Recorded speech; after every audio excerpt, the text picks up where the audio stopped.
but saw the sword marks all over the forest heading towards the house. But now he had nothing to prove. "Well, I forgot my weapons pouch in your house, and since the battle was about to begin, I came back to grab it. I saw that the door was open and nobody was in the house. Then I went out and I saw you and your mom in trouble." Naruto tried to sound natural. "I see," Inari responded. "Well, if it ain't the no-good ninja that Tazuna hired, let's do it." The both swordsmen started running towards THR Trio. "Here they come," Inari warned.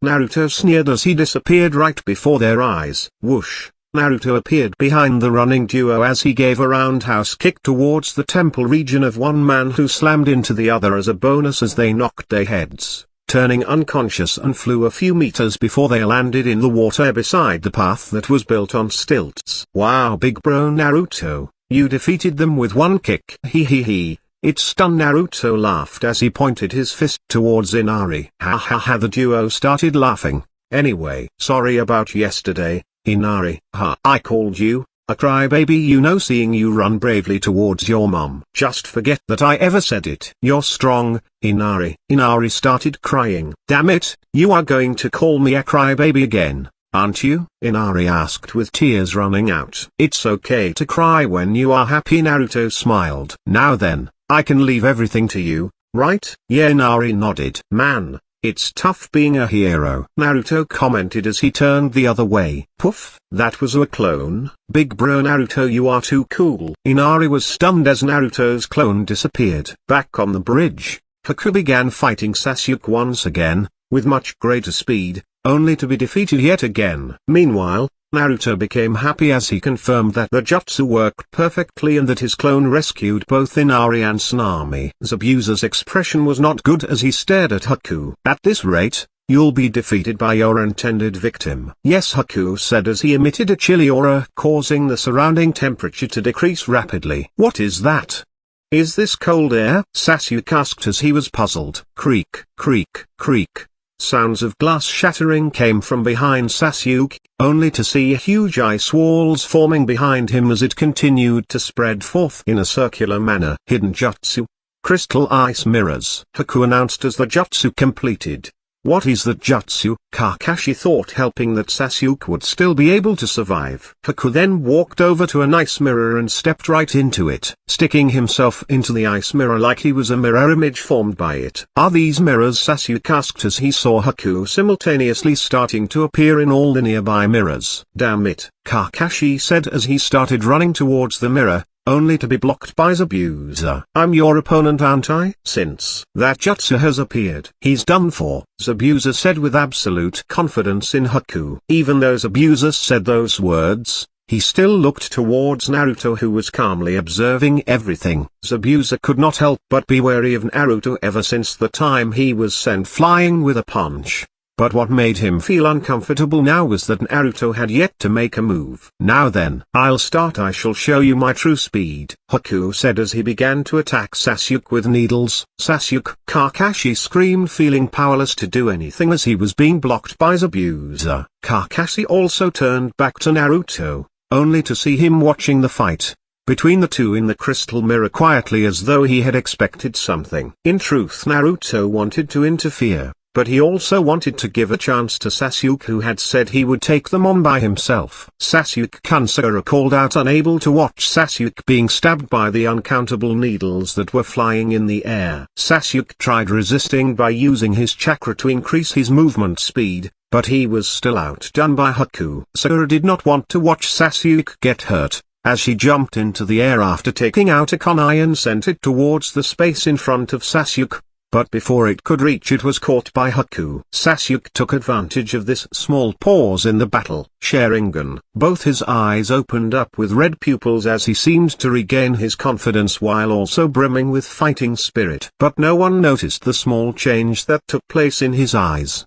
His eyes now had two commas instead of the single one that he had initially. Looks like the sparring matches weren't useless. Naruto thought back to how Sasuke had faced him when Naruto did not wear weights, as Naruto's speed completely exceeded Haku, who was battling Sasuke now. Haku turned towards Sasuke after catching the kunai, shocked upon looking at his eyes. "You also possess a bloodline limit?" Haku asked while trying to observe Sasuke, "and it's not just a single comma but two, which means you had awakened yours quite a while ago. Are you scared?" Sasuke asked, gaining even more confidence. "Scared?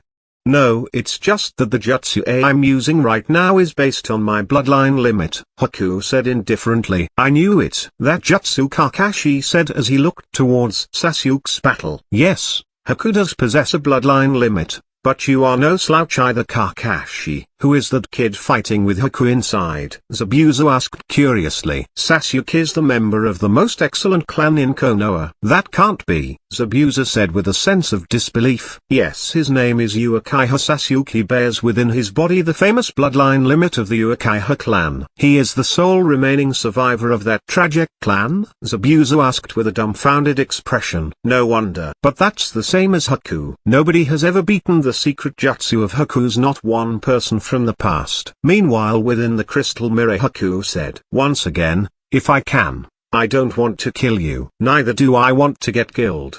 But if you are to come after me, then I shall kill my feelings and completely become a killing machine." He looked outside as he continued, "This bridge is the battleground that connects each of us to our dreams. I, for the sake of my dream, and you, for the sake of your dreams. So please don't hold it against me. I only want to protect the person dear to me. I work for the sake of that person, I fight for that person, and I want to make that person's dream a reality. That's my dream. For the sake of that dream, I will completely become a shinobi." Author's note: a completely emotionless killing machine, and kill you. Kakashi knew it was no longer wiser to continue being in a standstill with Zabuza, so he decided to finish it faster. Sharingan, he opened his protector to reveal his left eye. Zabuza knew the situation just became more disadvantageous for him as he looked towards Naruto once again. "Looks like this kid won't be making a move anytime soon," Zabuza concluded as he turned towards Kakashi. "Even if you are able to defeat me, you can't defeat Haku. Kakashi-sensei cannot win?" Sakura thought as she looked at Naruto as if asking for help. Naruto looked at Sakura as he thought of her changes compared to how she was back in his world. Was she this useless? Naruto thought as he shifted his gaze towards Zabuza once again. "Ninja art, hidden mist jutsu," Zabuza announced while retaining the position he had to be in for the jutsu to work. Naruto did not interfere in Kakashi's battle either, as he had his plans to see how fate played out. The fog became extremely thick, to which even Kakashi started wondering how Zabuza was seeing through the fog. But all this was a part of Zabuza's plan to make Kakashi's Sharingan useless. "I have closed my eyes." Zabuza directed his voice to Kakashi through the mist as he continued to speak. "By using the mist and closing my eyes, I have effectively cancelled the abilities of your perceptive eyes and hypnotic eyes." "But, you will also lose your vision," Kakashi pointed out. "Did you forget that I am a genius at silent killing? A technique to find a target just by sound." Back in the crystal mirrors. "Here I go," Haku announced as all the mirrors lit up at the same time. Sasuke watched carefully as he was finally able to see clearly how Haku had moved between the mirrors. The Sasuke calculated as he started running to a spot where Haku would appear by using chakra dash, but missed Haku by about 1/10 of an inch. Haku reached the mirror as he contemplated, "The boy is already able to see me and react fast. I have to finish this with my next attack." Haku then jumped off once again, and sent needles after Sasuke, but this time Sasuke suddenly fell to the floor. Due to having drained his chakra by using chakra dash and his Sharingan simultaneously, the new 2, Sharingan had taken a toll on his body, far more than what he could handle. And the accumulation from all the attacks from the needles that was stuck on his body already had him going through a huge amount of pain. Haku jumped out of a mirror as he stared at Sasuke's body. "Looks like his body gave up," he commented as he turned towards Naruto. Naruto knew that this was Sasuke's limit and arrived beside Sasuke in between the crystal mirrors to retrieve his unconscious body. "Wait," Haku said, trying to stop Naruto. "I'll come back," Naruto replied, not intent on running away, as he instantly arrived beside Sakura and placed Sasuke gently on the ground. "Take care of him," Naruto said to Sakura, then re-entered the crystal mirrors. Haku was surprised seeing Naruto eagerly return. Meanwhile Kakashi was stranded in the mist, helping to fare well in the fight against Zabuza. "Darn it, It has been a while since I've last fought in such bad conditions, he commented as the fog grew denser and denser. Zabuza noticed Naruto drop off Sasuke with his senses and decided to go in that direction, knowing that he would probably find Tazuna. Be calm. Think, what will he come after? Kakashi thought. Oh no. It suddenly clicked Kakashi's mind as he dashed to the direction where the group was. Zabuza raised his blade up and decided to swing it down on Sakura, who was protecting Tazuna and Sasuke, while Kakashi appeared just before the blade could touch Sakura as it made its way into Kakashi's body, leaving a huge bloody gash on the front of Kakashi's body. You were late entering to guard Kakashi's abuser commented. Your wholehearted intent to help those kids has gone to your head, and it seems to have clouded your Sharingan with an even heavier fog. Zabuza said with a slight sense of regret and continued. Even though you have these impressive eyes, your ability to read your enemy's movements is getting cloudy. Amuse me more, Kakashi. I want to repay my debt in an amusing way. Kakashi couldn't help but smile. The great Zabuza Momoki acting like a kid just because he was defeated with one punch from one of my students. Kakashi mocked Zabuza. Zabuza got angry as he backed up, disappearing in the mist once again. Kakashi regained his composure as he said, "We're both busy people. I know it's against your style, but I think it's about time we stopped playing around," Kakashi said as he took out a scroll from his vest, bit his finger and drew blood over the scroll. He closed it again and formed a seal. Why don't we settle this once and for all with the next move? Interesting. What can you possibly do in this situation? Kakashi, go ahead and show me, but I warn you, whatever you do won't work. You have absolutely no idea where I am right now, whereas I know where you are. You are completely in my hands now. Zabuza smirked as he stood at the incomplete edge of the bridge. Meanwhile, Haku was facing Naruto in the Crystal Mirror's dome. Chapter 15, Life and Death. This chapter is updated by novels.pl. Naruto, are you going to fight me too? Haku asked. I don't want to fight you either. But if you are still bent on killing old man Tazuna, then I have no choice, Naruto said as he looked gloomily towards Haku. Why? Haku asked. The bridge is the hope for the people of the country, and by killing Tazuna you are taking their hope away, Naruto explained. Zabuza was the one who gave me hope. His wish is my command. Haku tried to explain by recounting her past with Naruto, but Naruto knew there was no way to turn this around in their favor, as Haku and Zabuza depended on Gato's business to live in peace as a lawless mercenary. What would you do if Zabuza had not taken you in that day? That is what you are doing to the people right now, Naruto explained, causing Haku to frown. Looks like we can only choose to continue this battle, Haku said as he merged his image into the mirror and took out his needles. Here I go, Haku said as he launched from the mirror, readily sending his needles to where Naruto was. Naruto did not remove his weights, but that is where his mark from that morning in the forest came in handy. Flying Rage in level 1, boom, Haku's mask was smashed as he was sent flying away, crashing through one of the crystal mirrors by Naruto's powerful kick. Cough. Cough. Haku coughed as he stood up while puking a bit of blood. His mask cracked into pieces, revealing the face that Naruto had seen back in the forest when Haku looked like a harmless boy who could not be pictured as a ninja. Zabuza, I am unable to defeat this boy. Haku knew he had failed his duties upon being defeated by Naruto. Please kill me, Naruto, he begged. Naruto walked feeling only sadness. Lawless people like Haku and Zabuza did not have a choice to go back after becoming rogue ninjas,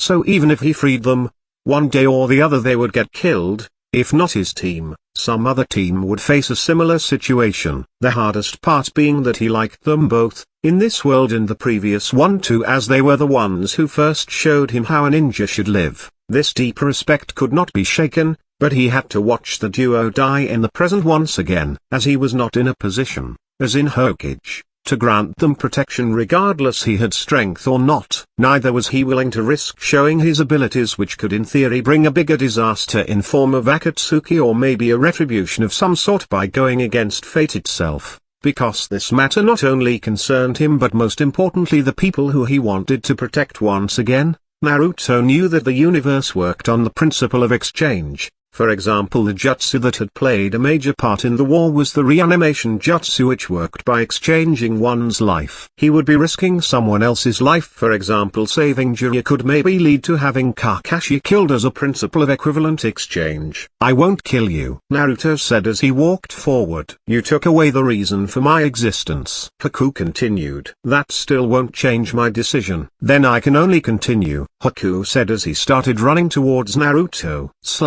Naruto had used his kunai to tear through the tendons on Haku's arms. "With this you won't be able to perform your jutsu again," Naruto said sadly as though he mocked himself. "Ninja art summoning, Earth-style fanged pursuit jutsu," Kakashi said as he unleashed the technique. At the edge of the bridge where Zabuza was standing, the ground vibrated as 8 dogs appeared from the ground as they dug their way out, latched onto different parts of his body with their fangs. "If you can't use your eyes or ears, simply just use your nose," Kakashi said as he appeared out of the fog in front of Zabuza. "That's what happens when you're closing your eyes in the midst of fog. I deliberately shed my own blood to stop your attacks, only to use it as a way to track you for this one moment. Your weapons have a thick scent of my blood on them now." My adorable ninja dogs just followed the scent, because when it comes to smell, they have no equal. "You're the one who was playing in my hands, Zabuza. The fog has lifted and your future is death," Kakashi said as he raised his hands. "Here's something I didn't copy, a jutsu of my own. To enlighten you." Kakashi then started forming seals, ox, rabbit, monkey, and lifted his right hand, which was gathering blue lightning energy while being supported by the left. "Reikairi," he shouted. Meanwhile, knock, knock, knock. "Old man Jichi," Inari called as he knocked on the door. "Please open up. Let's go to the bridge. If we all do it together, we can beat Gato and his men this time." The door opened as a weak voice spoke. "Inari, I made up my mind not to fight anymore. Even your father, the man we called a hero, he's not with us anymore. If we were to fight, many lives would be lost. I don't want to lose something that's precious to me anymore. No one wants to regret again. I don't want to regret either. That's why we must fight. I love Mom, Dad, Grandpa, you and all the people here. I've finally realized, nothing is accomplished if I just cry all the time. I finally got it," Inari said as he ran off. In the house, old man Jichi stood by the door, ashamed of what he had just said, as sounded like a coward trying to save his own skin. "Inari has grown into a fine young man. Will you just let Inari go there by himself?" Jichi's wife asked. "Open up." "Hey, I'm asking you to fight with me," Inari said as he went around knocking at everyone's door in the village. Meanwhile, at the bridge, Kakashi talked with Zabuza about his past and how a great ninja like him had aligned with scum like Gato. "Zabuza, you were too full of yourself," Kakashi said as he ran forward with his Reikairi. Haku was facing Naruto with crestfallen eyes until he suddenly felt Zabuza's life in danger. Haku knew at this point he couldn't do anything as his arms were no longer usable, but he still chose to run towards Zabuza, but unfortunately he couldn't make it and watched Kakashi zap Zabuza with his Reikairi. "No!" Haku screamed as he ran towards Zabuza. Zabuza couldn't believe as he fell to the floor, looking towards the sky, while he was stepped on by an unexpected arrival. "Gato!" Haku shouted, feeling his anger rushing to his brains. Gato almost fell over from remembering how powerful Haku was. He observed Haku carefully and grinned. "Oh, you've really got it bad this time there. Both of you really disappoint me," Gato said as he slowly got surrounded by his entourage of handymen. "Sorry to say this, but you both are going to die here," Gato said as though he was assured he could deal with all. "What?" Haku reacted with hostility. "Since hiring a regular ninja costs a lot of money, I hired rogue ninja like you guys, and it would have been more ideal to save my money and effort if ninja to ninja battles ended in killing each other off. If you are to ask me, I'd just call you a cute demon." Gato mocked as all his men supported the comment by laughing at Haku. Zabuza knew he would close his eyes any time now and be dead, but Gato had completely destroyed the only pride he had left. "Kakashi, I apologize. Our battle ends here," he said, upon which Haku ran over as he started to take down Gato's men one by one, getting riddled with weapons all over. Gato had already ran to the back, thinking he would be safe, yet he was done in by Haku. Haku slowly walked back to Zabuza, as just like him he reached the end of her life as well. Zabuza suddenly saw all the memories of his life flash by, mostly seeing only the gruesome scenes, the Mist Village's bloody test, and all the missions in which he had taken part, killing countless. At this moment he had realized that the only good memories he had was how he had spent his time with Haku. Haku apologized for not being able to protect him. Zabuza teared up as he saw Haku. He raised his hands with the remaining strands of life force he had as he patted Haku's head. "It's all right, Haku. You are not to blame. It was me who brought you up in this wretched lifestyle of mine," he said, deeply regretting not living a life with his head held up high. "I'm glad we could fight with you at the end," Zabuza said to Kakashi and the rest as he turned towards Haku and passed away. Haku turned towards Zabuza as he said, "I hope we can spend more time together in the afterlife," after which he had departed as well. Naruto then turned towards the sky while tears overflowed. "They both died, even though I thought one of them could be saved," Naruto thought as he looked towards the sky. Chapter 16, The Turnaround. This chapter is updated by novels.pl. Naruto started crying bitterly yet silently. As he cried, he felt like his throat was almost about to be crushed. Naruto fell on his knees in terrible pain, not willing to accept he could not save them once again. "Naruto!" Kakashi screamed as he ran towards Naruto. Naruto on his knees suddenly felt a stinging pain in his glabella, a part of the forehead in between the eyebrows, as though his brain was about to be split. Kurama also felt danger to his state of existence that time as he tried to find out what had happened. A green light burst forth from his glabella at this moment. Things surrounding Naruto at this moment slowed down. Kakashi ran slower. Gato's men were still. The flowing oceans calmed down to a point that it was frozen, and Kakashi also stopped at this moment completely. Naruto suddenly felt his pain washed away as he turned around, seeing everyone frozen as though he was stuck in time. "Looks like you could not accept your own decision." Naruto heard a voice he had never heard before in his life. The voice had a strange accent with an ancient manner of speaking very similar to how Hagoromo spoke to him. Naruto searched for the entity that spoke but could not catch sight of it. "Who are you? Where are you? What's happening? Why is everyone around me frozen?" Naruto asked hurriedly. As he spoke, Mo of light started gathering onto one spot, slowly forming a silhouette of a young boy. "You!" Naruto pointed towards the boy with his hands trembling. "The name is Otsutsuki Shu. Shu as an attachment, obsession or persistence," the boy replied as his facial features started to completely appear. "You were the one Sasuke killed that time," Naruto said with horror across his face. "I have seen your past on your way here to this world, thus I know the kind of person you are. It really surprised me when you took the decision though." Naruto suddenly remembered the earlier predicament he was in. "You haven't told me how you are still alive yet," Naruto asked. "You see, the base your team had attacked was just the branch family of the Otsutsuki clan, more exactly the martial branch of Otsutsuki clan." "Martial branch? How many branches does your clan have?" "There are a few branches. I was just in that branch by coincidence. I am born between my dad from the time branch and mom from the space branch," she continued. "Now back to what you did earlier. I am going to grant you a chance." "A chance?" Naruto looked at Shu. "Yes, I can only grant you 3 such chances. The first one always works to your favor, but the other 2 works differently. I am going to give you a chance by reverting time back to when you faced that boy with the mask alone after you had kicked him. Also, you have to choose 2 people who would retain the memory of this experience. This experience as in how the person had died, how the events led to this point. The 2 people can be of your choice. However, it is limited to 1 from your side and 1 from the other." Naruto thought back to the conversation he had with his dad.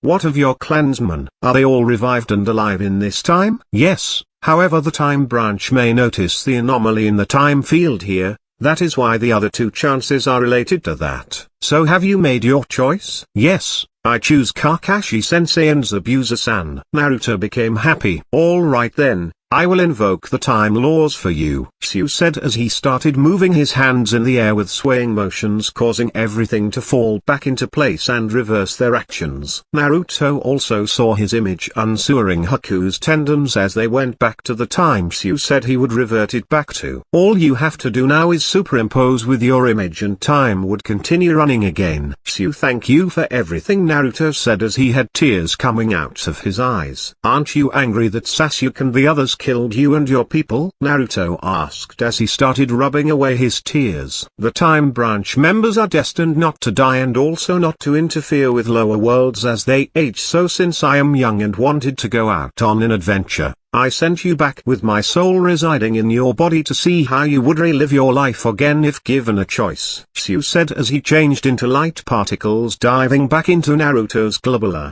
How shall I explain this to Kakashi-sensei? Naruto thought as he walked back to his image. Naruto then turned towards Zabuza who was bitten by the 8 dogs and then finally turned towards Haku in front of him. It's time for you guys to live your life, he murmured as he superimposed with his image. Boom. A green-colored light pulsed away into the sky as everything was set into motion once again. Please kill me, Naruto, Haku begged. I won't kill you. Naruto smiled as he turned towards Zabuza and Kakashi's direction. Kakashi, who had just powered up his Reikiri, suddenly let it die down as both he and Zabuza looked around. Zabuza had no idea who could possibly do this, but Kakashi turned towards Naruto as if trying to verify something. Kakashi, let us stop here, Zabuza said, feeling the pain from the 8 fangs around him. Okay, Kakashi nodded as he turned towards Pakan. You can let go of him, Kakashi commanded as he walked forwards. Are you sure?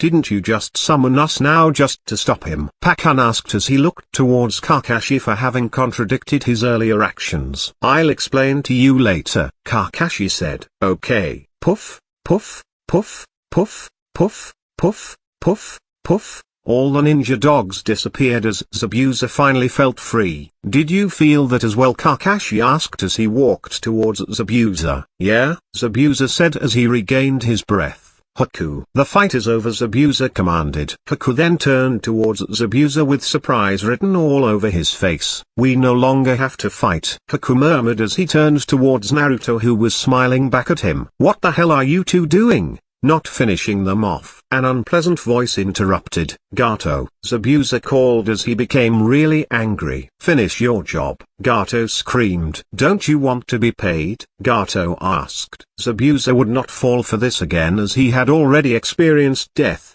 even if Gato was to show him the money right now. Zabuza already understood that living this way he would regret it. Haku, send them back, I'll deal with this fool myself, Zabuza said as he went and grabbed his blade. Got it. Haku nodded as he ran towards Gato's men. Everyone, take them down, Gato commanded as he ran to the back of the pack. You're not getting away. Easy, Zabuza commented as he jumped up high in the air towards Gato. The men under Gato raised up their weapons as they shouted charge. I won't let you, Haku interrupted by raining in punches and kicks as he combed through Gato's men. Naruto also followed Haku into the battle as he kicked all the men back to their ship. The fog completely lifted as of this moment, revealing a surprised Tazuna and Sakura. What is this? He shouted upon seeing the scene of battle royal with 2 prominent figures, Haku and Naruto. Are they fighting together? He asked Sakura, who had no clue what was going on as she kept crying on Sasuke. Zabuza landed on the ground as he faced Gato.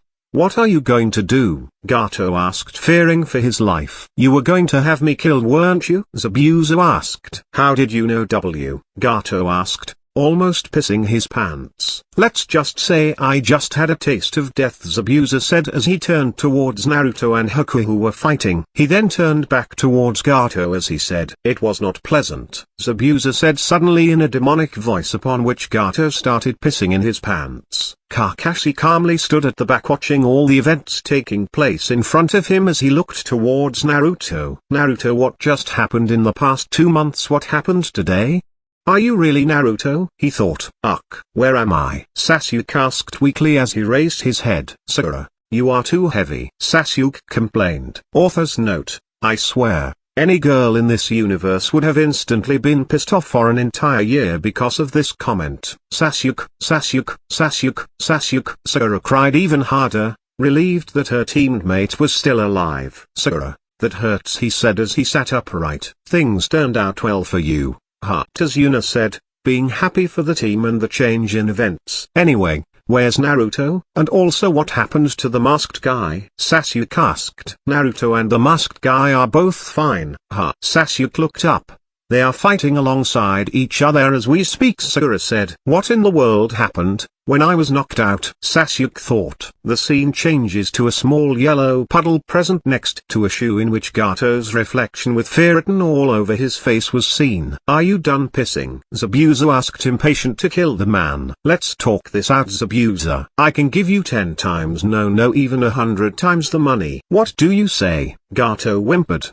struggling to change Zabuza's motives. "Sadly, you have already made an appointment with Yama today. Why don't you guys talk over a tea or something?" Zabuza smiled as he raised his blade. No, Gato screamed as he started to run, trying to jump off the bridge. "Too late," Zabuza said as he almost cut Gato in two, who then fell off the bridge. Chapter 17. I don't feel like it. This chapter is updated by novels.pl. Zabuza felt a breath of fresh air after sending down Gato. Meanwhile, Naruto and Haku had cleaned up about half the crew, upon which Inara landed between Haku and the other men. All of them turned to see the entire village had arrived with knives and pitchfork, led by a small boy in the front who had a crossbow. "Inari!" Naruto shouted. Inari showed a brilliant smile as he said, "Heroes always arrive on the scene late." "Inari, you guys," Tazuna said as he had tears come out of his eyes seeing his grandson regained his former smile,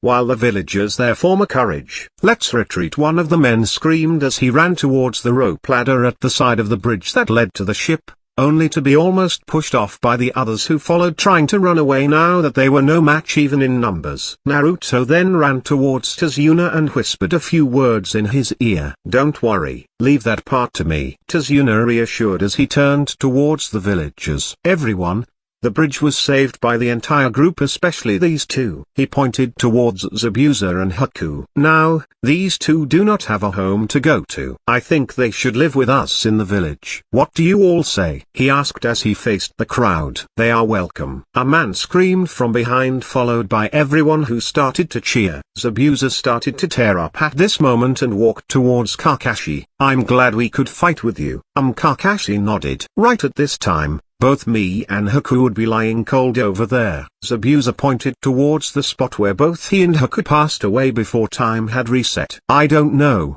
what happened back then, as it is something beyond a human's power. However, I am glad that it happened, because now I know what I would have regretted back then," Zabuza said. "I am glad for you, Zabuza," Kakashi replied. "Haku," Naruto called out. "What is it?" "I want you guys to forget your past and live peacefully with the people here. I have already prepared names for you too." "All right then, give me the names." "Your name will be Hajime and Zabuza's name will be Arata, both signifying rebirth and beginning." "Thank you, Naruto." Haku nodded. "This is..." Sakura stretched her hand out and looked towards the sky. "It's snowing." Everyone stared at the falling snow. Zabuza discarded his blade at a hill, creating 2 fake coffins to put an end to the duo's past. The duo then started living amongst the villagers. They worked during the day on the bridge and helped out in Team 7's training during the night. Another week had passed, after which the bridge had finally been complete. A group was seen standing at the entrance of a bridge which was surrounded by the villagers. "Thanks to you, the bridge was safely completed. But we will miss you very much," Tazuna said, being thankful to Team 7. "Take care," Sanami said. "Thank you for everything," Kakashi smiled back. Now, we'll come back for a visit again, old man Tazuna," Naruto reassured. "Really?" Inari asked, almost wanting to cry. "Inari, you're gonna miss us, aren't you?" "It's all right to cry. Go ahead and cry," Naruto encouraged, almost crying himself. "It's all right." Haku stepped in as he patted Inari's head, upon which Inari started to cry, while Naruto had turned back and cried a bit as well. "Sasuke," Haku called out, to which Sasuke turned back. "Let us fight again soon." Sasuke snorted as he started walking with the group again. Zabuza witnessed all this from the back of the group as he started walking into the village. Meanwhile, that boy changed Inari's mind, and Inari changed the mind of the people. That boy created a bridge linking us to hope, A bridge called Courage, Tazuna said as he watched the team's departing backs. Speaking of bridges, we need to name this bridge, don't we? A man in the crowd asked. That's true. In that case, I have a perfect name for this bridge, Tazuna said. Yeah. What is it? The Great Naruto Bridge. How's that? That's a good name, isn't it, Hajime-kun? Sanami asked. I couldn't have thought of a more fitting name. Haku smiled as he looked towards the team's disappearing silhouette. And someday, it'll be the name of a very famous bridge, a name heard around the world. That's truly what I hope, Tazuna said. Back at the Hokage's office. Knock, knock, knock. Coming. Hiruzen said. A man with white hair appeared. Kakashi. I am here to report some details on the C-rank mission you had given. C-rank? Hiruzen was surprised. Usually I would not even accept reviewing a B-rank work immediately, but since it is you, I am pretty sure that you have a very reasonable explanation to your appearance here. Yes, regarding the mission, it was completed successfully, but there are some details that I am unable to explain. You can start by explaining everything in order. Okay. So the mission. Kakashi explained everything he had seen from start to finish. Hiruzen stood up abruptly as he said. You had a feeling of the time being reversed, and the other Ogue ninja, he had the same sensation too. Hiruzen asked, feeling completely puzzled. Kakashi, did you notice anything else out of the usual? As I said before, other than this one, there is nothing of concern to me. You said something about Naruto defeating one of the Rogue ninja, one of the 7 swordsmen of the mist with one punch. That did happen, Lord Hokage. Alright, you are dismissed. Also, I would like to reward you some extra money as a compensation since this mission was a B-rank mission instead of a C-rank. Thank you. Kakashi bowed and then left the office. Meanwhile, Hiruzen sat down as he contemplated deeply. Naruto surpassed all record, became strong, even defeated a blacklisted ninja who was an elite jonin while being a mere genin of 14. Hiruzen looked towards the ceiling and made a gesture, to which a person in a uniform wearing a mask dropped down. ANBU, bring Naruto here. Naruto yawned as he woke up, looking towards the window. He felt tremblingly lazy as he got up and stretched a bit. After stretching, he wore his weights and sat down for breakfast. Knock, knock, knock. Naruto looked towards the door, as heard a muffled voice come in. Please wear your dress, and come to the Hokage office. Lord Third wants to see you. Naruto frowned. Did Sensei tell him something regarding the time reversion? He thought as he quickly chewed on some bread and got ready. Naruto then walked to the Hokage's building and reached the door. Knock, knock, knock. Come in, Hiruzen said. Old man, you wanted to see me? Naruto asked as he stepped to the center of the room. Naruto, I heard from Kakashi on how much of a good fighter you were. Naruto was silent. Cough. Naruto, I have decided to grant you the ability to take a test for a direct promotion to become a jonin. What do you say? It is something that would be convenient for me, but not right now,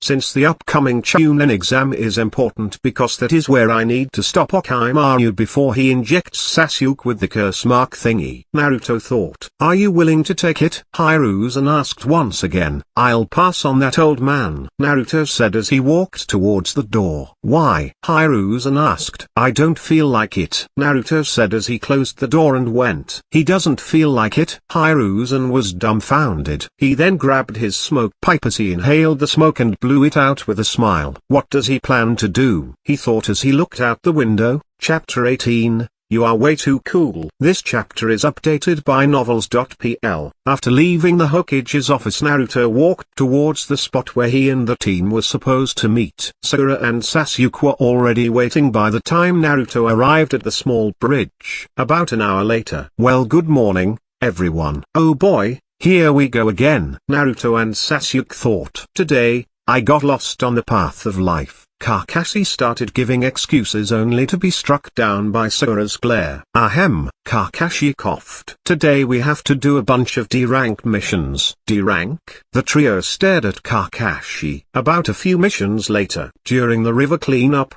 Sasuke stared at Naruto picking up trash from the water as he threw it to the bin at his back using tweezers. Shit, this is extremely frustrating, he thought. There are plenty of guys outside who are stronger than I am, not to mention Naruto himself. I'm stuck here, always doing this kind of lame mission. Sasuke thought as he continued picking the trash. Sakura and Naruto were also picking up trash nearby. Meanwhile Kakashi was up on the tree reading his novel. Later, the trio and Kakashi were looking at each other as Kakashi said, "Perhaps we should disperse. I do need to submit a report about this mission." "Sensei," Naruto called as he ran over. "What is it, Naruto?" Naruto moved closer as he whispered, "Sensei, is there anything Sakura could learn? I am sure she has potential." Naruto said, "Sakura is a genjutsu type, even though she failed in that training badly." Kakashi thought as he saw Sakura beside Naruto, who was fawning over Sasuke. Sakura walked over to Sasuke as she asked, "Hey,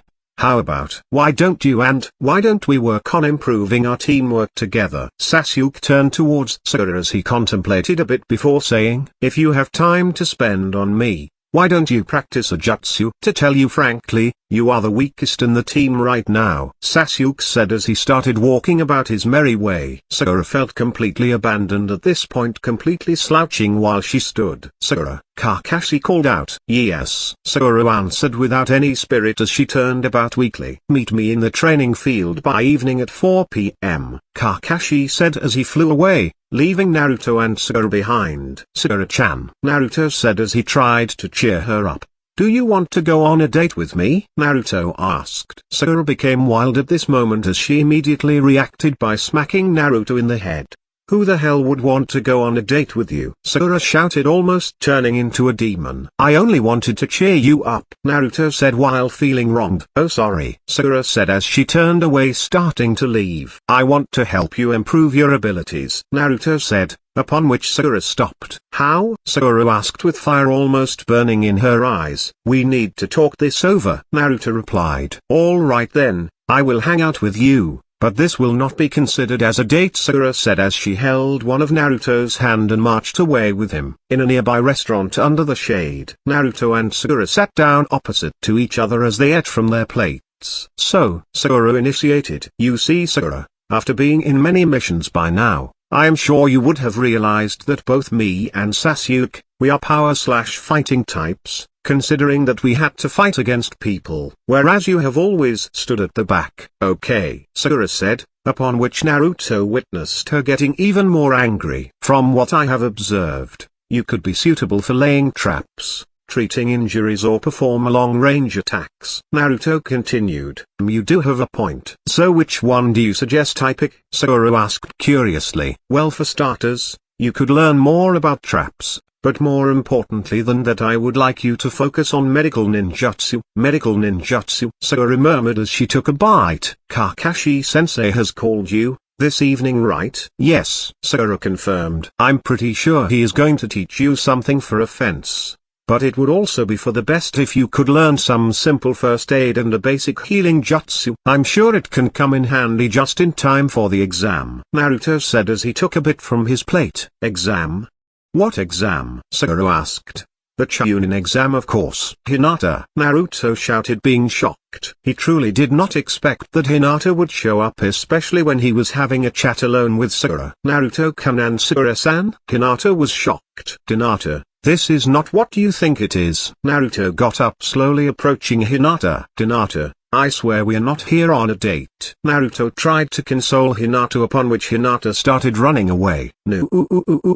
Naruto screamed as he fell on the floor with despair across his face. Meanwhile Sakura was watching Naruto with a dumbfounded expression. "Naruto and Hinata, just what is going on here?" Sakura thought as she almost felt her head spin. The duo walked back to the same place they had met up, after finishing all their missions, while a strange box followed from behind. Naruto turned back. "Konohamaru, there is no such thing as perfectly square rock with two perfect holes," Naruto said as he pointed towards the box. "Just what you'd expect from the man I respect." "You are my rival, aren't you?" Konohamaru said, upon which the box exploded with a pink smoke revealing three little bodies inside. after which they stood up. "Hey, that's too much gunpowder," Konohamaru complained. The trio then jumped as they started introducing themselves with an adult sexiness. "I am Gi of the senior class at Kunoichi preschool," said the girl with the orange hair. Next up was a boy with glasses and a snot almost threatening to drop out of his nose as he said, "I love factoring." Udon. And finally Konohamaru as he said, "The most brilliant ninja in the village."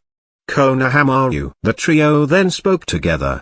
"The three of us together are the Konohamaru gang." Naruto looked at the three of them as he said, "Why are you all wearing goggles?" Konohamaru grinned as he pointed to his goggles and said, "We're just copying what you used to do, bro." "Oh, what's with you?" Konohamaru asked. "Your reactions have been pretty cold these days." "So did you want something?" Naruto asked. "So leader, do you have some free time now?" Gi stepped forward. "Nah.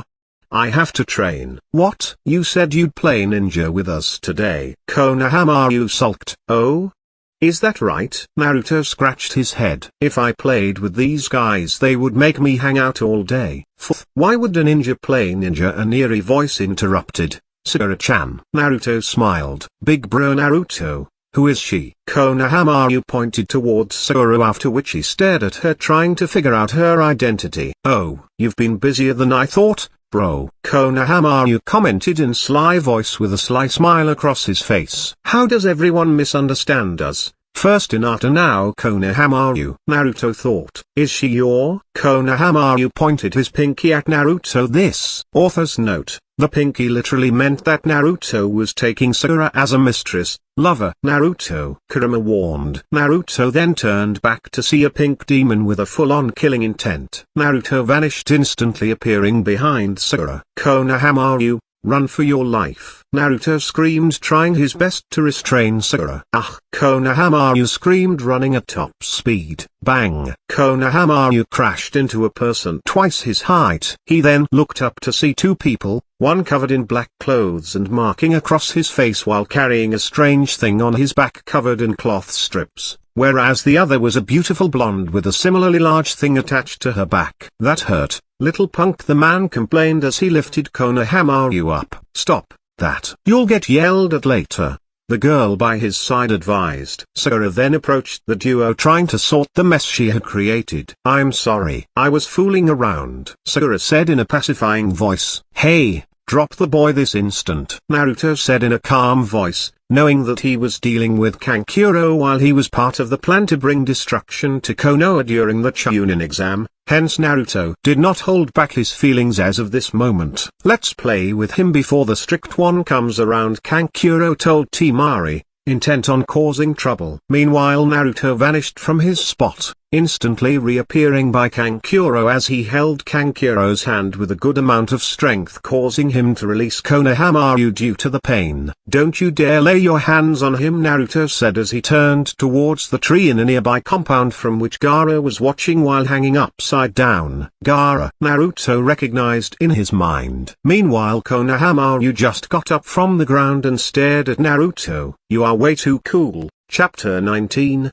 Recommendation. This chapter is updated by novels.pl. "You little." Kankuro became angry as he took off his puppet from his back. "Wait. You aren't thinking of using Crow, are you?" Temari asked in a concerned manner. But all this time, Kankuro failed to notice that Naruto and Gaara were staring eye to eye. Gaara then closed his eyes and opened them again as he switched his vision towards Kankuro and said, "Kankuro, stop that. You're an embarrassment to our village," Gaara declared, causing Temari and Kankuro to change their expressions as they reconsidered their actions. Kankuro changed his expression to that of a smile, which he found hard to form as he said, "Gaara." While all this was happening, a very serious meeting was going on. The Hokage sat at the center of the room with his crystal ball while being surrounded by the Jonins. "I assume you already understand, based on the faces you can see around. So it's already that time," Kakashi commented. "The other lands have already been notified,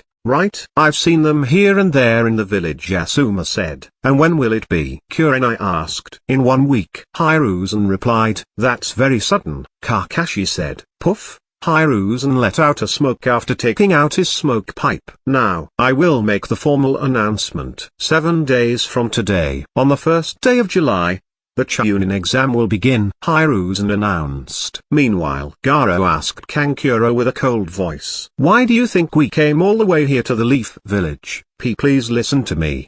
Gaara Kankuro begged. They lashed out first. Shut up. Gaara interrupted. I'll kill you. I understand, Gaara. I was wrong. I'm sorry, I'm really sorry. Kankuro begged again. Gaara turned towards Naruto and his group as he said with a straight face. I'm sorry about that, you guys. To think he was able to pressurize Kankuro into leaving the kid this guy. Gaara thought as he turned into sand. The sand gathered quickly, turning into Gaara as he landed in front of Kankuro and Temari as he said, let's go. We didn't come here to play around, Gaara said as he went to leave with his group.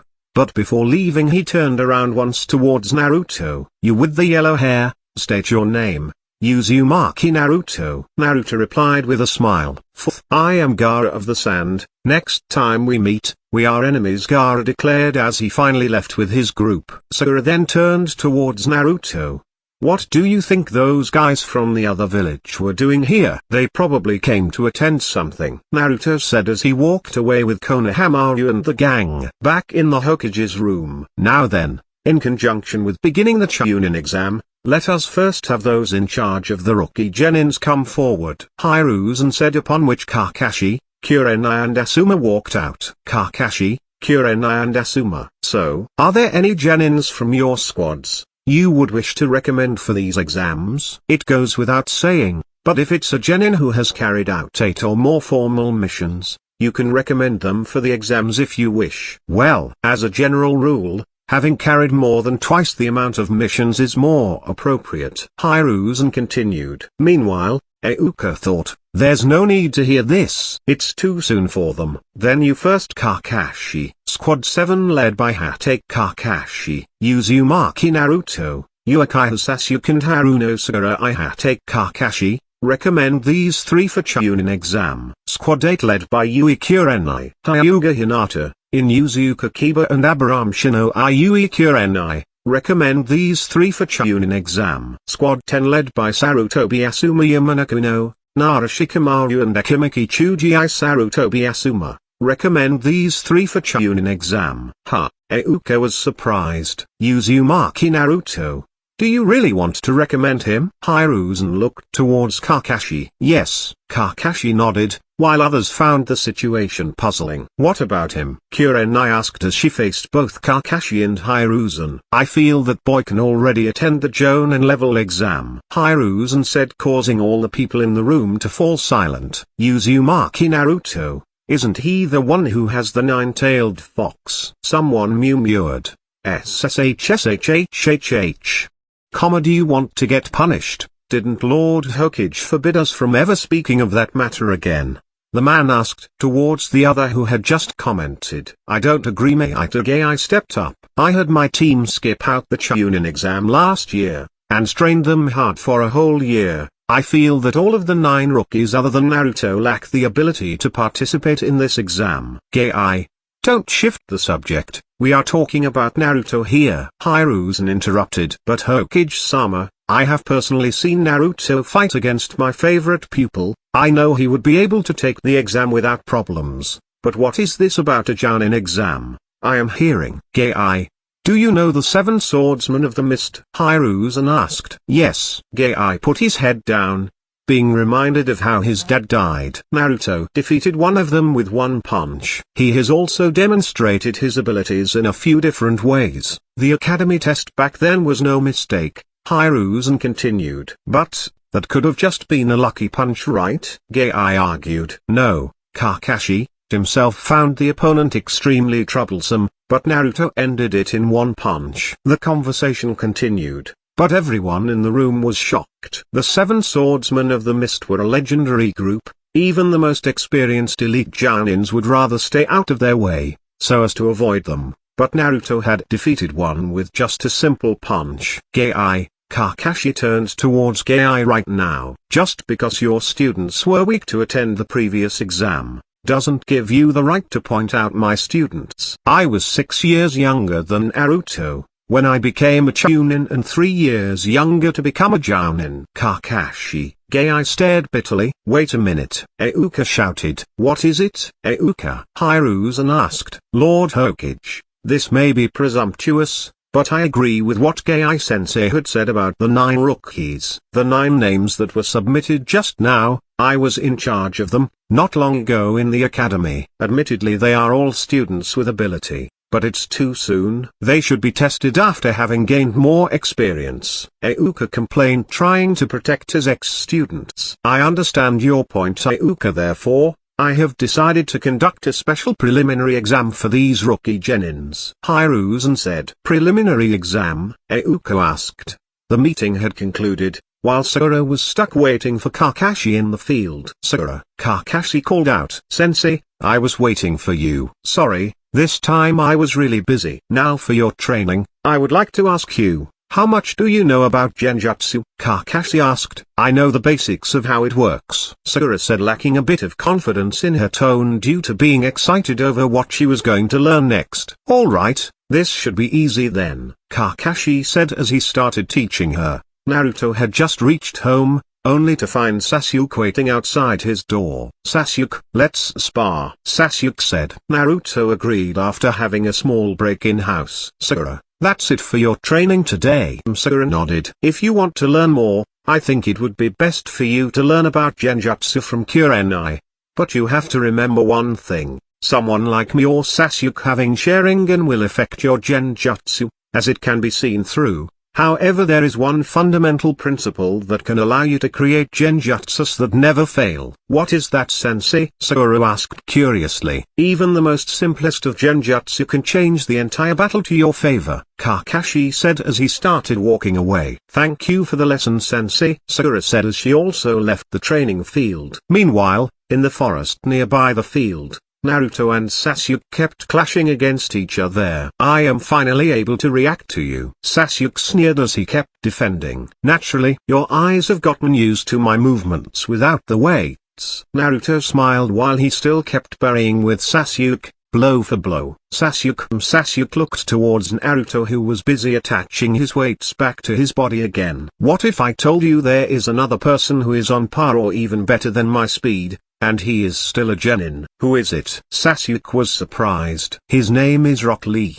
Chapter 20. Those Who Work Hard. This chapter is updated by novels.pl. Rock Lee? Sasuke asked. Yeah, he was the one who introduced me to the weight training method. It has been quite a few days since I have met him, so maybe we can meet him tomorrow, Naruto said. The following morning.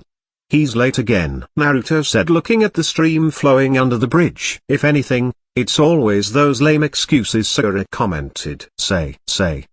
Why is that he's the only one who calls us out, and then makes us wait? Sakura complained. Well, we are his subordinates, Sakura, Naruto said. Naruto is right, Sakura. Sasuke also supported. What is he going to do about the feelings of a maiden who accidentally overslept and resigned herself to no blow drying? Sakura-chan, I don't think you could be classified as a maiden, though you would be one in the future. As of now I can only think of you as a pink demon, Naruto thought. Why are these guys so hyper? First thing in the morning, Sasuke thought. Good morning, guys. I came across a white cat, so I played along with it, until a black cat came across, so I had to walk the long way around and, yeah right. That's a lie. Naruto and Sakura glared at Kakashi. Ahem, Kakashi coughed after he landed on the bridge. This is sudden, but I recommenced you guys for the Chunin exam, so, Kakashi takes out 3 papers from his pocket. Here, these are your applications. That being said,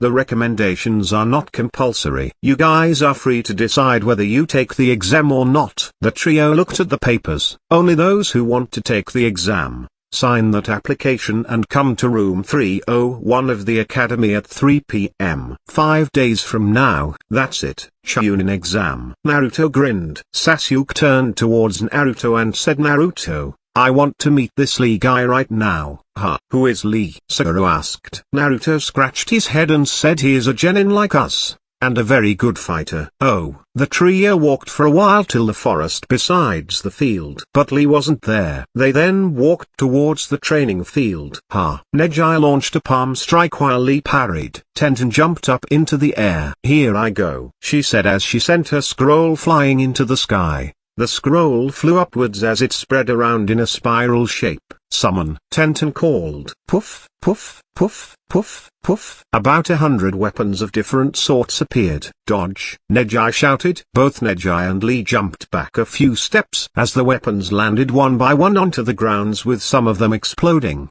Tenten called her weapons back using strings while Neji and Lee assumed their fighting pose. "Naruto-kun, it's been a long time. Would you like to join us for training?" Lee asked as he saw Naruto with his group. High thick brows. "It's been a long time," Naruto greeted as his group started walking. "So that's Naruto, the #1 rookie." Neji looked towards Naruto and his group. "Naruto-kun, this is... let me introduce you my teammates. Haruno Sakura. What is with the super thick brows he has? And you Akaiha Sasuke." Lee walked towards Sakura. "My name is Rock Lee. Your name's Sakura, right? Please, go out with me. I'll protect you till I die," Lee asked as he showed his 32, sparkling white teeth. "Absolutely not." "You're too intense," Sakura replied, upon which Lee hung his head, almost driven out all his fighting spirit. "Let's go, Tenten," Neji said as he left along with Tenten from the field. "That guy seems to be strong too," Sasuke thought as he saw Neji leaving. "Why don't you fight with me here now?" Lee asked as he turned towards Sasuke. "I was waiting for you to ask that," Sasuke said as he got into a fighting stance. "Thick brows," Naruto called. "Yes, Naruto-kun. I have faced Sasuke, with my weight removed, so I think it's best if you do the same as well." "Okay," Lee said as he started taking off his weights. "Sasuke-kun." Lee turned towards Sasuke as he took his weights off. "I want to test how effective my techniques will be against the descendant of the clan reputed for genius ninjas. Also." Lee turned towards Sakura at this moment. "Love," he murmured, which almost threw Sakura off. Lee got up as he started launching strange heart-like things using his cheeks, which were a mirror image of his eyebrows like a lower brow. "Voila!" Sakura started screaming as she started to dance around like a paper, acting to the wind around it, dodging the flying hearts as they came her way. The last heart forced Sakura to bang her head on the ground as it passed by the region where her upper body was at. Sakura stood up once again like a human that had escaped from apocalypse. "Really, that was super close." "You don't throw strange stuff at people you just meet." "I was dodging for my life back there." Sakura started screaming. "You don't have to resent me too much," Lee said, feeling wronged. "To be honest, I am the one who came to challenge you. But I must commend your thoughts knowing the name of the Uchiha and trying to challenge it." Sasuke got arrogant, feeling proud of his Uchiha name. "I insist," Lee said as he went into a fighting pose as well. "However, I must declare, you are absolutely no match for me. Amongst the Leaf Village genin, Naruto-kun and I are amongst the top." "I'll do it." Sasuke smirked. "Sasuke, let me warn you now," Naruto interrupted. "Even though I fought you after taking my weights off, I never fought you with my full physical strength." "What?" Sasuke turned towards Naruto. "This is because I wanted you to get used to the regular speed. Considering that you have adopted to my movements, I had no choice but to hold back so that I could bring you to thick brows here for further training," Naruto said. "Don't worry," Sasuke said. "I have been waiting to fight different people anyways." "All right then. I'll count down to the start of the match," Naruto said as he stepped between Lee and Sasuke. 3, 2. Lee and Sasuke became even more concentrated at this moment. 1. Naruto looked toward Lee and Sasuke while Sasuke closed his eyes. "Fight," Naruto said as he jumped away from the center. Sharingan, Sasuke activated as his pupils turned red. Lee started to run around Sasuke. "Wow!" Sakura stared at Lee running in his top speed. Sasuke kept turning around trying to see from which direction Lee would attack. "That's the famous Sharingan," Lee commented as he kept running. Sasuke smiled. At this moment Lee disappeared. "Shit!" Sasuke folded his arms into block. Lee appeared below Sasuke as he sent Sasuke flying into the air with a powerful right kick. Sasuke smirked. "Serpent Rand Monkey Boar Horse Tiger, Fire Style." Grand Fireball Jutsu. Sasuke took a deep breath as he aimed the fire to the ground. Not good. Naruto grabbed Sakura and jumped away as the fireball hit the ground. Meanwhile Lee appeared behind Sasuke. Damn it. Sasuke thought back to how Lee could have avoided the technique. Sasuke turned around in midair and tried blocking Lee's punch, only to end up back in the ground again. Lee stared at Sasuke, who was breathing heavily. I envy those who have chakra. Lee said. What do you mean? Sasuke asked. Though I have chakra, I am unable to use any ninjutsu techniques. So the most I could do is help to surpass others with my taijutsu. Lee said. No ninja ability. How did he become a ninja in the first place? Sasuke thought. Uchiha Sasuke. Not only can you perform ninjutsu but you also have the Sharingan. What is the point of having it if I can't use it to defeat you? Sasuke thought as he started to hate himself. Lee relaxed his body posture as he continued. People like me can only hope to match with your talents through sheer hard work. Lee said as he saw Sasuke getting up once again. We'll postpone this battle until 5 days later. I want to train with you. Sasuke said as he shut off his Sharingan. Lee looks towards Naruto. Naruto nodded back. All right then. It is a promise. Lee said as he shook hands with Sasuke. Later that evening, the preliminary exams had begun. And as expected all the squads had passed the exam, securing their spot to enter the Chunin exam. On the last day of training, Naruto watched Lee and Sasuke clash each other again and again. Sasuke had refrained from using his ninjutsu ever since he found out about Rock Lee. The duo breathed heavily after they had stopped the battle. You win, Sasuke-kun, Lee said. Barely. I can only consider this match as a draw, Sasuke said as he tried to regain his breath. Sasuke-kun, that day when I told you both me and Naruto were amongst the top, I withheld an information for you. Sasuke, the thing is, there is a man on my team, whom I cannot defeat.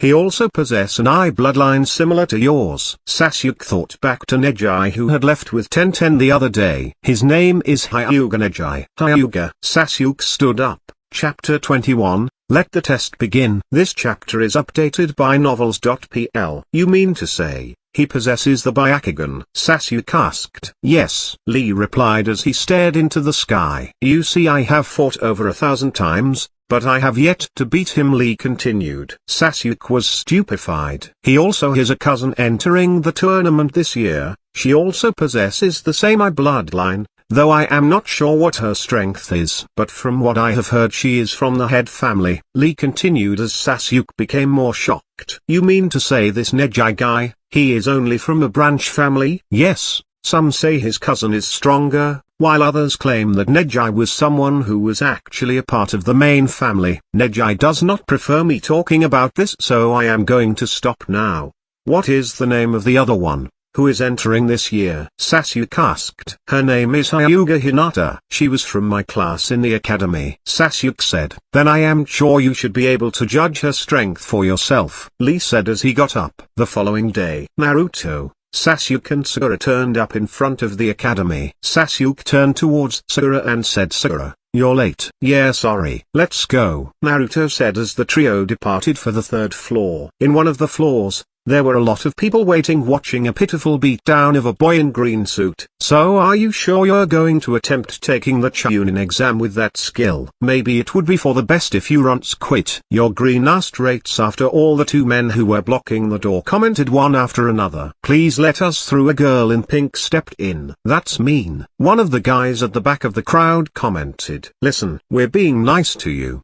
The Chunin exam is a high hurdle. Many times we have seen people quit being ninja, as well as people being dibbled for life just because they took the exam. One of the men at the door explained. Also, a Chunin is at the level of a unit leader. Mission failures, death of subordinates, it's all part of the responsibilities of a leader. A brat such as this as Chunin? What's so bad about weeding out those who won't pass anyway? At this moment Naruto, Sakura and Sasuke had entered the floor. But Naruto waited at staircase and said, where are you guys going? This is the 2nd floor. What? Everyone was surprised while the 2 men at the door unraveled their genjutsu, changing the door sign back to the number 201. Tenten lifted up Lee while Neji walked towards Naruto. Hey, you there. What's your name, Neji-san? Lee tried to tell but was stopped by Neji's hand sign. Uzumaki Naruto. Naruto said, being extremely happy on the inside. I always wanted to do this back then. He snickered until he realized that Sasuke did not answer Neji at all in the past when he asked these questions. You are a rookie, right? How old are you? Neji asked. Chance. Naruto screamed internally. You haven't introduced yourself yet. Aren't you being a bit rude? When asking someone his name, give your own name first, Naruto said. Neji's expression almost twisted as he said, I am the previous rookie number 1. My name is Hyuga Neji. So how old are you? Neji continued. I am not obliged to answer, Naruto said with a smile as he walked away with Sasuke and Sakura. Meanwhile Sasuke turned back to look at Neji, trying to judge how strong he could be. In front of room 301 Kakashi stood waiting. I see, Sakura. You've come, too. Now, you can formally register for the Chunin exam. What do you mean? Sakura asked. Actually, from the start of the Chunin exams, only 3-man squads could apply and take the exams. But Sensei, you said that the decision to take the exams was up to the individuals. Yes, I did. Were you lying? Yes, I was, Kakashi said as he stared out of the windows by the side. Sasuke and Naruto would probably convince you to take it, even if you didn't have the will to apply. If Sasuke had asked you, you would have attempted to take the exams half-heartedly, for Sasuke's sake and Naruto's sake as well. What if only Naruto and Sasuke had come here? I would have stopped the exam here, Kakashi said. I wouldn't have felt like letting them go beyond this point, Kakashi said as he looked towards Naruto and Sasuke. But you guys came here on your own will. Sakura, Naruto, and Sasuke, I'm glad you came. You're a team that I'm proud of, Kakashi said as he stepped away from the door. Now then. Go on. Okay, let's do this, guys, Naruto announced as the team walked past the doors. What's with this? Sakura asked as she stared at the room full of ninjas she did not know. There are so many of them. Could it be that they're all applicants? They all look immensely strong, Sakura said as she gulped. Meanwhile Naruto saw the scene and felt a sense of nostalgia. The Chunin exam. Naruto thought back to how this exam had changed his life. Sasuke-kun, you're late. A sweet voice was heard as Ino ran towards Sasuke and jumped onto him while hanging on his neck. I thought I'd be able to see you for the first time in a while, so I was waiting in excitement, Ino said while Sasuke glared at her. However, she did not notice the Sakura beside who had turned into a pink demon. Get away from Sasuke, Ino pig, she screamed. Oh my, if it isn't Sakura. Your billboard of a forehead hasn't changed, ugly. What did you say? Sakura asked in an angry voice. Naruto felt unwanted as he turned around looking for a particular figure. At this time a duo came by. Are you guys going to take this bothersome exam too? Shikamaru asked while Chuji was busy eating chips beside him. Yo Shikamaru, how have you been doing? Naruto asked. Not well, my team dragged me into this useless exam. It's such a drag, Shikamaru said as he stared at Ino who hung around Sasuke. Sasuke is mine, Ino said as she made a mocking face at Sakura. Yahoo, I found you, Kiba said as he approached the group along with his team. My, everybody's here. Kiba smiled. Wow. I never expected to see Silent Shino again, Naruto thought as he turned towards Hinata. Hinata, Naruto called as he arrived next to her. Please forgive me for that day, I swear nothing happened, Naruto said. But what he didn't realize was Hinata turned red again before she had finally passed out. Hinata, oi Hinata. Naruto tried his best to wake her up. Meanwhile Sakura walked over to Ino. Hey, I think there is something going on between them, Sakura said as she pointed out towards Hinata. Now that you mention it, Ino said as she saw Naruto trying to wake Hinata up. This means all 9 genin rookies are taking the exam. Now then, how far can we go? Kiba said as he looked towards Sasuke.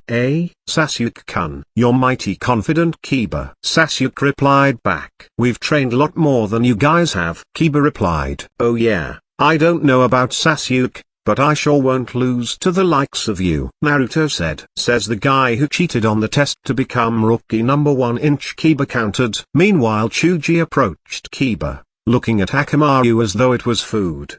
but Shino interrupted. "Don't step on it." Chuji looked down to see a bug crossing his way as his eyes followed it. "You're gonna eat that?" Chuji asked. "Hey you guys," a voice called out to the group. Naruto saw a man walk through as his expressions twisted. "It's Kabuto. You should be a little quieter. You guys are the rookie 9 fresh out of the academy, right? Carrying on like that with cute faces." "Man, this isn't a field trip," Kabuto said as he faced the group. "Who are you?" Acting all haughty, Eno asked in a displeased manner of speech. "I'm Yakushi Kabuto. Anyway, take a good look around you. Behind you, they're from the Hidden Rain village. They're hot-tempered. Everyone's tense before the exam. I thought I'd warn you guys before you get your butts whipped. But I guess it can't be helped. You rookies who don't know left from right all remind me of my old self," Kabuto said as he pitied himself. "You're Kabuto, right?" Sakura stepped out. "Is this your second time?" "Nope.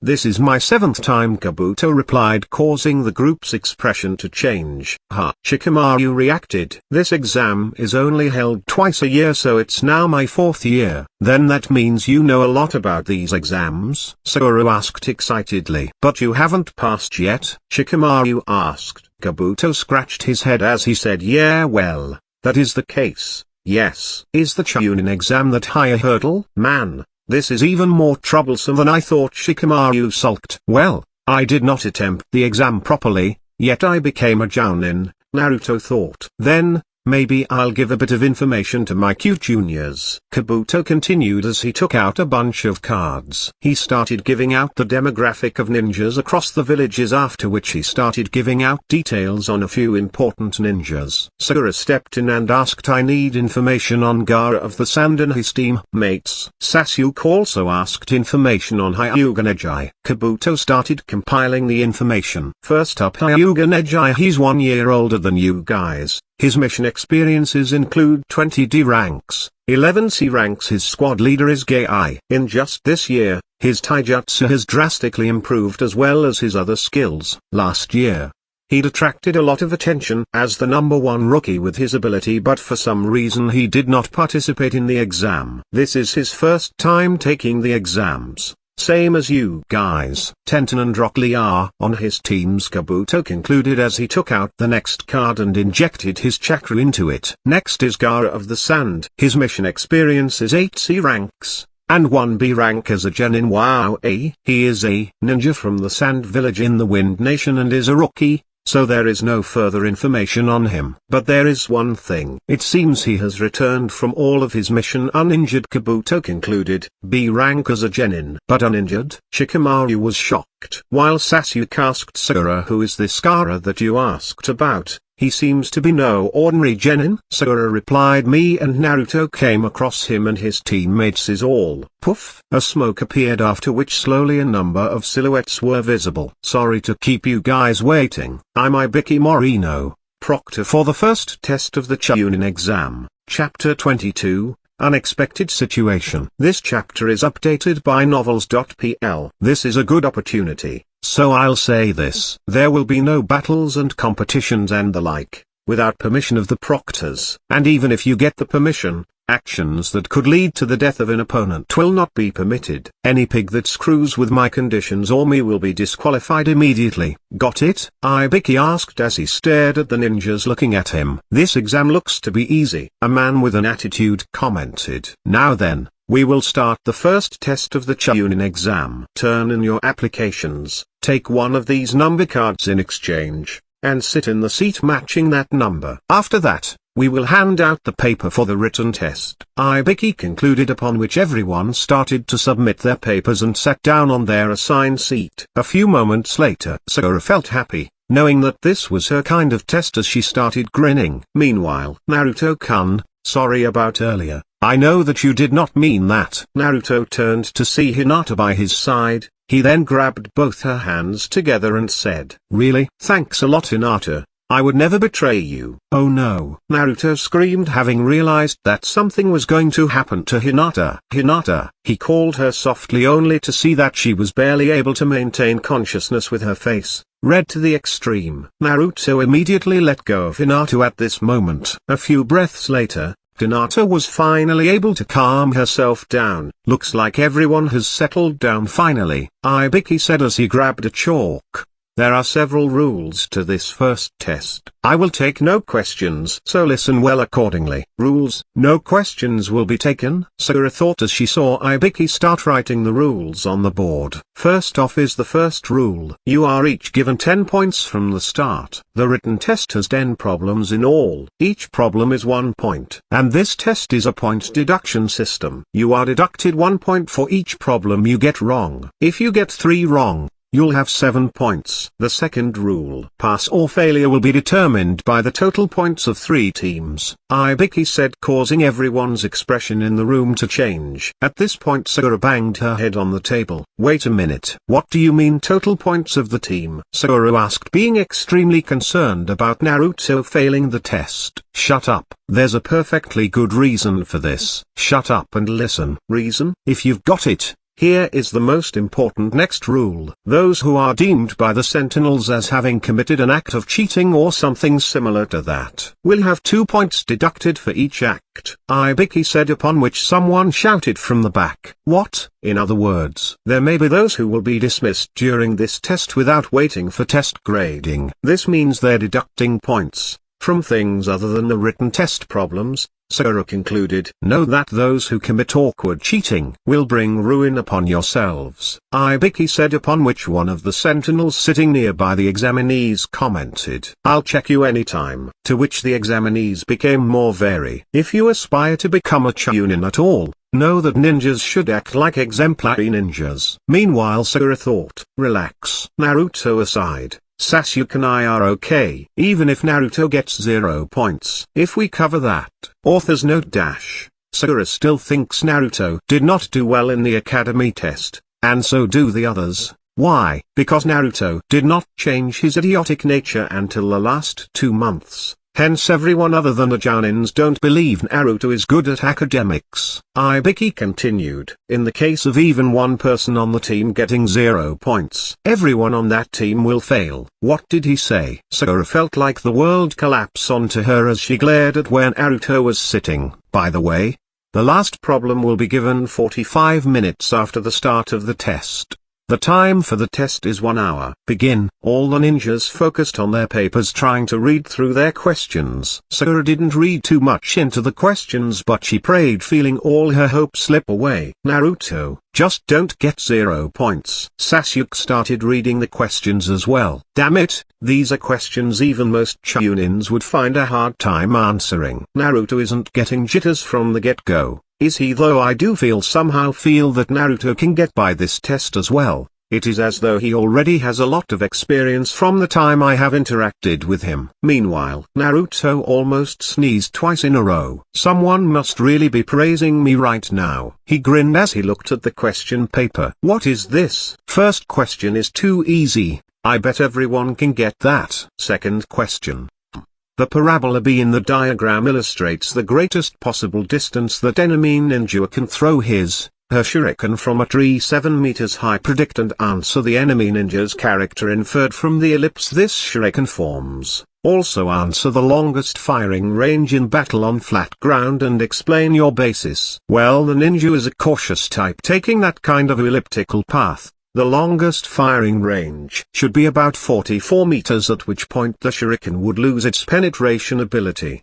But I still don't understand. Why would these examiners give a question that only a Jounin could answer after a proper consideration to genins who have barely started out? These are integrated problems based on predictions of uncertain conditions and dynamic energy analysis application. How do these genins hope to pass unless they cheat? A bulb flashed in Naruto's mind. So this was what the test was about back then, huh? Ability to gather information in these kind of circumstances. Looks like they have hidden people amongst the examinees who know the answer to all the problems. Well, why should I worry about that? Sakura is intelligent enough and Sasuke has his Sharingan. so he should be able to pass. This test is gonna be a walk in the park. A few seats away, Sakura had also arrived at the same conclusion as she thought. There's no way Naruto can solve this. Not only him, hardly anyone except me can solve this problem. These other problems that follow are nothing but difficult ones. If about 10 of all 51 teams are able to pass,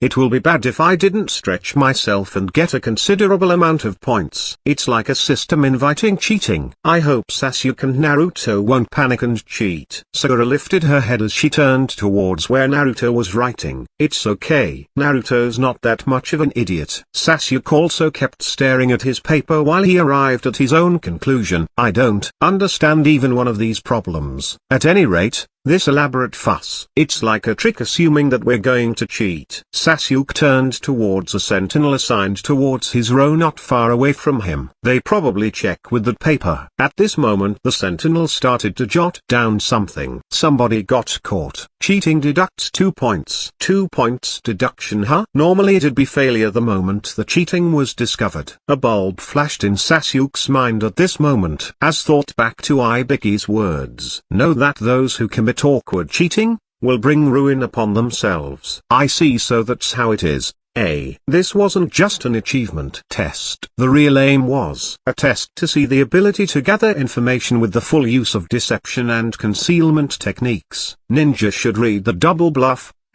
Looks like we have no choice but to cheat if we want to pass the test. Alright then. Sasuke closed his eyes. Sharingan. Meanwhile everyone was copying during the test. Kankuro had his puppet as a sentinel. Gaara his third eye using sand. Kiba had Akamaru give him answers while Akamaru looked at the surrounding examinees. Dosu used his sensitive ears to imitate the pencil writing rhythm based on location of sound. Shino used his bugs while Tenten used her wires to connect to mirror light reflectors to copy. At this moment a kunai whizzed past Naruto as it landed on a table behind him. What the hell was that? Naruto looked slightly towards the back to see a boy stand up in fright as the sentinel of that column said, "You have cheated 5 times. You fail. Your 2 teammates should get up as well." The 3 then left the room. Number 43 and 27 fail. Many people left the room and soon the 45 minutes were up as well. Alright, Ibuki shouted as he announced, "Here is the 10th question. But before that, I'm going to add some rules for the last question." At this moment Kankuro had entered the hall again after his toilet break. Ibuki stared at him and said, "It looks like playing with the dolls wasn't a waste after all." Looks like he figured Crow out.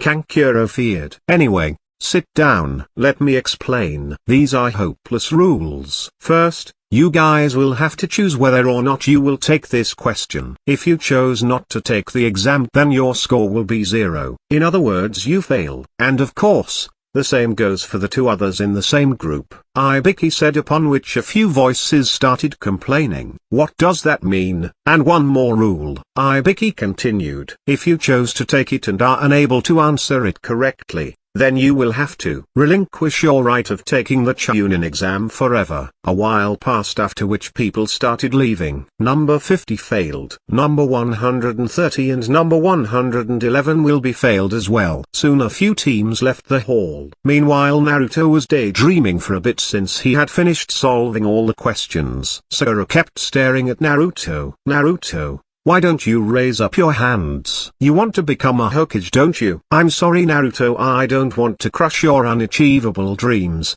Sakura thought as she raised her hand in the air. At this moment Naruto felt bored as he looked around, upon which he almost had his eyes pop out. "Sakura, what the hell are you doing by trying to raise your hand?" Chapter 23, Preparations. This chapter is updated by novels.pl. In the top floor of the academy, there's nothing to do when the subordinates are gone. "Huh?" Kakashi sighed. "Well, it'll get busy soon enough," Asuma assured. "Why?" "This year's first proctor. I hear it's that Morino." Ibuki, Asuma said. "Well then, passing the first exam already seems iffy," Kakashi commented as he felt a headache coming on. "Of all the people, that sadist." "Sadist?" Kurenai inquired. "Kurenai, you're a new Jounin, so you wouldn't know," Asuma said. "Who is this person?" Kurenai asked. "He is a pro, a professional, Kakashi replied. Professional? Professional of what? Meanwhile Asumu inhaled a cigarette and expelled a smoke as he turned towards Kurenai and said, of torture and interrogation. Well,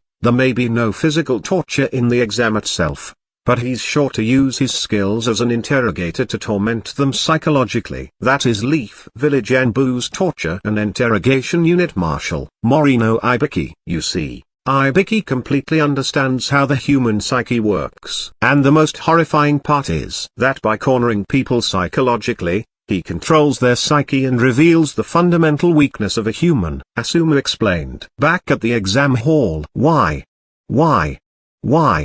Is this my punishment for getting reincarnated? Naruto thought as he was frantically thinking of a plan. You there? What is your number? Ibiki asked as he pointed towards Sakura. At his point Sasuke also saw Sakura standing up. Sasuke almost fell off his desk from receiving such a shock. What the hell is Sakura thinking? Even my Sharingan is useless against this kind of stupidity. Sasuke thought as he looked towards Naruto. Naruto at this instant stood up. Is this a joke? He asked. Dot. Dot. Dot. Dot. Dot. Dot. Dot. Dot. Dot. Dot. Ibiki turned towards Naruto who faced him with a glare. What do you mean? He asked with a grim expression. Sasuke and Sakura were both stunned at this new development. What do I mean? Naruto asked as he gave a one-eyed look towards Ibiki. Dot. Dot. Dot. Dot. Dot. Dot. Look at my answer sheet, Naruto showed proudly to Ibiki. It looks complete. What about it? Ibiki asked with a puzzled expression. It's way too easy, Yana, Naruto complained. Is that all? Ibiki asked, feeling irritated. I don't want the 10th question to be too easy. It's like all of you are underestimating me. So don't you dare underestimate me, because I won't quit. After all, I'm gonna become Hokage, ya know, Naruto declared. Meanwhile, Sakura also sat down quickly, realizing that she had almost committed a major blunder. Good thinking, Naruto, you literally saved us from a major disaster, Sasuke screamed in his head, almost feeling all of his burdens lifted away. I'll ask once again. It's a choice that will alter your life. If you want to quit, now is your chance, Ibiki asked once again. Meanwhile, Naruto thought, I have seen him do interrogations as a Hokage before, but damn it, this guy is really good. He almost forced me out of the exam without doing a damn thing. Naruto looked at Ibiki with confidence. Ibiki looked around, seeing everyone is high spirits. What a kid. He raised up everyone's morale just by saying a few words. 78. Huh? Much more than I expected, Ibiki said as he walked forward. Looks like it's going to be the same no matter how I push it. Ibiki then looked towards the sentinels, all nodding towards him, trying to convince him to move to the next stage. I like your determination, Ibiki announced. Then for those who are all here, the first exam. You have passed IT. Wait a minute. Sakura stood up at this moment. What about the 10th question? Sakura asked curiously. There wasn't a 10th question in the first place. In fact, your decision of willing to stay back was the 10th question. Wait, Temari interrupted. Then, what were all those 9 questions for? It was just a waste of time, Temari argued. Not a total waste though. The objective of the 9 questions were already accomplished. To test your individual ability to gather information. Ability to gather information? Temari asked Ibiki to explain to all the people present in the room the meaning of the test and why he came up with it. He then removed his full headband protector as he revealed his burnt head, which looked like it had nerves protruding on its surface. Ibiki recounted his past, explaining how information gathering was vital for missions and how much of a great role it played. Ibiki continued, for those of you who chose to take on the question, you can say that you have successfully answered the difficult 10th question. You shall be able to take on the adversity that may lie in your way. You've passed through the gate. results. The first exam for the Chunin exam has been completed. I wish you all well, Ibiki concluded. Crash. A windows broke upon which a huge ball entered the hall, opening up to reveal a woman who then threw kunais to all four corners, creating a screen out of the ball of cloth. The screen revealed the words "Welcome to stage 2 of Chunin exam. This isn't the time to be celebrating. I'm the proctor for the second exam. Mitrashi Anko. Let's move on to the next stage. Follow me." Anko commanded, only to see a bunch of people staring at her as though she was an idiot. "You're early once again," Ibiki said as he stepped from behind the screen. 78. Anko counted. "Ibiki, you let 26 teams slide. Either the first exam this time around was too easy or you've grown soft," Anko commented while facing Ibiki. "It seems like this time there are a lot of excellent candidates." Well, all right, I'll drop more than half of them in the second exam," Anko announced. "More than half?" Sora was shocked. "I'll give you the details tomorrow. We'll be changing locations, so get information from your Jounin about the location and the time. That's it. You're dismissed." Outside the exam hall. "What was that, Sora?" Sasuke asked as he approached her. "What was what? You almost had us thrown out," Sasuke complained. "I thought Naruto would have not answered the paper at all." "It doesn't matter now. You'd better not slow us down in tomorrow's exam," Sasuke said as he left the place. Later that evening in the exam hall, Ibiki went around collecting papers. "This one is the yellow-haired kid's, right? Uzumaki Naruto." At this moment Ibiki's hands started trembling. This is. Ibiki ran to the exam department. "Call in the sentinel for the third row immediately." "Yes sir," the man announced as he ran inside. "Morino-san, what is it?" A man in white dress came out. "Manabu, do you have the paper in which noted down those who cheated?" "Yes." "Does it contain the name Uzumaki Naruto?" "No." "Okay. Also bring me the paper of the decoy examinees that we deployed at once," Ibiki commanded. About an hour later, in the Hokage's office. Knock, knock, knock. "Coming," Hiruzen said. The door opened, revealing a tall man in black long coat. "Ibiki, what is it?" "Hokage-sama, this is the paper of a particular examinee by the name Uzumaki Naruto, and here is the paper of the decoys that we had placed in the hall," Ibiki said as he handed over the two papers. Hiruzen compared the two papers. "Naruto's answers are a bit advanced with a good depth to it. None of the examinees were able to provide such answers," Ibiki added. "I understand," Hiruzen said as he handed over the papers. "What should I do?" Ibiki asked. "Just continue the exams for now. I'll see if it requires my attention in future." The next day, the team got the information from Kakashi and reached the location of the second stage of the exam. Anko faced the group of ninjas as she started explaining. "This is the location for the second exam, the 44th training field, also known as the Forest of Death. Before we start the second exam, I have to pass this out to you," Anko said as she took out a bunch of papers. "These are consent forms. Before you can take part in the test you have to sign this.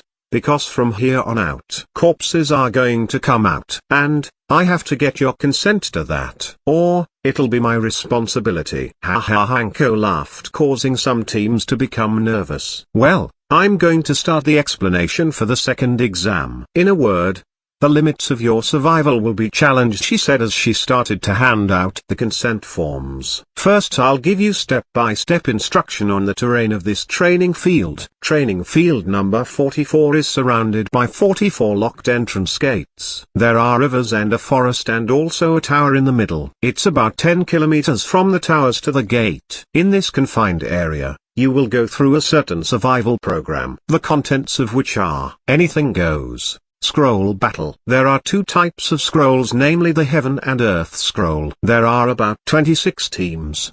13 teams will get the Heaven scroll and the other 13 the Earth. Only those teams that have one of both Heaven and Earth scroll will be allowed to enter the tower. For this second exam the time limit is 120 hours 5 days. It's a survival exam, so be self-sufficient. According to the rules, You cannot give up midway. I want you to spend your 5 days in the forest. Anko smiled. Moving on. Here are the conditions for disqualifications. Number 1. If all 3 members of the team can't make it to the tower with heaven and earth scrolls within the time limit. Number 2. If a team loses a member or if a member became incapacitated. Number 3. Absolutely do not look at the contents of the scrolls until you have reached the tower. That is all for the rules, though I do have one more thing to say. Don't die. Submit your consent forms by the collection stalls and pick your gates. All the gates will open simultaneously at 2:30 p.m. That is all. Anko concluded, upon which everyone went to fill up and submit their forms. Soon it was 2:29 p.m. Naruto,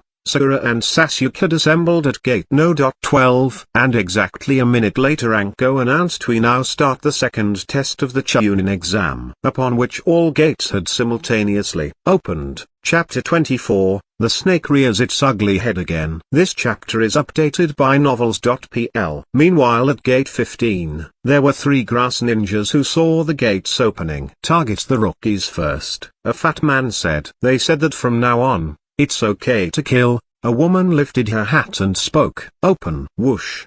The sounds ninja team started running in. Look for the brats, the woman said as the trio suddenly increased their speed. A few minutes later, wait. Naruto screamed. Sasuke and Sakura stopped. Naruto turned towards a particular direction as he looked towards a treetop. So which one do you have, the heaven or the earth? Crap. A man in pale yellow colorful bodysuit with a mask flew out trying to flee away. Naruto vanished from his spot. He reappeared behind the man as he pinned him down. Speak, Naruto said in a cold voice. It's unlucky. I came on my own to conceal my presence, but that became my enemy. Conceal your presence? Naruto asked in a mocking tone. Your aura pretty much screamed to me that you were hiding. Meanwhile Sakura had a bewildered expression on her face. There was a person hiding. How did Naruto find out? Sakura asked Sasuke. He is a sensory type, Sasuke explained as he turned back towards Naruto. Whoa, Sakura became surprised looking at Naruto in a different light. Even if I have the scroll you are looking for, it is not on me right now, the man spoke as he tried to struggle. I will let you go now, Naruto said, upon which the man ran in top speed away from the scene. Why did you let him go? Sasuke asked, seeing Naruto reappear in front of him. You heard him. He did not have the scroll, Naruto smiled back. The trio kept going forwards for a while until they came across an open spot. Naruto, Sasuke and Sakura sat down to take a break. Sasuke faced the group.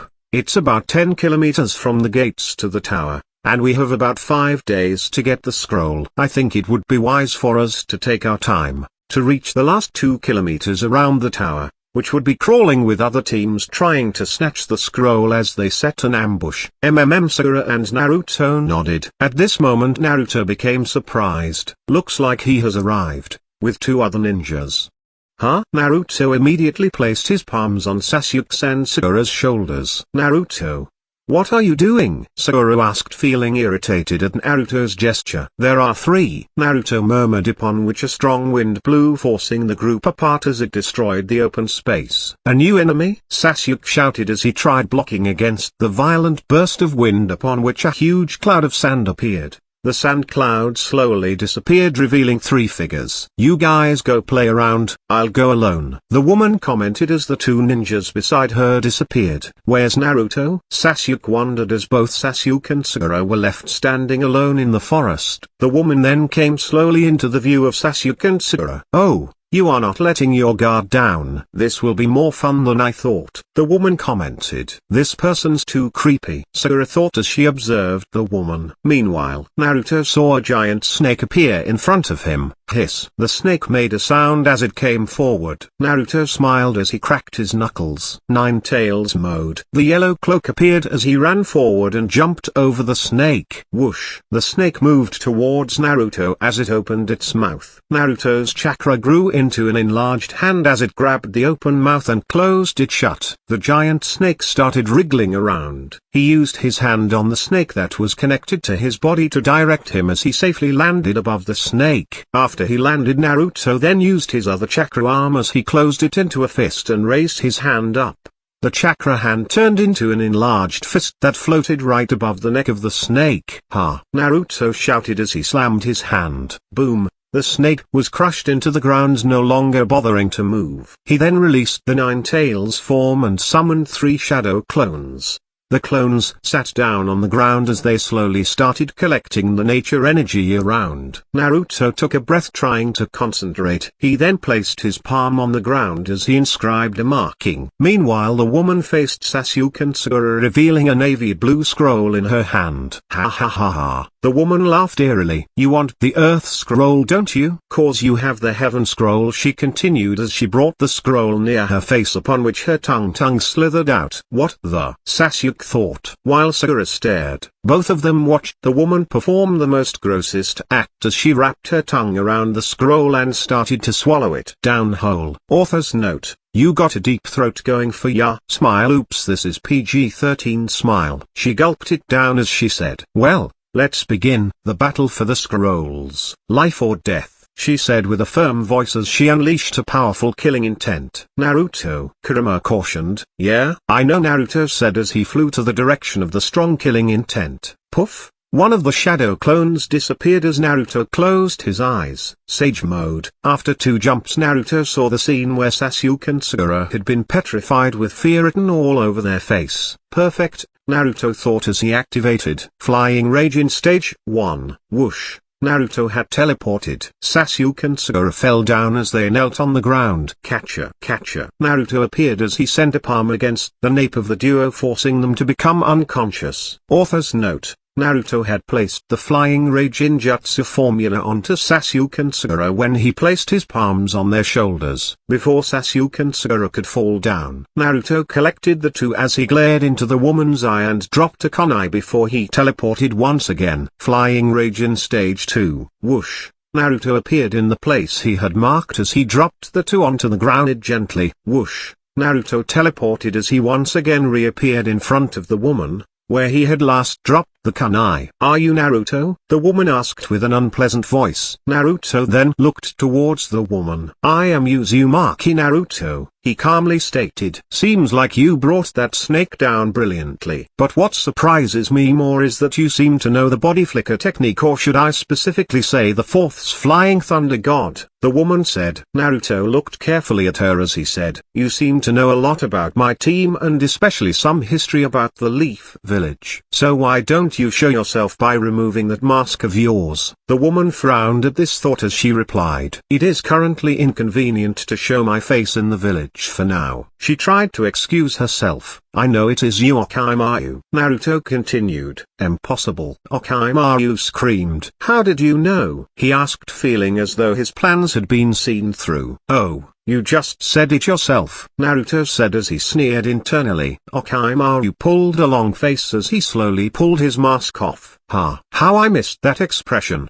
That is the most fitting expression Orochimaru had back before he changed. The one he has now is kind of hard to figure out as it reveals no emotions. Maybe he should have just stayed a bad guy, but I am here to turn him back once again. Naruto sighed as he thought. Now that you know me, I must silence you, Orochimaru said as he suddenly jumped towards the ground as he simultaneously converted his lower body to that of a snake's tail and moved around quickly. Nine Tails mode. Naruto activated as he started running away from Orochimaru. Orochimaru stopped for a moment as he sneered. Looks like my suspicions were correct. You are indeed the son of the 4th Hokage, Orochimaru said as he started moving around once again. Naruto kept dodging every time he got close as he jumped in another direction. Meanwhile, on the grassland beside the training field, 3 examiners stood by a graveyard. There are 3 corpses, one of them spoke. This is some kind of ninja art, isn't it?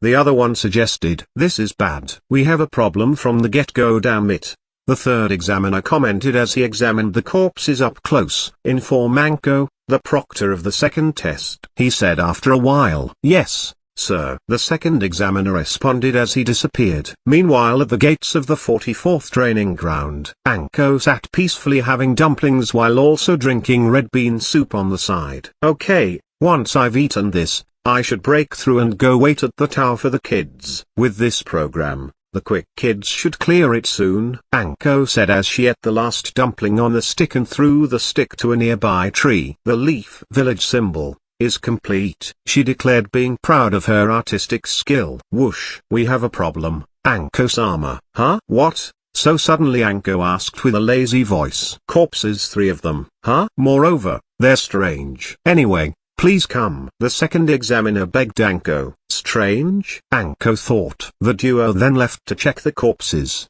Chapter 25. ANBU is late. This chapter is updated by novels.pl. Soon Anko and the second examiner arrived at the graveyard. I checked their possessions and identifications. They are ninjas from Grass Village registered in the Chunin exam. But, as you can see, the first examiner reported to Anko, they have no faces. Anko filled in. They're smooth and flat like they melted away. Anko felt her neck heavy as she lifted her hand to feel the area where she had her curse mark. Soon she started sweating at the sight as she continued to observe the corpses. Without a doubt, this jutsu is that man's. Why is he at this test? Anko thought anxiously. Show me the ID photos of these Grass Village ninjas. It's on their applications, right? Anko asked. Yes, the second examiner affirmed as he provided the IDs. Anko took a look at the photos as she focused on the one with the woman. So, this one's face was robbed, Anko concluded as she turned back towards the examiners around her and ordered. Communicate this to Lord Hokage right away. Make a call for action to the ANBU Black Ops to assemble more than 2 squads to the Forest of Death. That guy has come to the Leaf Village. Meanwhile, back in the Forest of Death, Naruto faced Orochimaru as he kept dodging the attacks one after another. Damn it.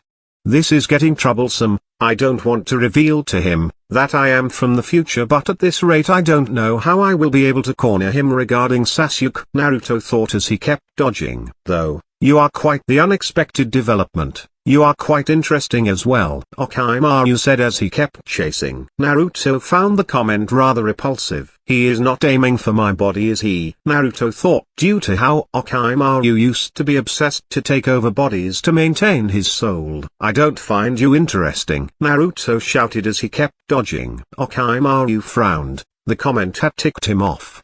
He got up and stretched his neck until it was some meters long and then opened his mouth. Soon, a snake came out as it opened its mouth as well, revealing a sword tip. Hidden jutsu, Sword of Kusanagi, Longsword of the Sky. Orochimaru then aimed with his face as the sword chased Naruto along a straight path. Almost when the sword reached his body, Naruto caught hold of it using his chakra hands and the sword continued to drive till they hit a tree. Impossible. Don't tell me you have a full control over the 9 tails chakra, Orochimaru exclaimed. What about it? Naruto asked as he shoved the sword aside, causing Orochimaru to feel the tremors after it had struck a nearby tree, almost cutting it down. Naruto then ran towards Orochimaru. This troublesome kid is changing all of my plans. I need to find Sasuke fast, Orochimaru thought. Hidden jutsu, Body replacement. Orochimaru withdrew the sword and came out of his own mouth as he escaped the other direction. Naruto chased after Orochimaru, after which they came to a standstill. Tell me where that boy is,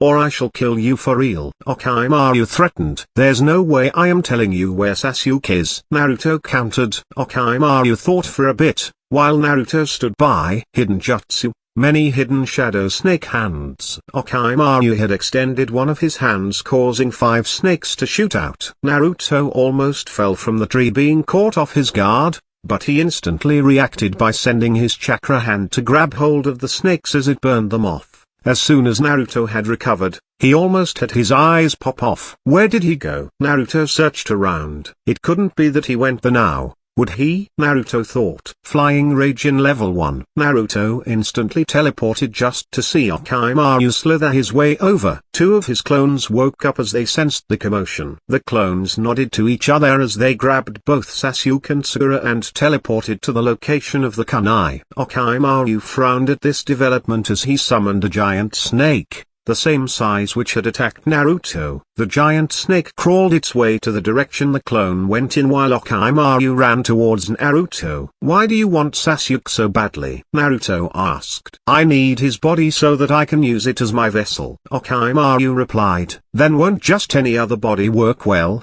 in its place. No, it has to be Anu Akaiha's body, Okaimaru argued as he stopped for a moment and bit a finger from both hands. Summoning technique. Formation of 10,000 snakes. Poof! A smoke appeared, after which a horde of thousands of snakes advanced towards Naruto. Naruto bent down towards the ground as he stood on all four limbs. The cloak expanded as 10 extra arms extended, each having small rotating chakra orbs. Rasengan. Meanwhile, the giant snake appeared a few meters away from the group of four. One of the clones ran towards the snake. Sage mode. Giant Rasengan. Boom. The ground reverberated, causing such commotion that Sasuke and Sakura almost felt their consciousness kick in. Sasuke's expression twisted as he felt like waking up from a nightmare. Naruto, clone, nearby, almost felt his heart jump out as he rushed towards Sasuke and hit him on the nape again, knocking him straight out. That was close, Naruto said as the other clone walked towards the trio. The battle between Naruto and Okaimaru continued as Naruto launched a barrage of Rasengans, causing the snakes and the nearby trees to be wrecked. At this moment, bang! Shikamaru heard a sound as he turned towards the place it had originated from. Shikamaru, what was that? Ino asked. Num. Chuji kept eating chips as if not being bothered at all. Probably some battle between the other teams. Best not get involved with it, Shikamaru said as he tried to walk away. As he was walking, Shikamaru stopped as he looked towards the battle again. What is this uneasy feeling? Shikamaru thought. This is bad. The battle is causing too much commotion. I can't have people stop me right now. Before I have even planted the curse mark on him, I am sure someone must have noticed those 3 corpses by now. They would have probably sent more than just one team of ANBU Black Ops, Okaimaru thought as he kept fighting Naruto. They had been in a stalemate for almost an hour. Naruto kept fighting, hiding his other abilities as he wanted to hold them secret for any unexpected situations. Revealing Sage mode to Okaimaru, who knew it too well, and even the Sage of 6 Paths mode might either make him insane or retreat in fright. The duo could not unleash any large-scale abilities like summoning Manda or Gamabuntu or Naruto using his Beast for 9 Tails mode, as it might alert those nearby and suspect over Naruto for even being able to stand up to a legendary seinen at the age of 14. Naruto and Okaimaru breathed heavily as they stood on a treetop. Who is your sensei? It is supposed to be Hatake Kakashi, right? Okaimaru asked. Okaimaru, you'd better leave Sasuke alone, Naruto said. Damn it. Okaimaru frowned. He looked towards Naruto before sinking into the ground. Sasuke will eventually be mine. Okaimaru snickered as he left. Naruto heaved a sigh of relief knowing that the battle for today was finally over. As he turned around, stunned to find Shikamaru looking at him. I see you had a troublesome day. Shikamaru, Naruto said as descended and walked over. You heard what we spoke just now? Yes. Shikamaru, I cannot explain this right now. How about we meet up tomorrow by the river or maybe at the tower? I'll tell you then. Your wish, but let me know if it is a burden for you, Shikamaru said as he walked back. Naruto stood at the same place for a few minutes more as he thought. Shikamaru was my advisor back in that world. Should I tell him about me having reincarnated? Whoosh. 3 men wearing ANBU uniform appeared in front of Naruto. You there?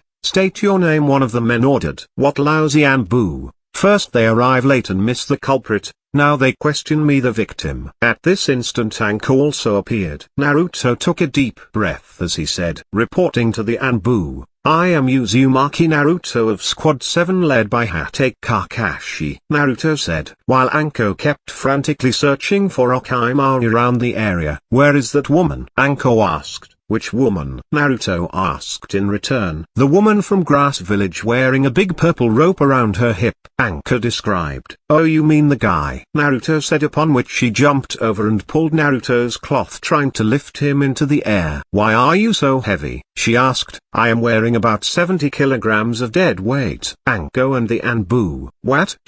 Question mark. Are you kidding me? Anko asked, almost feeling like losing her mind. Forget that. How did you meet him? How did you survive in the first place after meeting him? Where did he go? Anko kept asking questions after questions. Hey lady, I am the victim here. Why did you guys take such a long time? I fought him for almost an hour, you know. He just suddenly escaped by disappearing into the tree branch, the Naruto said as he pointed towards the branch. At this point Anko knew it was hopeless. Anko turned around as she looked at Naruto. You said you fought him over an hour? Anko asked, feeling like the world was not making sense anymore. Chapter 26. Grudges and Sufferings. This chapter is updated by novels.pl. Listen lady, I need to go back and meet up with my team, we're participating in the exam ya know. Naruto replied, intent on leaving. Wait. Anko tried to call out but Naruto had already left. The ANBU members turned towards Anko. Orochimaru is an S-class criminal.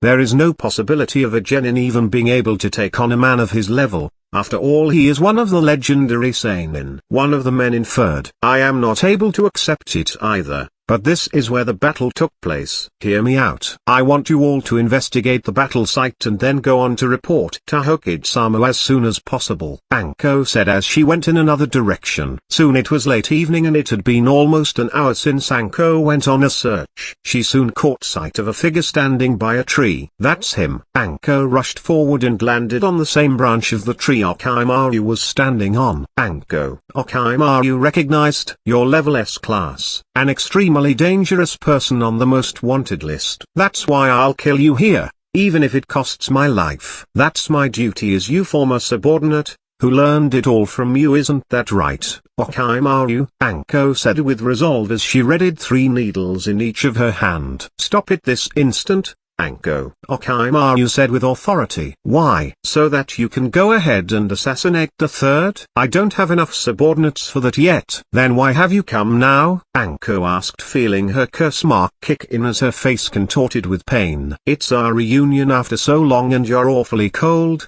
Orochimaru said as he walked towards her. I've heard of some excellent ninjas in this village, so I'd put dibs on it. But who knew a progeny of the fourth would stand in my way? It's kind of an unexpected twist you would come across in a story though. Orochimaru sulked. But fighting with the kid, he is a pure genius. Too sad the kid was not a new Uchiha. That boy is the son of the fourth Hokage. You fought with him? Anko thought back to Naruto's words and still found it hard to believe. Yes, and not only that, the brat is in full control of the Nine Tails. He also is capable of using all the Fourth's techniques, the Flying Thunder God, the Rasengan. Orochimaru praised Naruto. Meanwhile, Anko still suffered from her pain. Orochimaru bent down as he looked into Anko's eyes. Are you feeling jealous that I am replacing you, Anko? Are you still holding a grudge that I used you and threw you away? The kid I am looking for has much more potential than anyone I have ever encountered. For one thing, he inherited the Uchiha ability. He has beautiful features and is a vessel who can become my heir. Orochimaru felt a sense of euphoria as he talked about Sasuke. Orochimaru turned away from Anko, intent on leaving. I may have failed today, but the kid will eventually be mine. Be sure not to cancel this test. 3 people from my village are also under your care. Make me enjoy it. But if something happens to deprive me of my fun, you can consider it the end of the leaf, Orochimaru said as he left the scene. Naruto went hunting in the nearby grassland after leaving his clones to take care of Sasuke and Sakura. He killed a boar and also caught a few fish on the way back. Perhaps I could use the flying Raijin technique to teleport to my house, then transform into a random guy and eat a Takiraku, after which I can come back here. That way it would not be considered leaving the test and I can still get good food. Naruto thought as he walked back to where the duo were. Soon Sasuke and Sakura woke up to find Naruto was roasting the boar and the fish he caught while he sat near the bonfire. Naruto turned towards them at this moment. Good evening you guys. At this moment Sasuke remembered back to when he and Sakura faced the snake woman alone. Sasuke ran up to Naruto. What happened? How did you find us? What happened to the snake woman? Yeah, Naruto, what happened to her? Did you rescue us? Sakura also asked. Naruto smiled as he handed over the fish which was on a piece of branch to both Sasuke and Sakura, gesturing them to sit down. You see, the scene changes to Shikamaru, who slept on the ground staring at the stars in the sky. Shikamaru kept wondering, what happened today? Who was the guy with Naruto? Why does he want Sasuke's body? How did Naruto fight with him? The sound from before was no mere coincidence. That battle must have been definitely hard. Judging by the destruction of that battle site, one could easily conclude it as a fight between jounins. Shikamaru kept thinking, but he couldn't come up with anything. So you are saying that the ANBU guys rescued us? Sakura asked with concern. Yeah. It turned out to be that he was a wanted ninja or something. Naruto continued as he ate his fish. Sasuke also ate the fish while he kept staring at Naruto. Something does not add up. Naruto getting up earlier than us is also okay. But what happened back then? Sasuke thought back to the scene when he tried to wake up after he was already knocked out once, only to fall unconscious again. I am pretty sure I saw Naruto at that time. Sasuke got really angry as he stood up. Naruto, why don't you tell us the truth? Sasuke, what happened? Sakura asked. I'm asking you, Naruto. I saw you knocked me out. What is the truth? Sasuke asked once again. This time Naruto knew he had messed up. Sasuke, Naruto murmured. What do I tell him? Now, chapter 27, explaining. This chapter is updated by novels.pl. In a forest somewhere below the trees, there were 5 people. 3 kneeled down to the other. Orochimaru-sama, the trio respectfully called him. I hope you remember what your mission is. Yes. Avoid the yellow-haired one named Naruto and challenge the one named Uchiha. Remember, do not engage the yellow-haired one at any cost. You are dismissed, Orochimaru said, upon which the trio sound ninjas left the scene. Orochimaru-sama. What is it, Kabuto? Is that kid really that powerful? Are you doubting my abilities? Orochimaru showed a wicked smile as he stared at Kabuto. No, forgive my insolence. Kabuto, be extremely careful when you try to interact with Naruto's group again. Also please make sure that the group that just left follows my orders. Orochimaru said as he turned away. Uzumaki Naruto, Kabuto said as he removed his ninja info card. Looks like he is on par with the legendary seinen, at the mere age of 14. The scene shifts back to Sasuke staring at Naruto. Sasuke, Naruto stammered at this moment. Naruto, what? Sasuke said. Is it true? Sakura asked, adding more pressure onto Naruto. Sakura, could you please excuse us? I want to speak with Sasuke alone, Naruto said. Sakura felt unsatisfied as she looked towards Sasuke. Naruto, you said we are a team, right? Sasuke asked. Sakura will stay here, Sasuke said as he held Sakura's hand. Sakura at this moment was on cloud 9. As she went into a daydream, forgetting everything around as she looked towards Sasuke. Sasuke, this matter is a bit too sensitive, I'm afraid. Naruto continued. Naruto, I'm getting pissed by the moment. Sasuke pressured Naruto once again while Sakura kept staring at him. I'm afraid this secret also affects Itachi, Naruto said, causing Sasuke's expression to twist with rage. What do you mean by that? Sasuke's voice became more firm at this moment. Naruto started walking away as he gestured Sasuke to come closer. Sasuke also followed Naruto, leaving Sakura with herself while she was still dreaming in Otherworld. You see, I came from the future, Naruto said as he looked towards Sasuke. What do you mean? Sasuke asked. I'm sure you would have noticed my change from the last week of the academy to the past few days. Sasuke, regarding this I still can't say anything right now, as I plan to meet Shikamaru by the river tomorrow morning. Okay then, you said there was something about my brother. What was it? Sasuke, about your brother Itachi. I'm afraid I can't tell you about him either,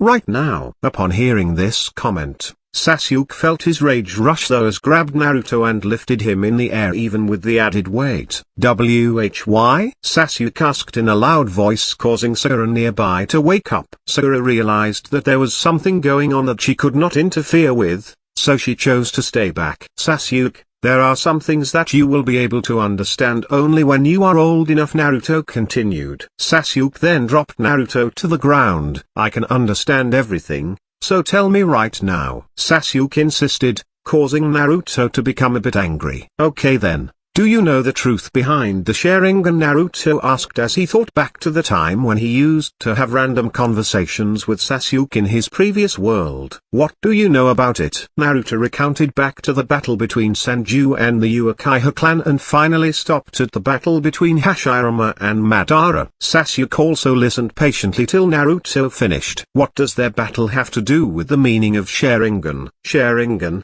When a new Uchiha who has known love loses it, their brain releases a special chakra that affects the nerves connecting the eyes.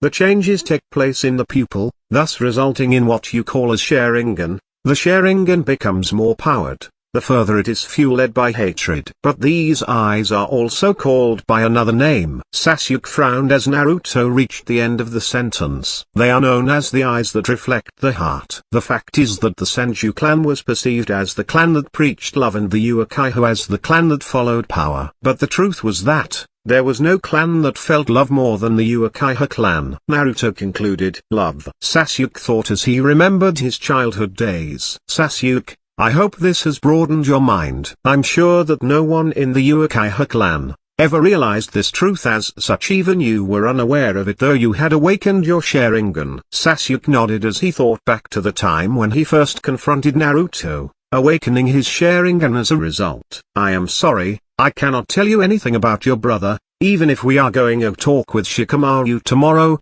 But I can tell you this, I will tell you the truth about your brother, if you defeat me in battle one day. Sasuke looked towards Naruto feeling hope rise up in his heart once again, as he regained his former expression of arrogance once again. Prepare to lose, Sasuke said as he walked back. Do you believe that I am from the future? Naruto asked again. For Sasuke smiled as he went back to eat. 2 hours after the test had begun. Hey, we're the first? Kiba asked as the group entered the tower. No, I sensed someone a little while ago, Shino said. More importantly, is Akamaru okay? Hinata asked as she comforted Akamaru who hanged on Kiba's jacket. He's been scared ever since then. Now that you mention it, what did Akamaru say before? Shino asked as he turned towards Kiba. Oh, Akamaru said it was dangerous because that guy with the gourd on his back was about to kill that big guy. At this time another group approached the staircase in the tower. Sheesh. Just like I thought, there's no other place to go. Kankuro complained. They've already made us wait for half a day. How much longer do we have to wait? Temari also complained as their team climbed up the staircase. Gaara's team entered in, causing Kiba and the group to remain extremely wary,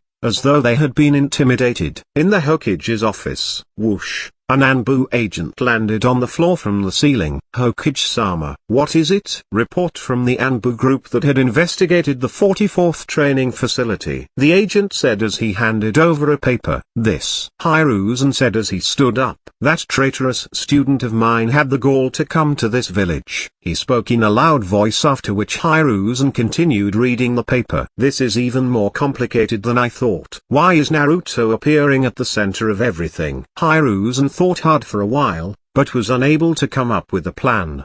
Hiruzen turned towards his subordinate. Go back to the tower, to see if there's any movement. I will come there in 4 days. Yes, the ANBU agent said as he flew back to the ceiling. First day of the test, late night in the highest floor of the tower. It's becoming a real disaster, but we can't cancel this test. Anko complained. What do you mean? The nearby ANBU agent asked. The door slid open as a man excused himself inside. What is it? Anko shouted. We're talking about something important. Excuse me, the man said. But the man stammered as he lifted a cassette into the air. Please take a look at this, the man said as he inserted the video cassette into the VCR. Ready? Here. Please take a look at the time, the man said as he pointed to the TV screen. Anko saw Gaara and his group enter the tower first.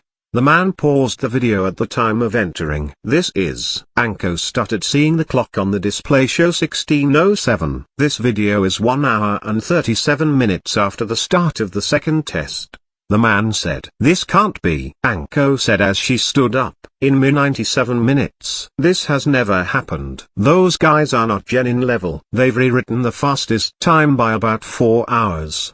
The man continued. It's about 10 kilometers from the test entrances to the tower. Ferocious animals, poisonous insects, the rugged forest road. Their team passed through all, but the brown-haired kid, there's not a single scratch on him. Anko muttered as she turned towards the windows and gazed outside. First the son of the 4th Hokage, now this. The exam this year is beyond ordinary. Chapter 28, Plans for the Future. This chapter is updated by novels.pl.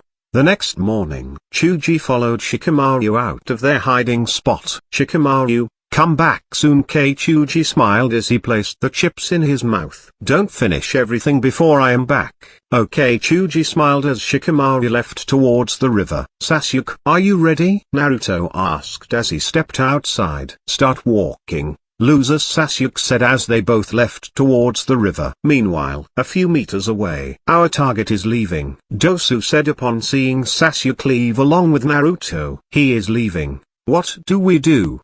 The girl asked. Should we stop them? The Zaku suggested. No, you all should stay put. Dosu and the others turned back at this moment. Kabuto-san, where did Shikamaru go? Ino asked as she saw Chuji. Probably went to meet a friend, Chuji said as he stuffed his mouth with more food. Naruto and Sasuke walked along the banks of the river as they finally met Shikamaru. Yo, Naruto greeted. Hey, Shikamaru waved back, while he was surprised to see Sasuke come as well. The trio gathered around some meters away. So Naruto, who was the Orochimaru guy from yesterday? Shikamaru asked. Shikamaru, before we continue, I need to tell you something. You're from the future? Shikamaru turned towards Sasuke, seeing no change in his expression. It's probably true then, Shikamaru thought. Naruto then started talking about how everything happened back in his world. So, the Fourth Ninja World War got started by this long-lost Uchiha who turned out to be Kakashi's teammate and worked together with a dead guy named Madara and sent the world to chaos while your team played a major role along with the others to save the world. Shikamaru concluded. Sasuke was shocked at Naruto revealing a whole bunch of stuff he never knew. You were my advisor back when I was the 7th Hokage, Naruto said to Shikamaru. He then turned towards Sasuke as he said, you were the brother who traveled the world and kept an eye on everything for me as I sat in the Hokage seat and watched over the village. Sasuke finally understood why Naruto revealed this truth to him and Shikamaru. Naruto, Shikamaru squatted down and joined his tigers as he reanalyzed the situation according to priority and then spoke. Right now, this Orochimaru guy who is one of the legendary seinen who wants to take Sasuke's body had appeared yesterday and you foiled his plans. From what you told me, looks like he's the type to never let go, right? Yes, Naruto affirmed Shikamaru's thoughts. Though the worst part is where the Sound Village is colluding with the Sand Village to destroy Konoha in the second part of the exams, where this Orochimaru will pretend to be the 4th Kazekage and kill the current 3rd Hokage, thus resulting in one of the legendary seinen's Tsunade to take over as the 5th Hokage. Shikamaru felt his head spin now that he was let in on a plan that involved the village's safety on the line. Alright, Naruto, right now we cannot do many things as we are in the first stage of the exam, so it is best to plan this out in the holidays that appears between the first and the second stage of the battle rounds. Until then Sasuke must not fall into Orochimaru's hands. Sasuke and Naruto both nodded to Shikamaru's idea. Naruto, I still find it hard to believe about everything you have said. But I trust you, Shikamaru said as he left. Naruto and Sasuke talked as they walked back to their camp. You said, I left Konoha for 3 years and even joined Akatsuki. Yes, Naruto nodded. Naruto, Sasuke called out. Thank you for saving me and Sakura yesterday. It's all right, Naruto said as he smiled back. It's been more than 3 hours, Gin complained. Patience is virtue, Dosu said as he kept checking the cave Sakura was hiding in. That's it, I won't take it anymore, Gin said as she walked towards Sakura. Someone is coming, Sakura noticed as she used her kunai to cut the rope beside her, which had unleashed a giant log right towards the girl. At this moment Dosu jumped in front of the girl as he emitted sharp sound waves from his gauntlet that destroyed the giant tree log to smithereens. What? Sakura calmed herself down as she took a deep breath. Genjutsu, Cherry Blossom World. Sakura unleashed her Genjutsu technique on the two and started running away. At this moment, Saku, who was watching the battle, saw his 2 teammates become stranded in one place while a girl in pink hair ran out of the cave. You're not going anywhere, Saku said as he jumped towards Sakura. Sakura stopped as she stared at the man making his way in. Boom! A hidden hole trap. Saku fell underground as soon as he landed upon the grass. Sakura started to run while they were all trapped. Damn it! She got away, Saku shouted. A few meters away,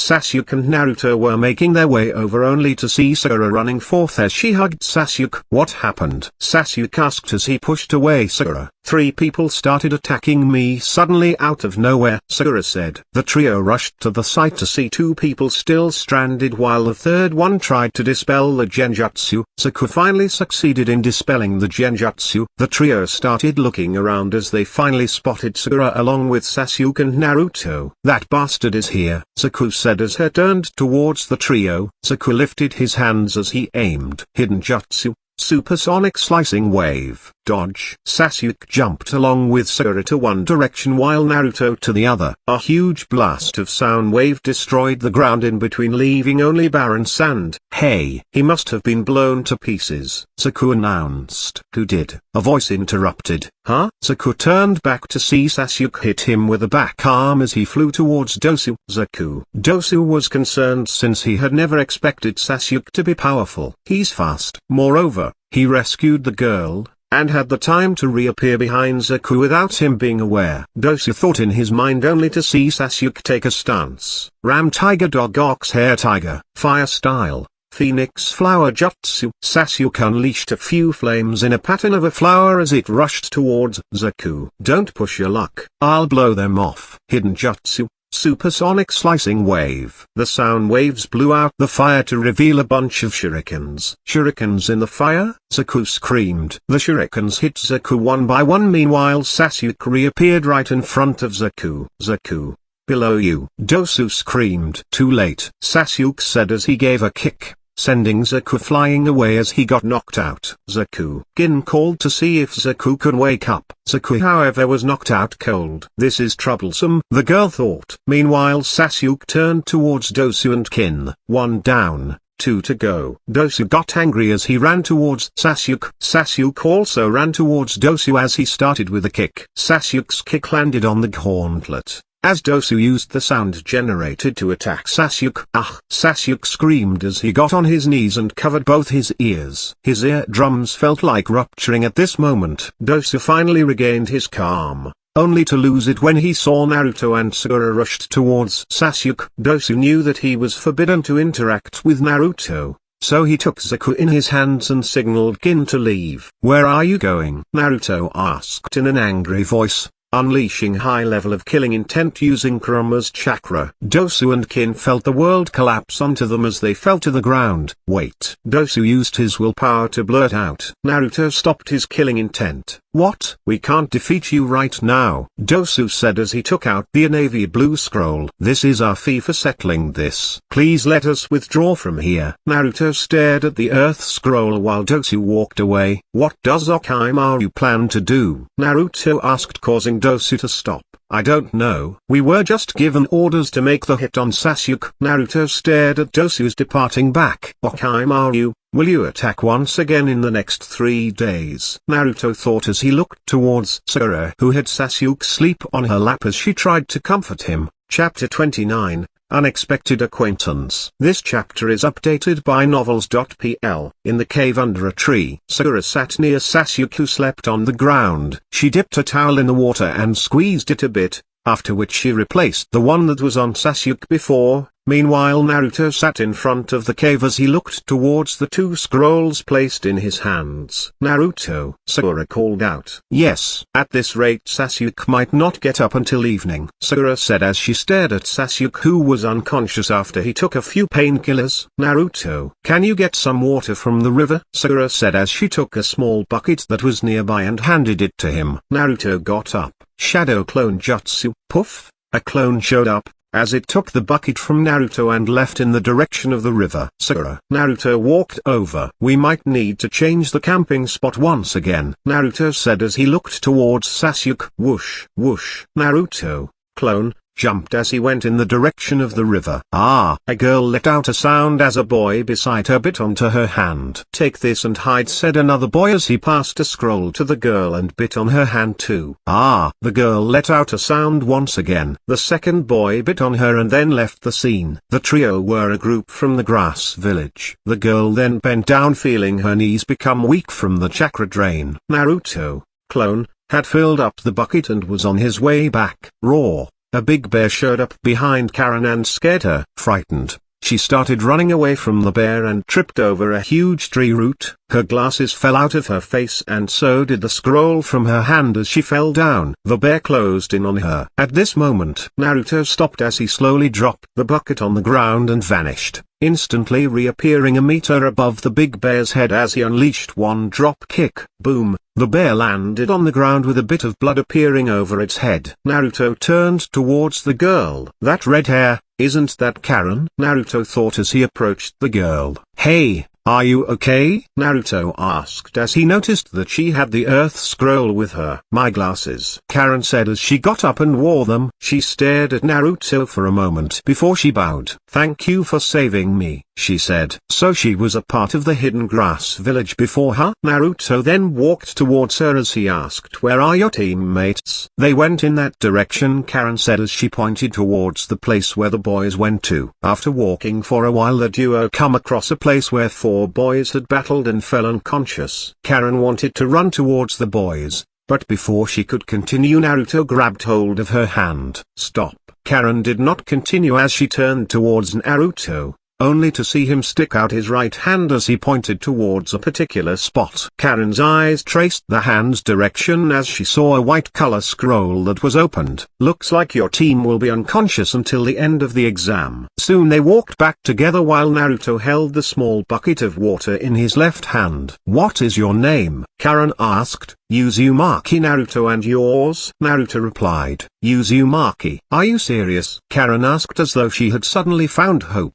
Why? My name is Uzumaki, Karen, she stated, causing Naruto to think back to how he had rarely spoken to Karen. Though he knew she was a Uzumaki, his clan was of no concern any longer as the Eri village had already been destroyed in the past. Oh, so you are an Uzumaki too, huh? Naruto said as he continued walking. But you don't have red hair? Karen asked. I took after my father. So, have you ever wondered what happened to the Uzumaki clan? Karen asked. After the Eri village was destroyed, my mom came to Konoha. After that there was nothing about the Uzumaki clan that had significant importance. Naruto said. Oh. Karen reacted as she felt sorrow again. Cheer up, Naruto said. There are some relations that go beyond blood, ya know. All you have to do is be patient as you search for it. Naruto smiled, causing Karen to become a bit infatuated. At this moment Sakura saw Naruto from the cave chatting happily with Karen. Feeling annoyed, she turned towards the original Naruto and glared at him, who had also witnessed the scene. I swear I don't know, Naruto said, feeling he had wronged. Here, Sakura.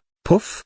The clone smiled as it disappeared after handing over the pail of water to Sakura. Meanwhile, Karen almost fell on her back after realizing that all this time she was hanging around a clone. Karen turned towards Naruto, who finally understood what was going on after his clone had transferred the information of what had happened upon its disappearance. Make yourself comfortable. Naruto smiled towards Karen. Naruto, who is she? Sakura asked. Karen, this is Sakura, a teammate of mine. And Sakura, this is Karen, a person who I saved when she was in trouble, Naruto said, after which Karen waved towards Sakura. Sakura replaced the water towel on Sasuke's head, while Karen observed Sakura's actions. Sakura also observed Karen, noticing the bite marks around her hand. Those bite marks. Sakura brought her hand towards Karen. Karen reacted by slapping her hand away. It is none of your business. You. Sakura felt annoyed as she took the towels by the side and left the cave to dry them outside. Is he your teammate? Karen asked Naruto. Yeah. An hour passed by. Sasuke made a sound trying to regain his consciousness. He turned around, cupping his ears with his hands. Sasuke. Sakura ran towards him. Does it still pain? She asked, to which Sasuke barely nodded. Make him bite my hand. Sakura turned back to witness Karen presenting her arm, which was covered in bite marks. I can heal him, Karen said, after which Sakura looked towards Naruto. Naruto nodded to Sakura, indicating her to go ahead. Sakura then lifted Sasuke and made him bite on Karen's hand. Karen reacted, while Sasuke slowly started gaining vitality to his expression. Soon, Sasuke had recovered as he turned around to see Naruto, Sakura and another girl by his side. Sasuke. Sakura screamed excitedly as she pounced on him. You finally woke up, Naruto added. Whoosh, whoosh, whoosh, whoosh. 4 people jumped about in the night as they went through the forest, and soon they came across an empty spot. All right, we shall camp here, Naruto said. After which the group started setting up their equipments. Sasuke, let's go and hunt some beasts down, Naruto suggested, to which Sasuke agreed. The duo left, leaving Sakura and Karen alone. There was silence for a while before Karen turned towards Sakura. Naruto seems to be a nice guy, Karen said slowly. Sakura nodded as she arranged the backpack neatly. Naruto, who is that girl? Sasuke asked while they set traps for a beast. Oh, her name is Karen. Naruto introduced her and started to talk about who she was to Sasuke back in his world. She was also in the Akatsuki with me? Sasuke asked. Yes. Was she a strong fighter? More like a super nerd version of Sakura who would shamelessly stick with you,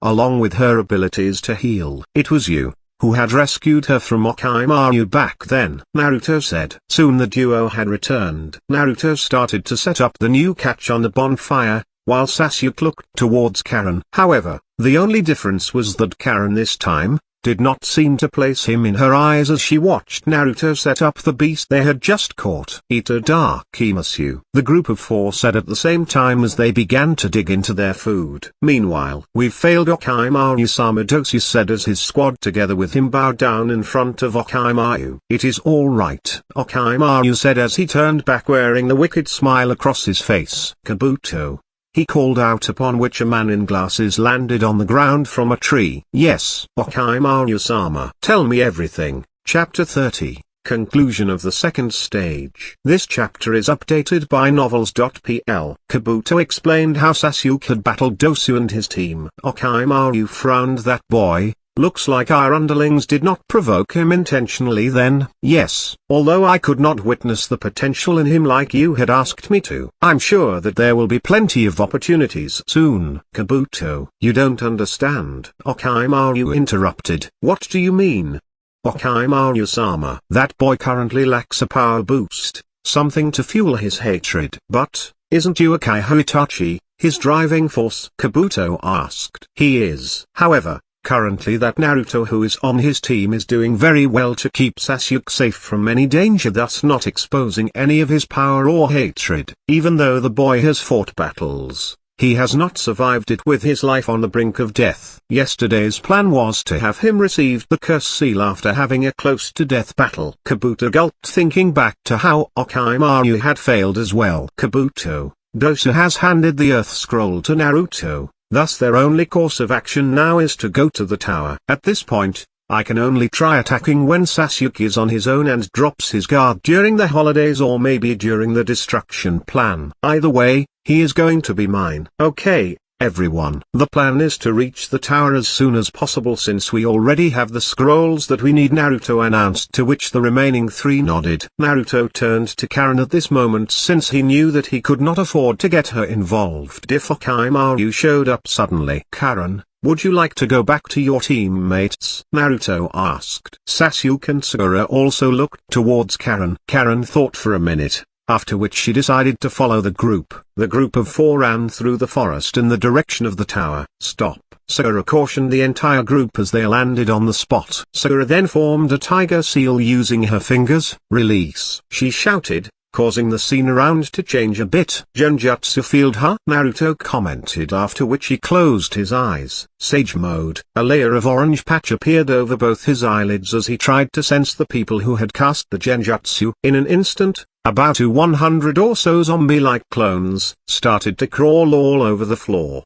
Sakura and Karen screamed, seemingly terrified of the scene. I have found the originals, but if these clones will not be undone even if I take them down, Naruto thought. I think it is time to test the jutsu then, Naruto murmured as he prepared a set of kunais. Naruto then threw the kunais towards the clones. Raise and flash super circle dance howl. Stage 1. Naruto disappeared into the crowd, cleanly slashing all the zombies apart as he arrived at the location of the originals. Crap. Not you again. One of the men spoke while the trio jumped off together. Sasuke, Naruto called out, and Sasuke nodded as he jumped towards the escaping three. Hidden taijutsu, Lion's Barrage. Sasuke launched a torrent of kicks as he spun in the air, knocking the three of them out. Sakura and Karen looked towards the duo, especially Naruto with wide open eyes. Let's go. Naruto said as the group left once again following their intended path. Soon they reached the tower. Sasuke took the scrolls from Naruto, towards the stall that was set up for collecting them. Leaf Village's Genin Squad 7, Uzumaki Naruto, Uchiha Sasuke, and Haruno Sakura have passed the second stage of the Chunin exams. Time of clearance, 66 hours. Please report to your assigned room on the second floor. You are requested to come and collect your scrolls once again at the 120th hour, following which you are to open your scrolls at the same time. You are now dismissed, the man in the stall said, after which Karen approached him by herself. Karen reported what had happened to the man. By the rules of disqualification in the second stage of the Chunin exam, Squad 4 from the Hidden Grass Village consisting of Uzumaki Karen and her two teammates are disqualified. Please report to the room on the highest floor, where further instructions will be intimated, the man said, causing Karen to frown as she left towards the highest floor. 2 days passed, during which Sasuke, Sakura, and Naruto trained for a bit as they hunted for beasts together. Let's open the scroll, Naruto said. Both Naruto and Sakura opened it at the same time and threw it to the floor. Intelligence, the highest room of the tower. A man on the TV screen communicated. Anko-sama, 21 second exam finishers have been confirmed. As for the third exam, according to the regulations of the Chunin exams, preliminaries are planned for the first time in 5 years. The second exam is over, the man reported as the message came to an end. The third Hokage has also watched the message play along with Anko. Hiruzen took a breath before he started to speak. For the time being, continue the exam as is, but while keeping an eye on his movements, Hiruzen said as he left the room. Yes, Anko affirmed. The scene shifts to a huge hall with two humongous hands depicting the tiger hand seal. The Hokage and the 7 Jounin leaders stand behind him while 4 examiners on both his left and his right sides accompanied him. Anko started speaking in a loud and clear voice as she looked towards the 21 Genins gathered in front of her. First off, congratulations on finishing the second exam. Meanwhile, Chuji started to rub his growling stomach as he said, I'm feeling hungry. While Shikamaru looked towards where Naruto and Sasuke stood. Sasuke and the others have passed, too, Ino chirped. Of course. Shikamaru nodded as he turned back to Anko, back where the Jounins stood. Your team didn't do too bad. I guess they were lucky. But as long as my team is around, they can't go any higher. Gai looked towards Kakashi. Huh? Did you say something? Kakashi asked. Oh my god, Gai screamed in his head. Meanwhile, Hiruzen stared at Naruto and then towards Orochimaru, who was dressed up as a Jounin that led his Sounds ninja team. Just how powerful is Naruto to take on Orochimaru?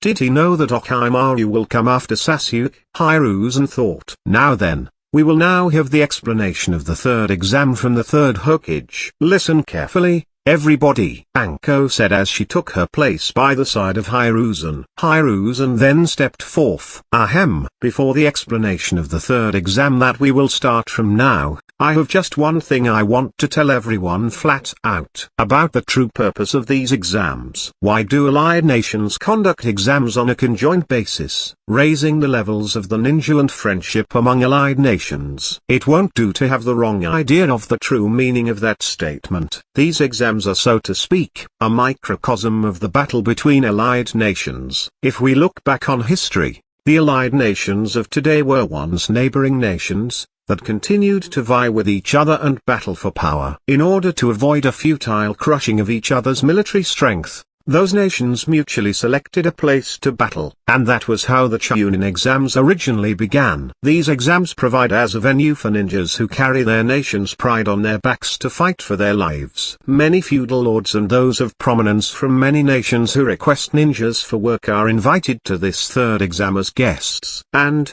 the feudal lords and head ninja of each village of the nations will watch your battles. If the gap in national power becomes unbridgeable, the strong nations are inundated with job requests. The requests of nations deemed weak, on the other hand, decline. Nth withal, we can exert pressure upon each neighboring nation. That is to say, just how much military strength our village is developing and has. The village's strength is the ninja's strength. And the true strength of the ninja is created only in a fight for one's life. This exam is a place to see the strength of home country ninjas and a place to display this as well. It is because it's an exam where you truly fight for your life that this has meaning. It's for this very reason that you forerunners fought in this exam, a dream worth striving for. It is a custom, where balance is preserved by fighting and removing life. This is a fight for life with the pride of the village and one's dream on the line. That is what the Chunin exam is all about. Hiruzen concluded upon which a ninja landed beside him. Hokage-sama,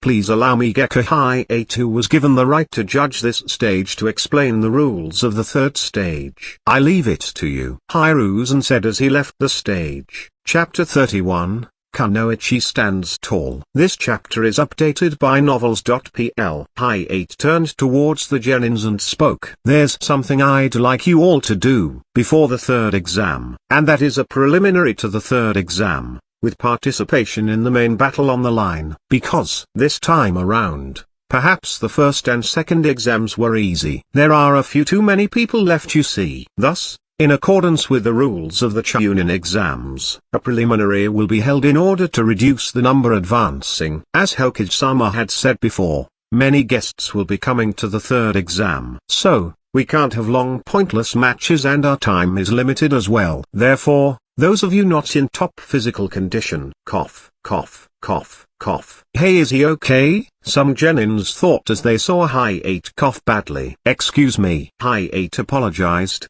After which he continued. Those of you who wish to drop out, please speak up now. The prelims will begin immediately, so, I forgot to mention this, but it will be individual battles from now on. It is your decision, so feel free to raise your hands and drop out. Hi-8 concluded. At this moment, a man in the group of Genins raised his hand. Excuse me, I'll quit. Let's see. You're Yakushi Kabuto of the Leaf Village, correct? Then, you may step back. Yes, Kabuto confirmed as he left the place. He must have been collecting information for Orochimaru again, Naruto thought. Meanwhile, Sasuke and Shikamaru also saw him leave the hall. I've seen that face quite a few times. As I recall, I think he dropped out of the main battle before, as well. What in the world is he thinking? Hiruzen spoke his thoughts aloud. Anko. Morina nudged her, upon which Anko started flipping through her papers. Yakushi Kabuto, according to the data, he has failed 6 straight times. Hiruzen looked at Anko and asked, what about his background? From his time in the academy, he was a student who did not really stand out, and his grades were ordinary. He finally passed the graduation exam on his third try. After that, as for the missions he carried out, 2C_ ranks and 14D ranks, it's not a battle record to write home about. However, Anko paused as she looked at Hiruzen. However, it's about before the academy. Do you remember the story about the one boy brought back from the Kikyo Pass battle? I remember. As I recall, I heard an enemy boy survivor at the battlefield was taken back by a Jounin from the medical unit. So he's that boy? Hiruzen asked as he watched the departing back of Kabuto as he left the hall. Now then, we will begin the preliminaries. The preliminaries to come will be one-on-one individual battles. In other words, actual battle format. Since the one from before left, there are now exactly 20 people. So we will conduct 10 battles. The winners will be able to advance to the third exam. There are no rules at all. You will fight until someone dies, collapses or admits defeat. And please admit defeat right away if you don't want to die. However, in case I judge that a match is over, I don't want to needlessly increase the dead bodies. So I will intervene and stop the match or something to that effect. What holds the key to your destinies is. Hi-8 stopped as he turned towards Anko. Anko nodded as she spoke into the radio. Open it. Grrrr. A stone on the wall ascended, revealing a giant black screen. The names of 2 foes will be randomly selected and be displayed on this electronic signboard. Now then, let's get straight down to it, and announce the 2 names for the first battle. The screen flashed as the names kept cycling. All the genins felt nervous at the moment until the screen displayed Akado Yoro vs. Uchiha Sasuke. I couldn't ask for more. Yoro smirked. The two separated themselves from the group of genins and walked forward, towards the stage. For the first battle, Akado Yoro and Uchiha Sasuke have been selected. No objections, right? High 8 tried to confirm. None. Both Yoro and Sasuke answered at the same time. Now then, we will begin the first battle. Cough. Everyone other than the two foes, please move to the upper area. High 8 gestured towards the standing area above 5 meters from the floor. Now then, please begin. Sharingan. Sasuke opened his eyes as he saw Yoro gather a sizable amount of chakra onto his hand. Sasuke snorted as he vanished. Huh? Yoro stared. Go Sasuke-kun, let the power of youth explode. Lee shouted, upon which Sasuke appeared beneath Yoro. Sasuke smiled as he delivered a kick right to Yoro's chin. Yoro's body lifted off the ground, followed by Sasuke. Hidden taijutsu, Lion's Barrage. Sasuke unleashed a torrent of kicks as he finally landed a huge kick which sent Yoro almost into the floor. Sasuke-kun, woo-oo-oo, Ino shouted. Orochimaru stared from the standing area with excitement written all across his face as he breathed in and out at a rapid rate. Sasuke was able to defeat Yoro due to his increased speed and agility, which had improved quite a lot during the training with Naruto, Haku, and Lee. Back in the forest, Sasuke could not defeat Dosu, as Dosu's jutsu countered his technique perfectly, but that in no way meant that he was not strong. High 8 bent down towards Yoro. Looks like there was no need to check. High 8 thought. I'm stopping the match from going any further. Therefore, the winner of the first battle, Uchiha Sasuke, passes the preliminaries. High 8 concluded. Gai looked towards Sasuke. He finished it in 2 moves. What a genius. Kakashi, this boy reminds me of when you were a kid. Gai thought as he watched Sasuke climb the staircase. The medics ran in and took Yoro on a stretcher, leaving the stage clear for the next match. Soon the matches went by. Second round, Abumizaku vs. Abiram Shino. Third round, Misumi Jirugi vs. Kankuro. Until, beep. Haruno Sakura vs. Umoneko Ino. Sakura and Ino were shocked to see their names. Both of them turned their faces toward each other at the same time. The scene changes to the battle stage, where Sakura and Ino faced each other. Naruto shouted towards Sakura. Sakura, good luck. Don't lose. High 8 looked towards both of them and then announced, begin. Sakura reached into her pocket quickly as she sent 2 kunais flying straight towards Ino. Ino reacted by taking her kunai out and deflecting both, during which Sakura covered the ground between them both. Ino realized that Sakura had shortened the distance between them both, dodged towards the back in response. Meanwhile Sakura followed her relentlessly. They both got into close range combat where they both used only their limbs to face each other off until Ino had managed to land a punch. Sakura lost her footing as her face contorted in pain. She stared at Ino in anger, causing Ino to retreat a step or two. Sakura thought back to how Ino had stood up for her in the past, and how both of them were extremely close until Sasuke came into their lives. At this point in time, I don't even plan to fight over Sasuke with you. You and Sasuke don't go together, and I am totally stronger than you. You are beneath me to even notice. Sakura declared loudly, with a strong intent to fight. Sakura, do you know whom you're talking to? Don't press your luck, crybaby Sakura. Ino shouted back. At this point, Sakura once again thought back to how she started admiring Ino after she had given Sakura a ribbon to tie up her hair. Slowly she remembered to the scene when they had both met again after getting their headbands the same evening. I won't lose to you anymore, Ino. No matter what happens, I won't lose to you either, Sakura. Ino replied with a smile. Sakura then presented a ribbon in her hand towards Ino. I'm giving back the ribbon. Besides, a headband is something you put on your head, right? Ino asked. From here on, I'm no longer a girl who will run after you, Ino. The moment I wore this protector on my head, it will be as a Kunoichi who can't lose to you. Sakura concluded. Me, too, Ino declared as she shook Sakura's hand with the ribbon in between both of them. At this moment Sakura took off her protector and tied it towards her forehead. Following which Ino performed the same actions. A fair fight once for all. They both screamed in their minds as they took off. Bang!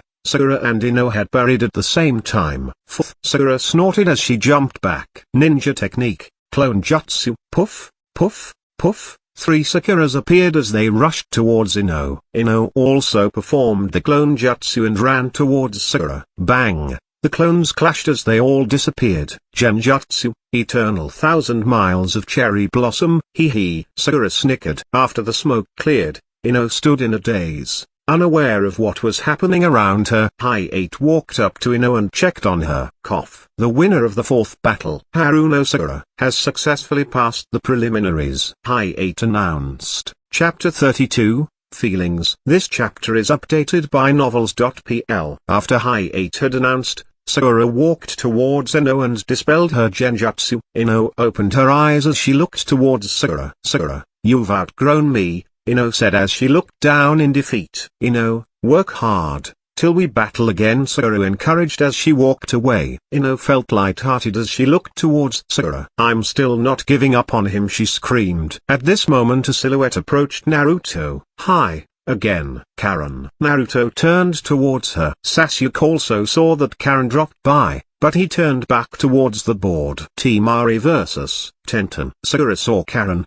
as she approached the spot where her team was. Feeling that Karen was giving up on her life, she stomped her way in and brought her face extremely close to Naruto. What is so good about Naruto? Sakura thought as she brought her face closer. What are you doing, Sakura-chan? Naruto thought as he turned his face slightly. Sakura-chan, if you keep staring at me I'm gonna blush, Naruto said in a cute voice. Sakura got ticked off at this instant. Her face became that of an angry demon, almost scaring Naruto away. However, what Sakura did not know was Ino walking by them at the moment as she slipped a bit and fell on Sakura. Ah, sorry Sakura, she shouted as she fell. The impossible had happened. Karen stared at Sakura with wide open eyes, whereas Sasuke turned back too.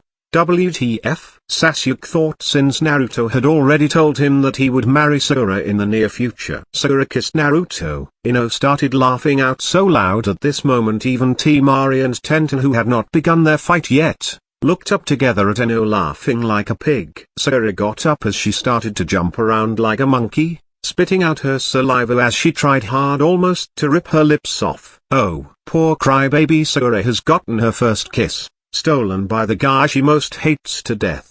Now I guess Sasuke will have to fall for me, Ino said as she gave Naruto a thumbs up. Even if he's from the future, he is still the same idiot, Shikamaru concluded as he watched the commotion. Sakura now approached Naruto as she jumped over and started raining down punches all over his face. Meanwhile, Hinata also stared at Naruto getting beaten up but did not understand what had happened since she did not see Sakura had kissed him accidentally. Karen stopped Sakura, who breathed in and out crazily like a beast after she had exhausted all her energy beating Naruto up. Hey, you have already damaged him before he even had a chance to battle. What is wrong with you? Karen asked. What is wrong? Sakura asked as she glared at Karen. At this moment, Naruto's face was swollen up like a balloon. Idiot. Sasuke stared at Naruto. Ouch, Naruto shouted as Karen brought a towel towards his face. Karen frowned as she presented her hand towards Naruto. Bite it, she said. I don't want it, Naruto said as he stared at her in the eye. Karen turned towards Sakura and shouted. It was your fault in the first place. Why did you beat Naruto up? Sakura turned back towards Naruto, as she finally calmed down, feeling regret over her actions. Naruto-kun. A high-pitched voice interfered at this moment. Hinata. Naruto screamed as he instantly appeared by her side. Take this, Hinata said as she handed him a healing cream. Naruto spread the cream all over his face, and it had instantly healed him. Huh? Karen and Sakura were shocked at how fast it worked. Thank you. Naruto smiled as he looked at Hinata. Karen felt her hopes die down, as she knew this smile all too well. Naruto took the opportunity to bring Hinata over to a separate spot, a few meters away. Hinata, what happened over there is not my fault, Naruto begged. Hinata accepted, unable to look at Naruto in the eye as she fidgeted with her fingers. She was supposed to battle Neji today, right? Naruto thought back to the time Hinata was injured badly by Neji. Naruto turned towards where Neji stood, as he looked at him. Neji felt a gaze lock onto him. Neji slowly turned his head to look at Naruto, who was staring at him. Neji snorted and turned back to see Tenten trying to resist Temari with all her might. "Hinata, show me your left hand," Naruto said. "Why? Just show me," Naruto insisted. "Okay," Hinata said in a shy voice as she brought up her left hand. Naruto then used his thumb and the index finger to hold on to Hinata's ring finger and inscribed the flying Raijin mark onto it. Hinata was extremely surprised as she looked towards Naruto, with her face turning extremely red. "Hinata, this is a special technique of mine. Whenever you feel like you are in danger, just inject this mark with a bit of chakra, and I will instantly appear by your side." Hinata stared at Naruto with surprise. "Hinata, I swear to protect you with all my life," Naruto said as he looked into Hinata's eyes. Hinata turned utterly red at this moment as she fainted with a sense of satisfaction. "Hinata, oi Hinata!" Naruto tried waking her up frantically. However, he did not realize that Hinata's soul had almost transcended boundaries after what he had just said. Soon Temari defeated Tenten, who had fallen unconscious on Temari's huge fan. "The land of sand is also to be feared," Hiruzen commented. Hi-8 approached Temari, the winner of the 5th battle. "Temari," he announced. Temari smirked at this moment, which was noticed by Lee. "It's bad," Lee exclaimed as he jumped down. Temari used her fan to send Tenten flying. Catch! Lee had arrived just in time and caught Tenten, right before she landed on the ground. Goo! Lee made a sound, feeling the brunt of the force Temari had added to throw Tenten away. "Nice catch," Temari praised. "What are you doing? Is that something you do to an opponent who fought to the utmost?" Lee shouted as he questioned Temari. "You're annoying. Take that trash away already," Temari countered. Lee growled at Temari's comment as he launched himself at her in a fit of anger. "Stop it, Lee," Neji warned. Taijutsu, Leaf Hurricane. Lee executed his great kick only to be blocked by Temari using her giant fan.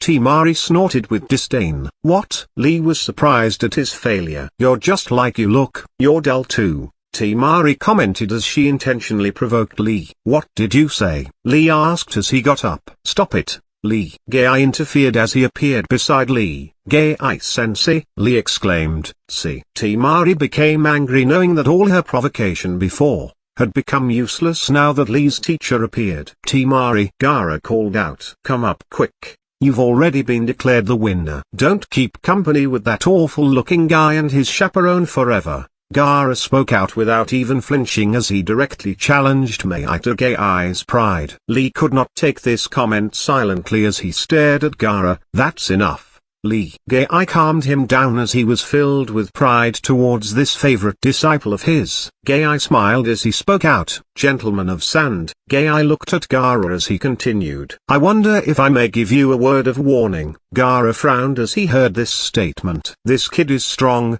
Gai said as he placed his hand on Lee. "You should prepare yourselves." Gai and Lee left the stage, after which the giant screen lit up again. Shikamaru vs. Sachikin. Obviously, Shikamaru had won this battle. Hi-8 announced Shikamaru, the winner, after which the names of the remaining genins were randomized on the screen. After a few moments, it had finally stopped. Next match, Uzumaki Naruto vs. Inuzuka Kiba. Chapter 33, Dog in the Bag. This chapter is updated by novels.pl. It's Naruto's turn, Hiruzen said, causing the nearby examiners to become more attentive. "The number one rookie of this year." The other examiners murmured. "The boy outperformed everyone on the written test." Ibiki said. Anko thought back to Orochimaru's impression of Naruto. "But who knew a progeny of the fourth would stand in my way?" It's kind of an unexpected twist you would come across in a story though. But fighting with the kid, he is a pure genius. Too sad the kid was not a new Uchiha. That boy is the son of the fourth Hokage. You fought with him? Yes, and not only that, the brat is in full control of the Nine Tails.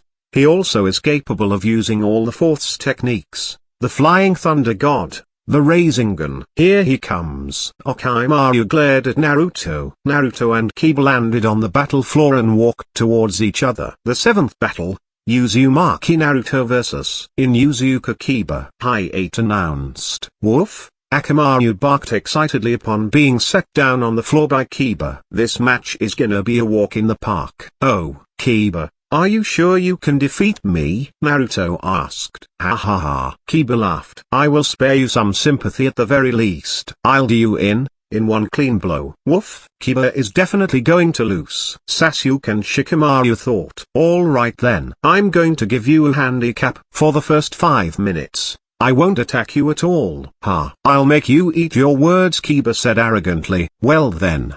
Please, begin. Goo-oo-oo, Naruto Kunli screamed. Kiba joined his hands, as he channeled his chakra all over his body. He then bent down assuming a stance of a beast on all 4 legs, upon which his muscle structures at the base of his limbs altered a bit followed by his nails growing longer. Kiba jumped towards Naruto as he swiped with his fingernails. Naruto dodged it entirely as though it was nothing. Is that all you got? Naruto provoked. Ah! Kiba howled, charging towards Naruto as he started swiping towards the air in front of Naruto one after the other. Each swipe missed the swaying Naruto cleanly. Kiba got angrier. Kiba, cut the tough talk and use your dog or whatever you want, Naruto declared as he stood without a single scratch on his body. You'll regret this, Kiba murmured. Let's go, Akamaru. Woof, woof. Both Kiba and Akamaru ran towards Naruto while Kiba took out smoke bombs from his pockets and launched them forward. Take this. Poof, poof. A thick cloud of smoke appeared covering Naruto,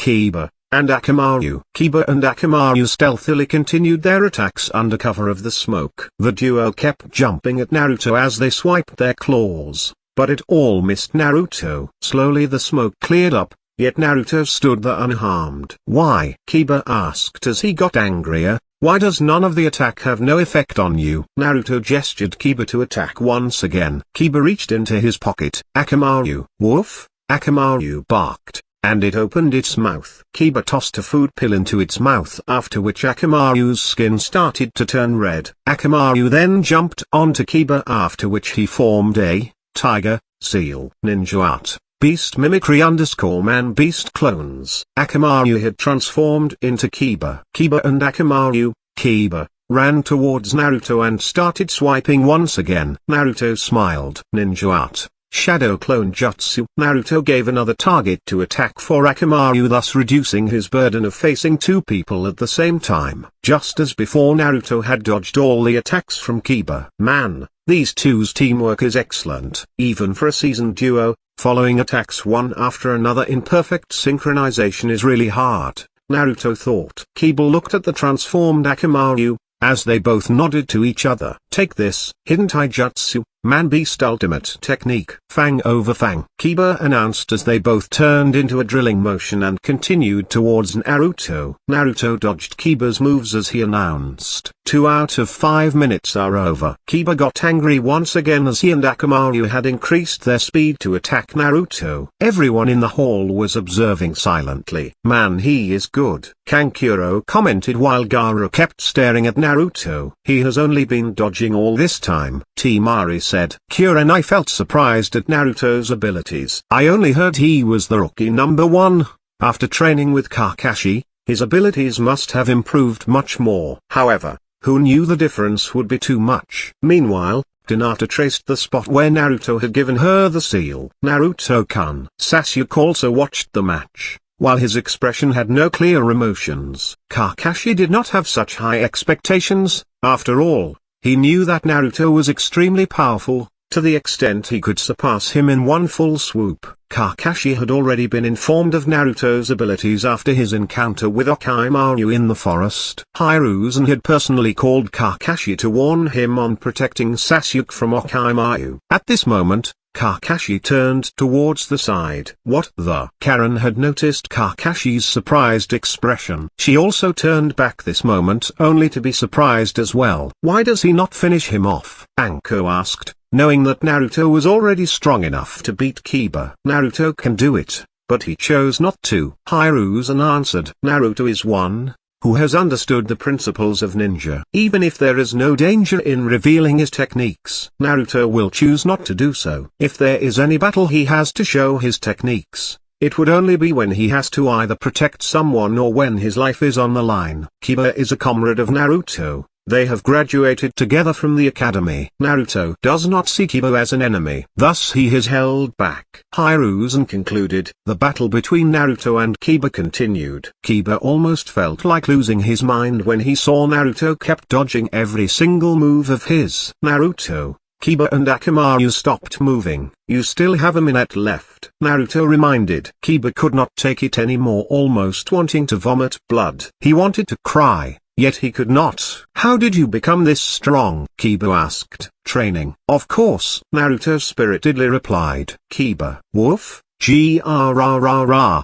Akamaru glared as it ran towards Naruto and continued to attack. Time is up, Naruto said as he gave a kick to Akamaru. Akamaru flew in the air as it landed a few meters away from Kiba, transforming back into its original form. Kiba turned towards Akamaru, staring at it with his mouth open. He then turned towards Naruto as he brought his hand towards his face and bit on it. Calm down, he said to himself, while blood flowed out of his hand. Meanwhile, the clone disappeared after defeating Akamaru, in order to change it to a 1 vs. 1. Kiba got up and put both his hands into his pocket, grabbing 4 shurikens in each side. Kiba then took off as he started running towards Naruto, throwing the shurikens one by one. At this instant, Naruto smiled as he vanished from the place he stood. Where did he go? Kiba wondered as the shurikens continued forward, only to land on the walls. Naruto reappeared behind Kiba and smashed him to the ground. 2 moves. 1 for Kiba and 1 for Akamaru, Anko commented. Hi-8 walked towards Kiba and kneeled to examine his condition. Kiba gnashed his teeth unconsciously with pain. The winner is Uzumaki, Naruto Hi-8 announced. Lee howled happily upon witnessing Naruto win his battle. Nice one, Naruto, Sakura shouted. Naruto turned to smile at everyone, after which, poof, dot, dot, dot, dot, dot, dot, dot, dot, dot. Many people reacted at this moment. In the standing area where Team 7 was located, Kakashi and Karen stared at Naruto, who was there the whole time. I won, Naruto said as he smiled towards Kakashi and Karen, who was later on joined by Sasuke and Sakura as well. Hiruzen laughed, as he adjusted his Hokage hat down a bit. It was a shadow clone, all along. Chapter 34, A Little Wish. This chapter is updated by novels.pl. Prologue to chapter. Naruto entered the bed with Hinata after a long day at the Hyuga residence. Himawari really enjoyed herself today, Naruto said. She and your sister Hanabi hanged out a lot. Yeah, Hinata agreed. Too bad Neji is not there. Maybe Boruto could have enjoyed spending some time with his uncle, Naruto said in a sad voice as he thought back to how he could not save Neji during the war. Boruto also enjoyed too, after all. You did take your time off from work, Hinata added as she turned towards Naruto to hug him as they slept. Hinata, which was the toughest moment of your life? During the 4th war, I stood by your side when Obito was trying his best to bring you to his side. Honestly, I was anxious that you would leave us, Hinata said. You know, Hinata, I did feel bad for Obito, watching him suffer alone while the whole world moved on. Some of his words did strike some chords at that time. But I am thankful that you saved me when I was drowning in depression from Neji's death. Hinata agreed. Naruto regained his spirit as he asked, is there any other moment like that? There were 3 more. 1 was when Tonari took me to his palace. 2nd was when you were forced down by pain. 3rd was when I fought against Neji for the very first time. That battle. Naruto thought back to when he had first stood up for Hinata as he challenged Neji. That battle was the one I had feared the most at that time, Hinata said as she thought back to when she was defeated by Neji. Naruto-kun, if it weren't for you I would not have been able to face him like that, Hinata said as she hugged him tightly. I remembered how you always worked hard back then and never gave up, Hinata said as she looked at Naruto's face. Naruto became a bit blushed before he also hugged Hinata back. Hinata, what if I had a chance to stop that battle before you ever got injured or before you even started the battle with Neji? For the stopping part, I would not appreciate that, because it would look like you looked down on me. As for the saving part, instead of the Jounins stopping Neji, I would probably want you to catch me in your arms, Hinata said as she snuggled into Naruto's arms. Back in the hall. What? That was a shadow clone? Kankuro shouted in disbelief. Gaara and Temari also watched with disbelief, especially Temari, who had her mouth open. Ino could not believe that Naruto had defeated Kiba with just a shadow clone. That Naruto, he is way out of our league, Ino commented as she turned towards where Naruto was standing. Kiba-kun. Hinata approached. Kiba was being taken on the stretcher. That Naruto. Kiba struggled to sit up straight as he spoke. I couldn't believe he defeated me, Kiba said with a sense of envy as he looked towards Naruto. Naturally, Kiba did not know that the entire battle he fought was with a shadow clone of Naruto. He would probably hang himself if he did hear that part. Forget that. Hinata. There are only 6 people left. You, Chuji, Neji, Lee, one sound guy, and the sand guy. Listen, Hinata. If the sand guy's name shows up next to yours, withdraw quickly. And there's one more. Do the same if you get Neji. 2. He will destroy you, Kiba said with concern for Hinata. Kiba lied down on the stretcher, after which the men started to him away. Well, let's announce the next match, Hi-8 said, after which the board displayed the name randomizer. This is it. Naruto frowned the moment the board started to change through the names. Beep. Hyuga Hinata vs. Hyuga Neji. Tune. Hinata became shocked as she felt a shiver down her spine. Her expression froze with a bit of trembling as she stood in her place, not daring to move around as though a predator had cornered her. Before going out of the hall, Kiba managed to force himself up on the stretcher as he stared at the giant screen. Definitely not good, Kiba thought. This is going to be an interesting match. Hiruzen thought. Hinata slowly walked to the center of the battle floor where Neji was eagerly waiting for her arrival. I never thought that I would fight with you, Hinata-sama, Neji said.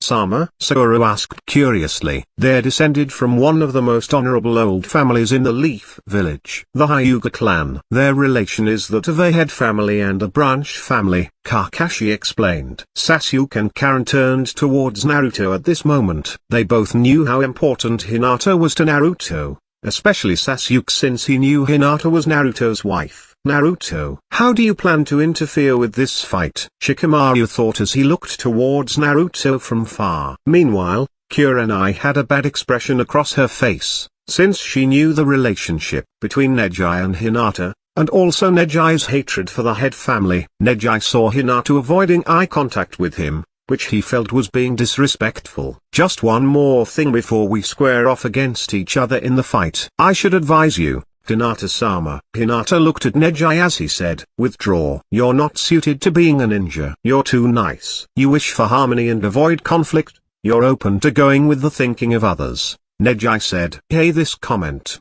The third Hokage has the same qualities. Doesn't he mean she is suited to being a good leader instead? Naruto thought. And, you have no confidence in yourself. You're always feeling inferior. You thought it's a good idea to stay as a genin. However, you can't register for the Chunin exam without team members. So you couldn't turn down when Kiba and Shino proposed it, and, the truth is, you entered the exam reluctantly. Is that wrong? Neji asked. That's wrong. That's not true. I wanted to change that about myself, Hinata said in a weak voice that seemed to be drained of confidence. Hinata-sama. It is a fact. You are a spoiled one of the head family. People can never change. A failure will always be a failure. And Hinata, Naruto interrupted. Don't just take it. Argue back. I'm getting irritated watching him badmouth you as though he is the one who brought you up. Make him eat those words, Naruto encouraged. See. Neji glared at Naruto. He turned back towards Hinata only to see that Hinata's body language and her expression had changed. Hinata had overcome her fear as she stood up for herself this moment with fighting intent reflecting across her eyes. She brought her hands together. Hare, rat, dog, horse, dog, hare, rat, boar. As she did this, her nerves stood out from the side of her eyes, and she opened it. Byakugan, I challenge you, she announced. Naruto felt happy as he was reminded back to the times when Hinata had stood up in the face of adversity, in the ninja war, again when he faced pain, and to this very battle. Sasuke looked at the fight with keen interest as he thought back to what Lee said. Sasuke-kun, that day when I told you both me and Naruto were amongst the top I withheld an information for you, Sasuke. The thing is, there is a man on my team, whom I cannot defeat. He also possesses an eye bloodline similar to yours. Sasuke thought back to Neji who had left with Tenten the other day. His name is Hyuga Neji. Hyuga. Sasuke stood up. Lee murmured the strongest taijutsu style in the village hidden in the leaf. The gentle fists. Begin. Hinata launched herself towards Neji as she sent a few palm strikes. Neji moved about as he stood in one place and dodged all the palm strikes. It was Neji's turn to stoke back as he sent forth palm strikes too. The fight continued with palm strikes being parried and blocked until Neji sent one straight to her heart. Bleg. Hinata spurted out blood. Hinata. Naruto screamed, almost feeling the same impact on his heart. Ha! Hinata exhaled as she slapped Neji's palm aside to send a palm towards him. Neji snorted as he grabbed Hinata's incoming hand and sent a hit towards Hinata's chakra point. All this time, Hinata gasped, sensing all her chakra network blocked. Yes, I could see them, Neji said as he sent Hinata down to the ground. Naruto clenched his fist and kept grinding his teeth to control himself. Hinata's armor. What we have here is an unchangeable difference in abilities. It's what distinguishes an elite from the failure. It's a brutal, unalterable fact. You were destined to regret having said that you don't want to run away anymore, the instant you said it. And now, you must have abandoned yourself to despair. This is your ultimatum. Withdraw. Blood kept dripping from Hinata's mouth. Right. Now, Hinata spoke slowly as she trembled, raising her upper body. I'm sticking to every. Hinata panted as she finally stood up. Word, I said, because that's my ninja way. Naruto kept watching, unable to take his eyes off from Hinata. Sakura turned towards Naruto as she said, come to think of it, she's always watching you. Naruto nodded. Just a little bit, Hinata. I will catch you in my arms, I swear. Hinata, you can do it. Naruto screamed at the top of his lungs. Feeling her spirit return, Hinata ran at full speed to confront Neji again. Hinata and Neji exchanged palm strikes towards one another again for a minute or two.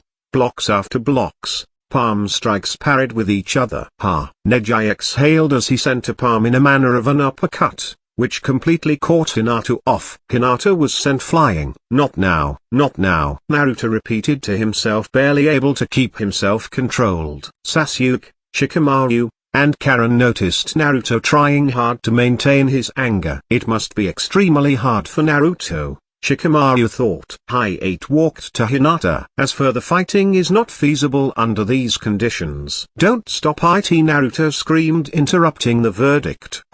Everyone was shocked to see Hinata trying to stand up once again, especially Neji. Hinata finally stood up as she kept breathing heavily. Why do you stand up again? If you continue like this, you'll really die. Hinata limped towards Neji. She barely managed to stand. I will not be caught looking bad, especially when he is cheering up for me, Hinata declared in her mind as she looked towards Naruto. Naruto encouraged Hinata with a courageous expression across his face, which gave her the strength to resist Neji once more for a final stand. Neji felt threatened by Hinata standing up again.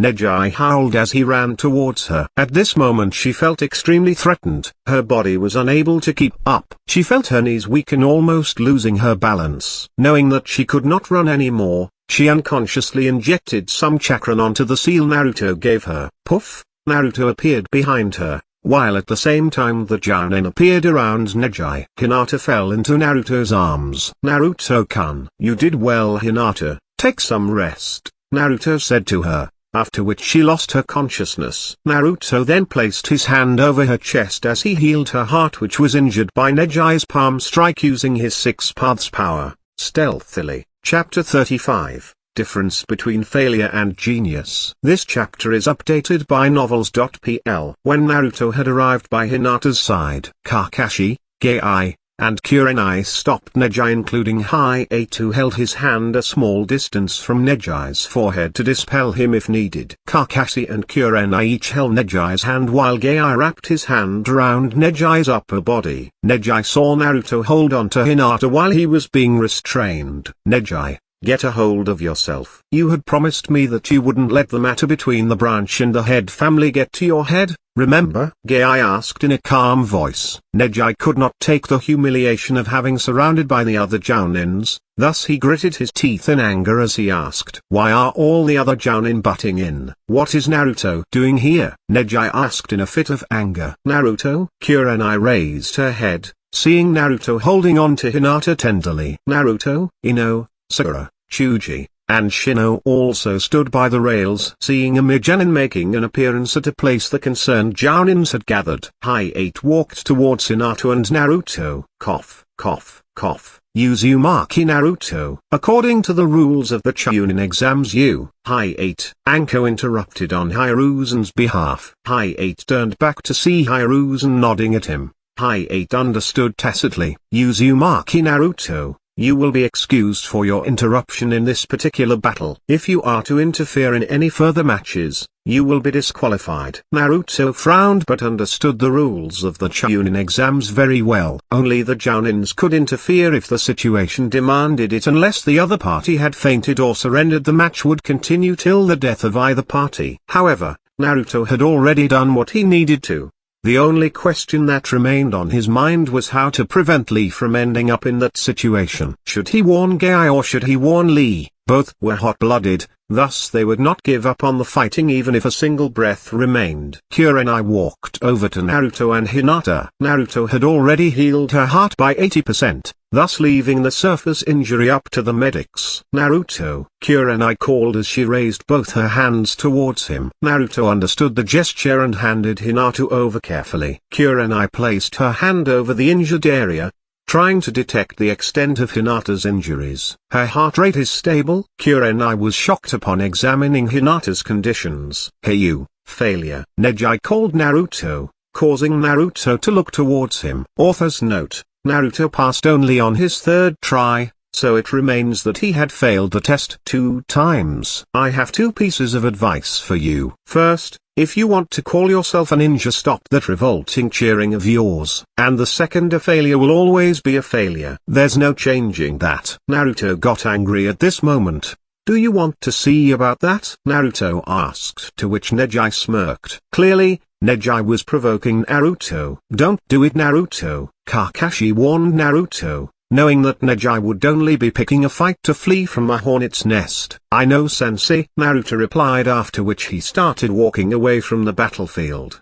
Coward. Naruto stopped walking away as he looked Neji in the eye. Naruto reached into his pocket and drew out his kunai. Neji smirked upon seeing Naruto take out his kunai. Are you really dumb? Neji asked Naruto in a mocking tone. Naruto did not pay any heed as he threw the kunai towards Neji. I don't even need to dodge or block your kunai, Neji said as he raised his palm towards the incoming kunai as he intended to slap it aside. Other than Kakashi, none of the jounins thought anything of Naruto throwing a kunai, but Kakashi expected otherwise. The kunai had approached within 10 meters of Neji. Neji aimed as he set his palm on a collision course with the incoming kunai. As the kunai approached the final 2 meters, flying rage in. Second step, boom. Neji was smacked into the ground by Naruto, who had appeared out of thin air.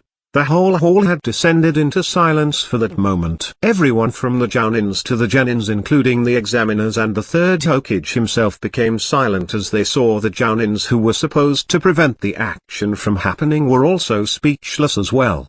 Orochimaru smirked as he saw Naruto take down Neji in one blow. Naruto looked at Neji and said, "If a failure like me defeats you, then what does that make you? Worse than failure? People can change, Neji. Failure can become genius, through hard work," Naruto said as he left the stage. Hi-8 was stunned as he announced, "Winner of the match, Yuzu." Hi-8. Anko screamed again. Cough, cough. "Winner of the match, Hyuga Neji." Hi-8 announced. Naruto calmly left the battle floor while everyone looked at him. That's the fourth's technique. The Flying Thunder God's flying rage in, Hiruzen thought. However, The most surprised were Gaara and Lee, especially Lee as he saw Naruto walking towards him. Naruto stood in front of Lee, who still had his mouth open. "What is it, bushy brows?" Naruto asked. "You just defeated Neji." Lee uttered the words one by one, unable to believe the fact that it had happened in the blink of an eye. Meanwhile, Sasuke's expression was grim. He was surprised but extremely grim. Naruto is already extremely fast if he removes his weight, but that technique, he is still fast, even if he does not remove his weight. Just how strong is he? Sasuke thought as he looked towards Naruto again. Shikamaru was also surprised, but his thoughts were only positive as he planned to incorporate it against the sound and the sand ninjas. Kankuro was speechless and so was Temari, while Gaara stared at Naruto with even more interest as he placed his hand over his widely opened eye. "Please calm down, mother, there will be delicious food," Gaara thought as he licked his lips. "Neji," Gai called out as he helped lift Neji up. Neji's anger had subsided, replaced by humiliation and repentance as he thought back to Naruto's words. "If a failure like me defeats you, then what does that make you? Worse than failure? People can change, Neji. Failure can become genius, through hard work," Naruto said as he left the stage. Gai and Kurenai looked towards Kakashi, as though they expected some explanation from him, but were interrupted by the board which had started its name randomizer. Naruto put his hand over Lee's shoulder and said, "Do you remember what I said to you back in the forest after we finished training?" Naruto asked. "After training?" Lee thought hard. Naruto smiled towards Lee. "I told you that someday you will defeat Neji." Beep. Gaara vs. Rock Lee. Lee turned towards the board. "It's my turn, Naruto-kun," Lee said as he climbed up the rail to jump. "Wait!" Naruto exclaimed as he grabbed Lee. "Before you go, I want to tell you something." "The guy you are going to fight." Lee looked towards Naruto as he completed his words. "He uses sand clones." "Sand clones?" "I got it, Naruto-kun," Lee said as he looked towards Gai, who had arrived. "Lee, come here. I want to give you some advice," Gai said as he beckoned Lee to come. Meanwhile, Gaara was already waiting for him on the battle floor. "Lee." Gai pulled him closer. "Probably no one has noticed this yet, but that gourd of his is really suspicious," Gai said as he stressed the fact. "I see." Lee approved of his teacher's statement. Naruto, who watched the interaction, slapped his head. "I forgot." Lee and Gai were always simple-minded. Lee started jotting down on a pocket memo in a serious manner. Gai shouted, "Quit with the notes. You're not going to have time to read them during the match, fool." "I see," Lee said as he jotted down the point Gai just said. "All right, go." "Lee, let the power of youth explode," Gai said with extreme enthusiasm, to which Lee reacted by howling as he landed on the floor. Lee got into his battle stance as he faced Gaara. "I am pleased to be squaring off with you so early in the match." Gaara stared at Lee with no interest whatsoever. "I don't know what kind of moves that bowl cut guy has, but he will never beat Gaara, that's for sure," Kankuro murmured. "He's fast, to be sure, but his kick is not all that great," Temari thought. Meanwhile, Naruto also saw the battle floor where Lee stood on anxiously as he thought. "Bushy brows, I can only warn you. It all depends on how you face him at that moment." Sasuke saw Lee, after which he turned towards Gaara and thought back to the information Kabuto had given out before entering the exam hall. Next is Gaara of the Sand. His mission experience is 8 C ranks, and 1 B rank as a genin. Wow. He is a ninja from the Sand Village in the Wind Nation and is a rookie, so there is no further information on him. But there is one thing. It seems he has returned from all of his mission uninjured. Kabuto concluded. B rank as a genin. But uninjured? Shikamaru was shocked. While Sasuke asked Sakura, "Who is this Gaara that you asked about? He seems to be no ordinary genin." Sakura replied, "Naruto and I came across him, and his teammates is all." Hopefully Lee should be able to make the guy use all his trump cards. Sasuke thought. Tap. Lee caught something in his hand. He opened it only to see the cork from Gaara's huge gourd. "Please don't be in such a hurry," Lee said as he dropped the cork. Gaara kept staring at Lee, intent on finishing the battle in one shot. Hi-8 stepped in and announced, "Now then, the 9th match. Begin." Chapter 36. Lee vs. Gaara First Half. This chapter is updated by novels.pl. The ninth battle between Gaara and Rock Lee. Begin. Lee took the initiative by running towards Gaara. He jumped up in the air and gave a roundhouse kick. Taijutsu. Leaf Hurricane, bang! Lee's kick had hit the sand which had begun to guard Gaara as it suddenly gathered in massive amounts and moved to strike Lee. Lee dodged by jumping back using a somersault and slid a few meters before he came to a stop. What an unusual jutsu, Kakashi thought. That sand, is it just him controlling it, or does it have a mind of its own? Sasuke thought as he studied the sand's movements. Sand manipulating jutsu, eh?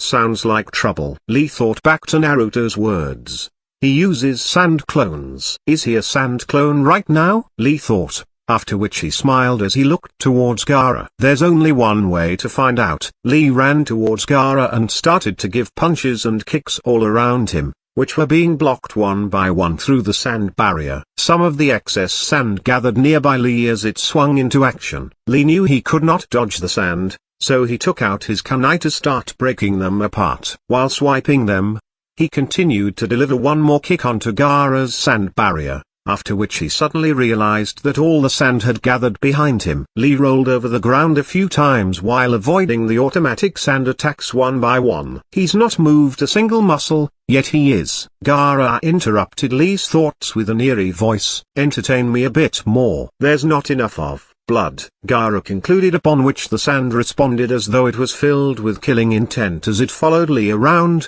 intent on crushing him. Meanwhile, Gai explained Lee's actions to Sakura. Lee tried to jump once more, but he was caught by the sand from under his feet and was thrown towards the surrounding wall. Lee knew he would not be able to rest as the sand started rushing towards him again while showing no mercy. Lee instantly reacted by performing backflips. As he continued doing the backflips, some of the sand got ahead and made him slip. Meanwhile, a majority of the sand gathered above Lee and dove down to crush him. Lee dodged in high speed and launched himself into the air with a huge back jump and landed on the tip of the humongous tiger hand seal. Gaara and Lee stared at each other, as they stood still. Lee, take them OFF. Gai signaled towards Lee with a thumbs up. Lee observed the action, as he knew that his freedom could only be granted in the conditions set forth by his teacher. But Gai-sensei, you told me to that only to protect those who are precious to me. Lee confirmed his doubts. That's all right. I give you permission, Gai said with a bright smile. At this moment Lee felt extremely happy.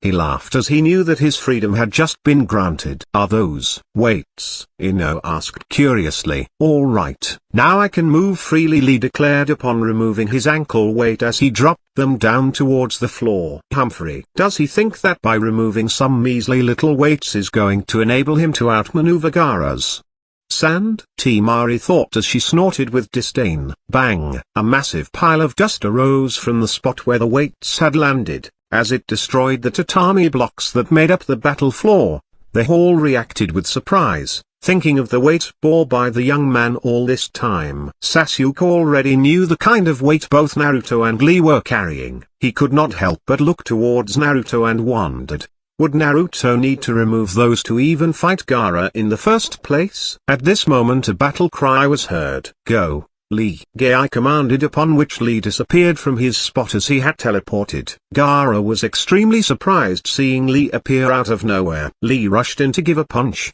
which Gaara had not even seen coming. By the time Gaara had reacted, a kick had already been thrown on the other side, which was again blocked by his sand. Lee circled Gaara as he sent a flurry of kicks and punches. Soon Lee had gathered a high enough of momentum as he launched himself in the air and landed with a drop kick which had pierced through the armor and landed on Gaara's face like a hot blade that pierced through freezing cold butter. Temari and Kankuro's expressions became grim as they had to accept the fact that Gaara was now injured. Youth is explosion, Gai shouted, raising Lee's battle intent in the process, which had soared through the roof as he dove into action once again by running towards Gaara. Lee had disappeared, sending one ripple, two ripples, into Gaara's sand barrier. Lee had gathered his momentum once again by the third strike as he sent a straight right punch that sent Gaara flying away as he crashed for about a meter before stopping. I got him good, Lee thought. Just as Lee had the thought, Gaara woke up like a zombie. while his sand armor crumbled apart, revealing a bit of the terrifying face that lied underneath. After Gaara stood up, the sand on the ground flew to his face, slowly restoring the calm and uninterested look that Gaara had before. Team Ari and Kankuro instinctively understood the pressure Gaara was facing, since he had to resort to the sand armor ability. Lee knew that mere punches and kicks would not work anymore. I'll have to do major damage from above the sand guard. There is only one option left. That will be Lotus. Lee opened up the white bands that covered his arm. He then took a particular stance, as he compressed the muscles to their limits. "Prepare yourself," he announced in his mind. Whoosh! Lee's muscles released the potential energy that was gathered like an arrow leaving a pulled bowstring. He started circling Gaara to the point that only the whirlwind and afterimages of his actions were visible to everyone who watched. Gaara felt irritated. "Just bring it on already," Gaara said with disdain. Lee smiled as he kept running. "You've asked for it." Lee strained his voice as he teleported to the space in front of Gaara and sent him up with a kick that looked like an uppercut. Gaara flew into the air, but Lee did not stop at that. Lee took a deep breath as he summoned all his present strength to deliver a series of kicks that started to push Gaara up one after another. Lee knew they had reached the highest point. As he whipped his bands to wrap Gaara in it, Gai closed his eyes as he began to pray for Lee's victory. Lee was in midair holding Gaara, who was bound in his hands. At this moment, Lee sent a weak punch to the Gaara that was bound by the cloth. However, he suddenly crumbled apart. Lee searched frantically in midair as he spotted Gaara moving along with the sand in the air. Naruto-kun had warned me in time, Lee thought as he unwrapped his bands. Lee used the disappearing sand clone as a springboard to reach the ground and then jumped towards Gaara again. Gaara had not expected Lee to figure out that he used a sand clone, thus he did not have enough sand to block Lee right now. Lee was exhausted but still managed to kick up Gaara once again before he wrapped him with the band and prepared. "Take this," Lee shouted as he spiraled along with Gaara towards the ground. "Hidden taijutsu, Primary Lotus," Lee announced as he and Gaara spiraled towards the ground. Gaara, however, was left with no choice as he broke up his gourd and turned it into sand to cushion their fall. Bang! They both landed, right before which Lee jumped away from the impact and landed on the ground. Right on. Gai screamed. Hi-8 walked over towards Gaara. He became petrified seeing the mad look on Gaara's face that literally exuded killing intent. Ouch! Gaara screamed as he gathered a huge amount of chakra which lifted a giant blob of sand that turned into a giant hand and chased after Lee. Lee was too tired to stand up at this point, but he understood. If the primary lotus did not work, then his only bet, the ultimate trump card, was the hidden lotus. The large hand composed of sand was almost about to crush Lee, during which Lee murmured in a silent voice, "Gate of rest, open." Whoosh! Lee dodged the hand of sand like it did not exist and started running towards Gaara again. Chapter 37, Lee vs. Gaara, second half. This chapter is updated by novels.pl. No way. Gai. Don't tell me you. Kakashi waited for Gai's response on the matter. It's exactly as you have imagined. Gai confirmed Kakashi's suspicion. So that boy can open the 8 inner gates in his body and use the hidden lotus? Kakashi asked. The hidden lotus? Sasuke's Neji looked at Gai and Kakashi. That's right, Gai said with no expression on his face. How many gates can he open now? Kakashi asked. About 5 gates, Gai replied. What is the 8 inner gates? Sakura asked curiously. Gai took his time to explain the ability to Neji, Sasuke, Sakura, and even Karen while Kakashi was observing the battle with his Sharingan. Lee ran towards Gaara, who stood in front of him with blood coming out of his head while he stared at Lee crazily, as though he wanted to swallow him up. Gaara didn't care about winning now. All he wanted to do was kill Lee. Gaara sent a huge load of sand under Lee. Hidden jutsu, sand coffin. The sand around Lee grabbed onto him quickly and covered his entire body. Lee once again murmured, this time but more slowly. Third gate, gate of life, open. Boom, a massive burst of chakra split open the sand cocoon that was built around Lee. Lee screamed as a huge force revolved around his body. Lee's body became red, as his blood kept circling about his body, enriching those hard-trained muscles of his that were developed through many years of sheer effort. and also the pride and joy he had cultivated towards his ultimate dream. The time to carry through and protect one's way of the ninja. Lee's chakra network had surpassed its third set of limiters as it bore a tremendous amount of pressure on his body. The pain coursing through Lee's body kept his eyes wide open and his teeth constantly gritting against each other, barely able to maintain the pressure that was placed on the body from opening the third set of limiters. Accept your death as the prey you are. Gaara screamed at Lee as he sent his sand towards him once again. Hidden jutsu, sand coffin. The sand gathered under Lee, but his body emitted vast amounts of pressure to the extent the sand could not lift. Lee looked at Gaara in anger as he screamed. Fourth gate, gate of pain, open. This action more than doubled the pressure on his small 15-year-old body. Nerves started appearing all over, to the extent that he was getting numb towards the sensation of pain. Lee bent down, gathering a massive amount of potential energy. He then blasted forth like a bullet shot from a gun, making all the tatami blocks to fly off due to the pure muscle strength behind his jump.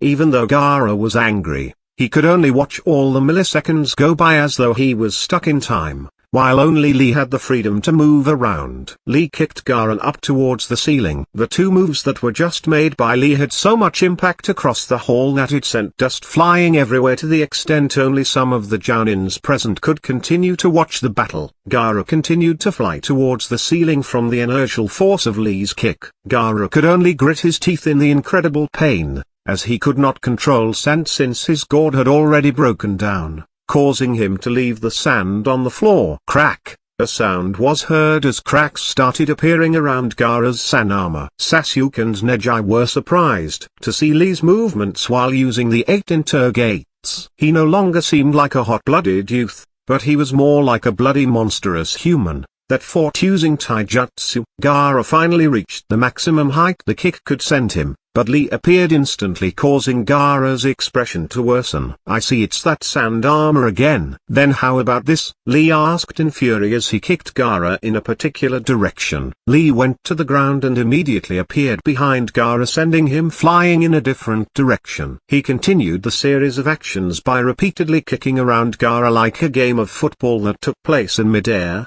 where all the players were him, except that he manually appeared in each player's spot each time instead of an ability like clone jutsu. Neji witnessed Lee's movements and asked himself, is that really Lee? When did he become like this? Meanwhile, Naruto was praying for the outcome to be favorable for Lee. That's the power of the 8 inner gates, Sasuke praised while he admired Lee's fight. The sand armor kept crumbling away, but it did not disappear completely. Lee knew that there was only one way to end this fight. The 5th gate, gate of closing, open. Lee almost felt his consciousness fail. Is this the movement of a human being? Gaara asked himself. Lee turned towards the side as he saw Sasuke, Neji, and Naruto.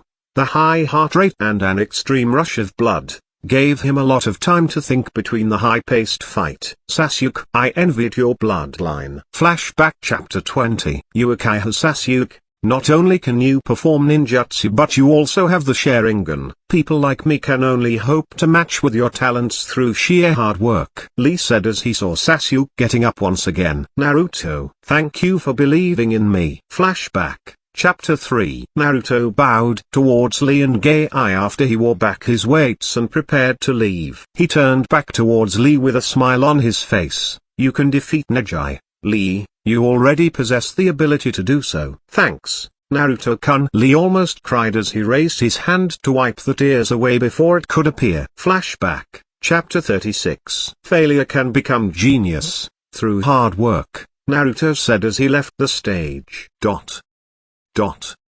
Naruto put his hand over Lee's shoulder and said, do you remember what I said to you back in the forest after we finished training? Naruto asked. After training? Lee thought hard. Naruto smiled towards Lee. I told you that someday you will defeat Neji. Neji, this technique is my ace in the hole to take you down, but I will especially show it to you. Lee jumped back toward the ceiling. He used it as a springboard to jump forward as he thrust his fist into Gaara's stomach. This caused Gaara to lose his consciousness from the inability to feel the pain. However, the that was not enough. Lee used the cloth which was currently hanging around Gaara that was used to hold Gaara's sand gourd to pull him back as he prepared his fist for one last punch. Hidden taijutsu. Hidden lotus. Lee shouted as he sent Gaara flying straight to the ground. Boom. Gaara's body got embedded into the ground while Lee landed nearby. Naruto finally felt his anxiousness disappear away. Gaara did not land on the ground with his gourd which turned into sand to cushion him as it had happened in the previous world. Hi-8 walked towards Lee, who was barely able to maintain his consciousness, while Gaara had already lost his own. However, at this moment the impossible had happened. Gaara started standing up. Naruto almost had his eyes pop out. Naruto, this is bad. Everyone should get away. Kurama warned him. Why? Naruto asked. Because Shukaku is going to take possession of him. What? Naruto was shocked. Gaara did not move at all, while he stood like a statue not moving a single part. Impossible. Lee shook his head slowly. Hi-8 looked towards Lee who was unable to continue his battle as he was unable to stand up even though he was conscious. Gai rushed towards Lee upon feeling something ominous on Gaara. Hi-8 concluded that since Lee's Jounin teacher had come out, the match was over. The winner of the 9th match, Gaara, Hi-8 announced. However, at that moment a huge sound was made. Gaara growled like a monster. Gai stared at Gaara whose eyes had no pupils. Meanwhile, Baki, Temari, and Kankuro had completely lost their composure. That Gaara, why does he have to lose it here? Baki murmured in helplessness. Oh, this is quite the development. Orochimaru was interested. Hiruzen knew this was not good. Anko, go to their Jounin leader and ask if he has a seal to suppress the boy. Yes, Anko said as she left. Hiruzen then signaled in a particular direction. An ANBU agent landed in front of him. Call in a sealing team. Yes. The agent affirmed and disappeared. Hiruzen then turned towards the Jounin and nodded. Kakashi, Kurenai, and Asuma knew that they had to evacuate the contestants at this moment. Chapter 38, Fear. This chapter is updated by novels.pl. Baki stared at Gaara transforming into a beast that was once a nightmare to their entire village. He turned towards Kankuro and Temari as he opened his mouth to say something. You're the leader for the Sand Village squad. Baki, right? Anko interrupted. Baki turned back with an unsightly expression across his face. This was an unexpected situation. He replied weakly, trying to wash his hands off. Anko's expression turned serious. Then we have an understanding that you will accept the outcome of our Jounins suppressing your subordinate with whatever means necessary, right? Anko asked once again. Baki knew he had messed up big time. Gaara releasing Shukaku a month earlier was not the plan at all. I understand, Baki said as he bowed his head a little. Good. Anko acknowledged and left the spot. Sand kept gathering around Gaara. The sand slowly transformed into one of the limbs that depicted Shukaku's body in a miniature form. Meanwhile, the Jounins helped the Genins in the area to evacuate the tower. Naruto, Kakashi looked at Naruto who just stood by, observing the changes in Gaara. Kakashi held Sasuke in close proximity, as one would not know when a snake like Orochimaru would strike. Orochimaru also stood behind in the exam hall watching Gaara gather sand from under the ground to increase the size of the body that would eventually become the One-Tails beast. Soon the entire tower had been evacuated, including the emergency medical room that contained the victims from the rounds earlier. What is going on? Kiba asked in a weak voice, as he strained to look towards the tower. Woof, Akamaru barked in reply. What is it, boy? Kiba asked. Woof, woof, woof, woof, Akamaru communicated. What the dangerous sand guy? Kiba looked towards the tower once again. At this moment Kakashi, Sasuke, and the others had made it out of the tower. Kakashi-sensei, where is Naruto? Sakura asked. Sakura. Sasuke interrupted. Naruto went out through another exit. He is probably with some Jounin teachers right now, Sasuke said. Oh, Sakura accepted. Karen, who stood by the side of Sakura, knew that there was something more to this. Unfortunately, she was still in the midst of learning how to sense chakras. Meanwhile, Hinata. You woke up. Kurenai stood by the stretcher which helped in Hinata transferring out of the medical room. Hinata woke up to see all the people from the exam hall dispersed a few meters across from her while being surrounded by the forest. Bang! A sound emerged from the tower causing Hinata to look in the direction immediately. There is currently some trouble going on in the tower. Kurenai filled in on the details to Hinata. Hinata then used her eyes to scan through the crowd that had gathered around her, as she searched for a particular figure. Naruto-kun. Back in the hall, Hiruzen saw Naruto staring at the transformation of Gaara. Hokage-sama. Anko arrived by his side. What did he say? He does not have a seal at hand, so I have informed him that we would take care of the matter.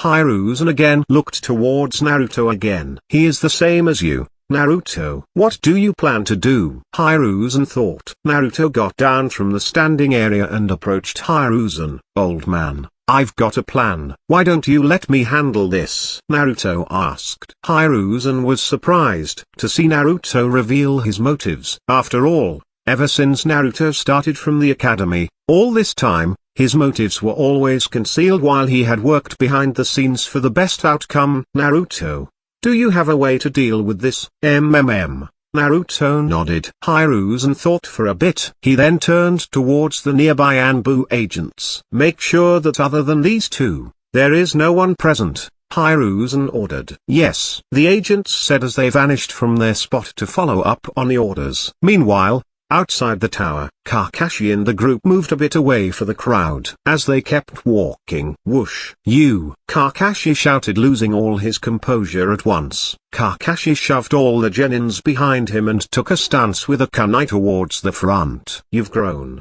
eh, Kakashi? Okimaru said as he walked forward. Long time no see, Kakashi-kun. Okimaru said in an eerie voice as he released his aura, causing everyone's hairs to stand. Okimaru, Kakashi murmured as he increased his guard. Sorry, but I have no business with you, Kakashi-kun. But I do with the kid behind you, Okimaru said as he looked towards Sasuke. Sasuke felt repulsed, while Sakura even more so. Hey, Okimaru looked towards Sakura. Sasuke-kun is mine. You'd better not lay your filthy hands on him, Sakura shouted. Sasuke looked towards Sakura with a weird impression. Ha ha ha. Okimaru laughed a bit. Why are you after Sasuke? Kakashi asked in a heavy tone. It's good for you. You already got it, right? Kakashi hesitated, after hearing that point. You didn't have it before, did you? That left eye Sharingan, Okimaru said as the expression on his face turned crazier. Meanwhile,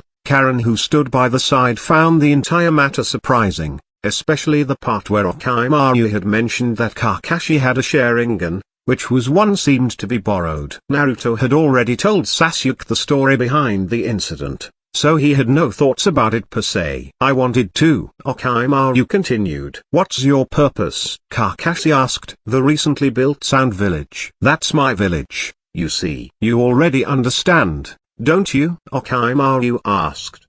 What a ridiculous ambition, Kakashi commented. Oh, my, you said it. Okimaru commented on Kakashi's statement. But, for that, I need various pieces which will obey my every whim. So Sasuke is one of those pieces? Kakashi asked. No, Okimaru argued. Sasuke is an exceptional piece, Okimaru concluded. Sasuke could not bear it anymore. Okimaru's conversation with Kakashi just labeled him as a chess piece. You are talking to Kakashi as if I do not exist at all, Sasuke interrupted. Okimaru frowned at the comment. He then started to walk toward the group. Kakashi frowned on every step Okimaru took. As Okimaru approached closer. Don't come any closer to Sasuke, Kakashi shouted as he started performing the hand seals. Ox rabbit monkey. And lifted his right hand, which began to gather blue lightning energy while being supported by the left. Okimaru frowned. Even if you're one the legendary seinen, at the least,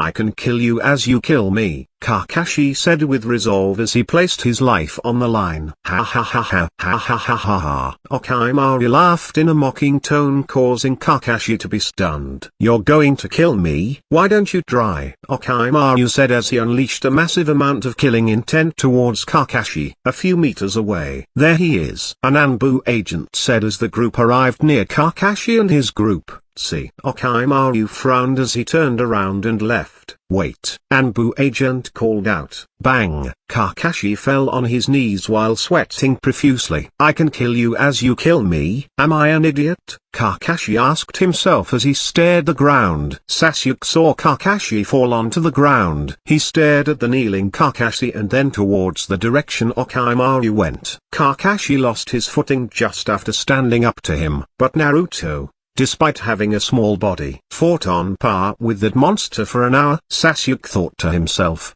The ANBU agents led the group back to the place where everyone had gathered. They then turned towards Sasuke. Uchiha Sasuke, follow us.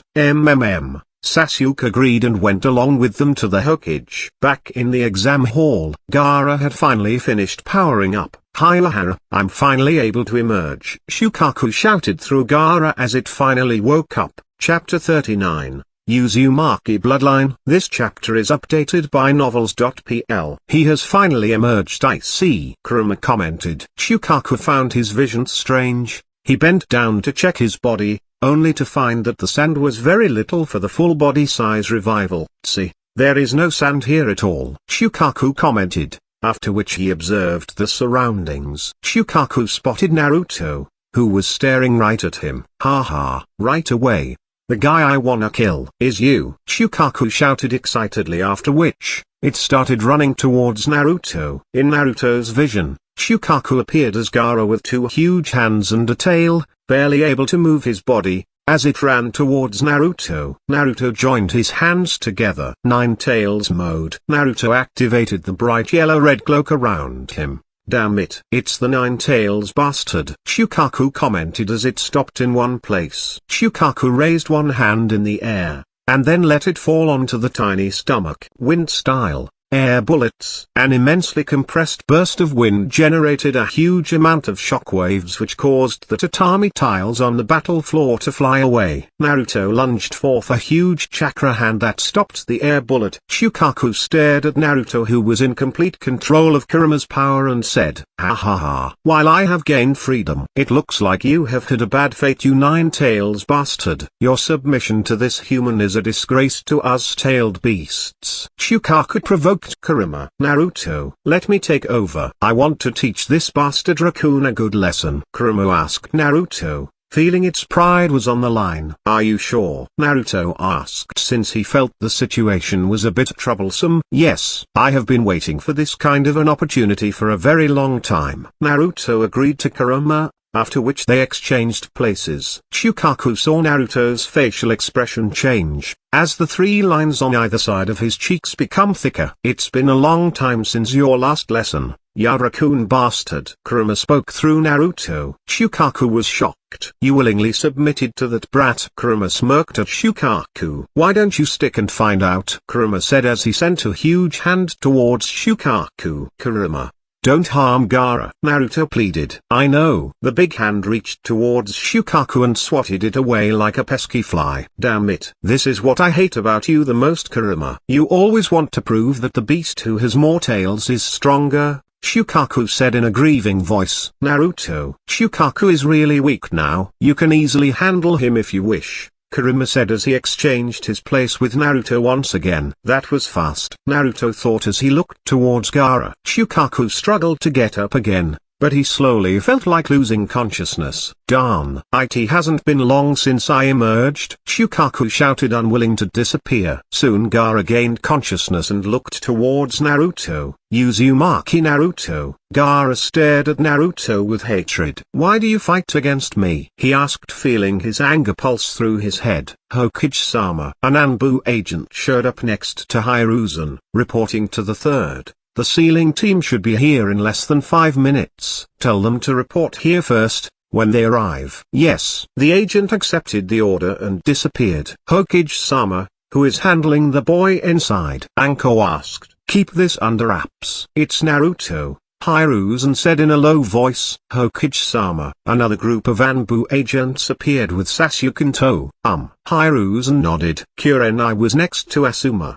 Asuma, What are you thinking? She asked. It's about Naruto, Asuma said as he exhaled a cloud of smoke. Naruto. He has been somewhat of a genius lately, Kurenai sighed as she stood by his side. Bzzzzz. A fly landed on the finger and started communicating. Naruto. Shino looked towards the tower. He then looked towards the base. What is she doing in her current condition like that? Shino murmured. After which he started walking in her direction. Why do you fight against me? Gaara asked. Naruto was unable to answer Gaara since he was thinking of the Gaara back in his former world who was like a brother to him. Naruto-kun. Hinata watched from the corner. At this moment Naruto and Gaara turned towards her at the same time. Hinata, what are you doing here? Naruto asked as he ran towards her. Damn it, I forgot the fact that Gaara was a sensory type too. Naruto thought as he ran forward. Just before he was about to reach, bang! Hinata! Naruto shouted as he saw Hinata who got trapped with a sand arm that crushed her towards the wall. Hinata fainted once again. Naruto got angry at this moment. He grabbed the sand arm out with his chakra arm and crushed it to dust, after which he landed by Hinata's side. Gaara was shocked. He knew Naruto was just like him,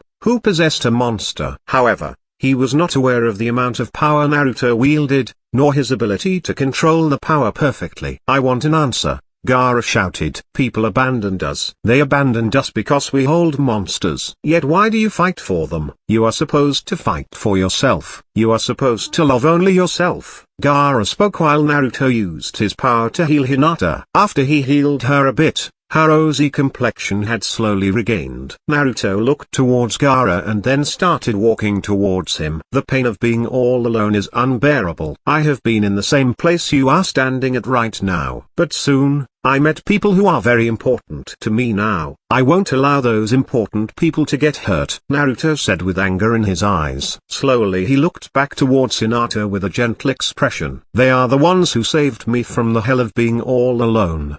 They accepted me for who I was. He turned towards Gaara again as he said, that's why they are important to me. Naruto concluded. Gaara was reminded of Yashamaru once again. Love is a heart that desire to serve a precious person who is close to oneself. To love and watch over that person. Love. Gaara murmured. That is why he is so strong. Naruto saw that Gaara had dropped his guard, and so has his sand chance. Naruto vanished from his spot and reappeared behind Gaara, knocking him out cold. Why did you do that? Kurama asked. Kurama, I planned to break the seal and reseal Shukaku, Naruto replied. But wouldn't that make him die? Kurama asked. It's thanks to my mom that I am able to access the sealing chain that was part of my bloodline. I can hold down Shukaku in Gaara's body with the chains as I reseal him once again. Naruto said as he bent down.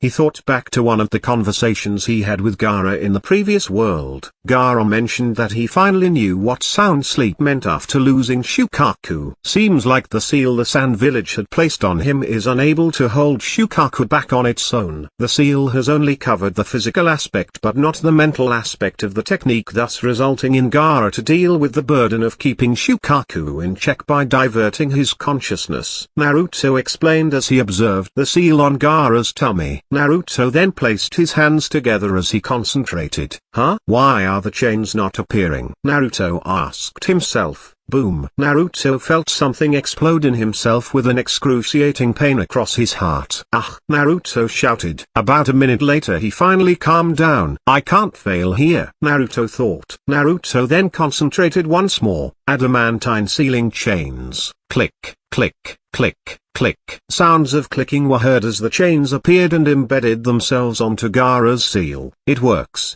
Naruto said. Naruto disabled the technique, after which he got up and walked a few steps away from Gaara. He brought his finger to his mouth and bit on it.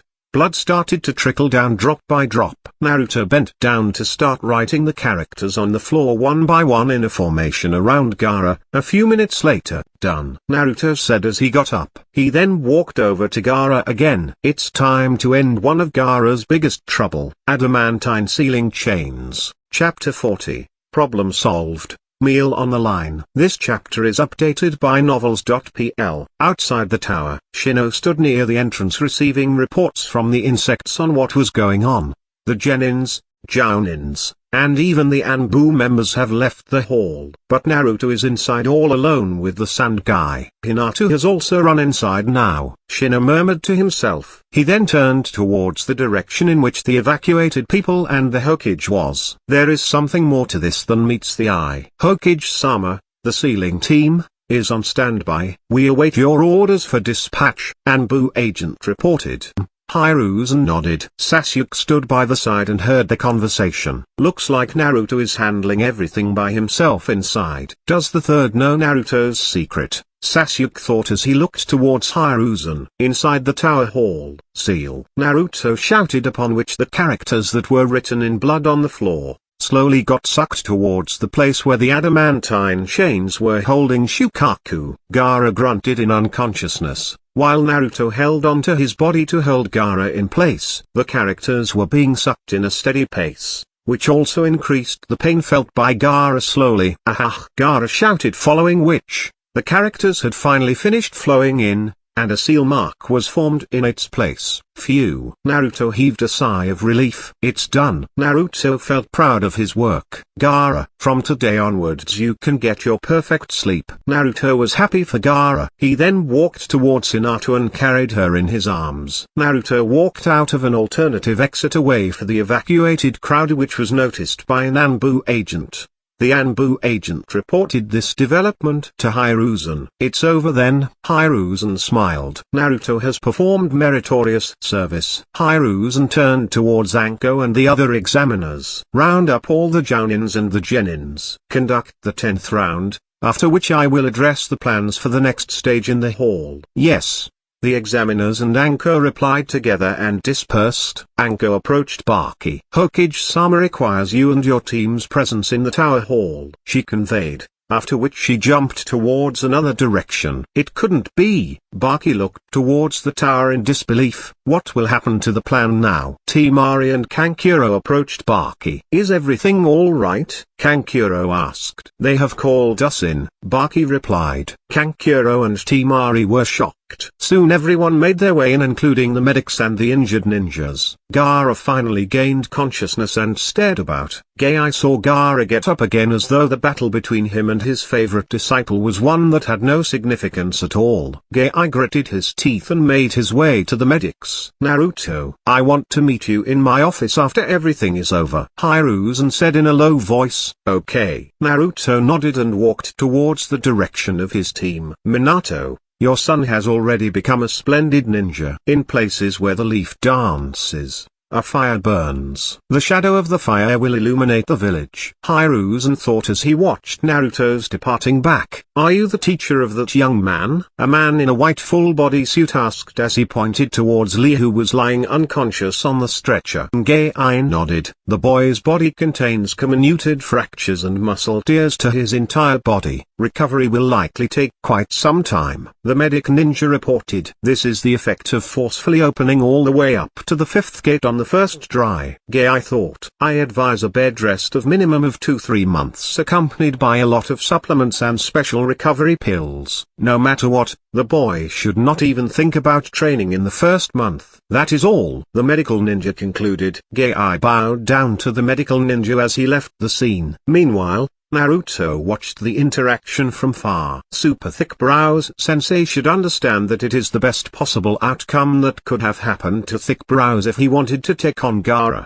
The previous one almost had an understanding of life after spending an entire month as a cripple. Naruto thought about Lee back in the previous world as he nodded in approval. Gaara, are you okay? Kankuro asked with concern. Gaara looked towards Kankuro and Temari. Flashback. Chapter 40. But soon, I met people who are very important to me now. I won't allow those important people to get hurt, Naruto said with anger in his eyes. They are the ones who saved me from the hell of being all alone.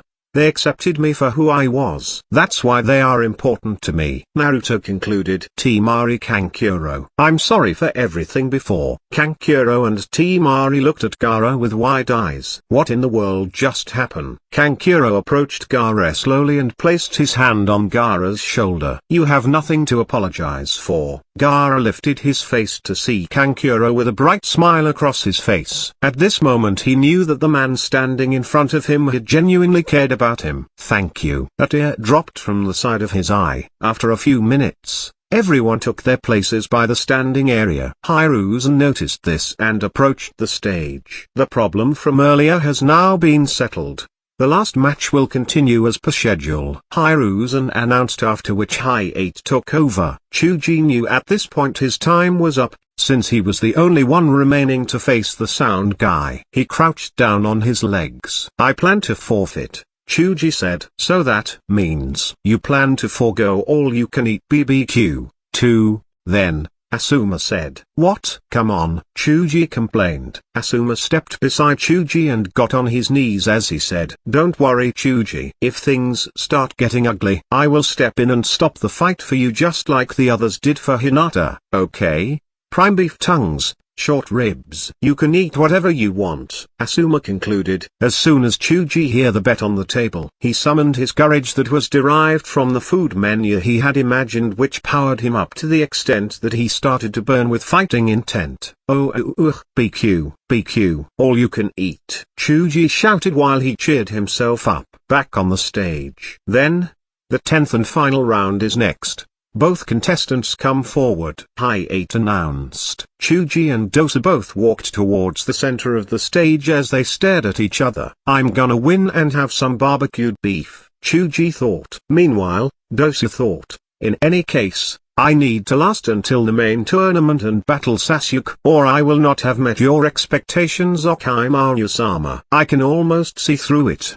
The reason you spared us the other day was that I was able to defeat Sasuke with just one technique. Now you are going to use me to test Sasuke once again to see if he has improved. In other words, we were the guinea pigs to measure Sasuke's abilities during the examinations. What you wanted isn't Sasuke's life but Sasuke himself. I was also taken for a fool. Hi-8 looked towards the two and then looked towards the center again, as he raised his hand. Now, let the 10th round begin. Chapter 41, Second Stage Over, Brothers. This chapter is updated by novels.pl. Now then let the 10th match begin, Shikamaru yelled.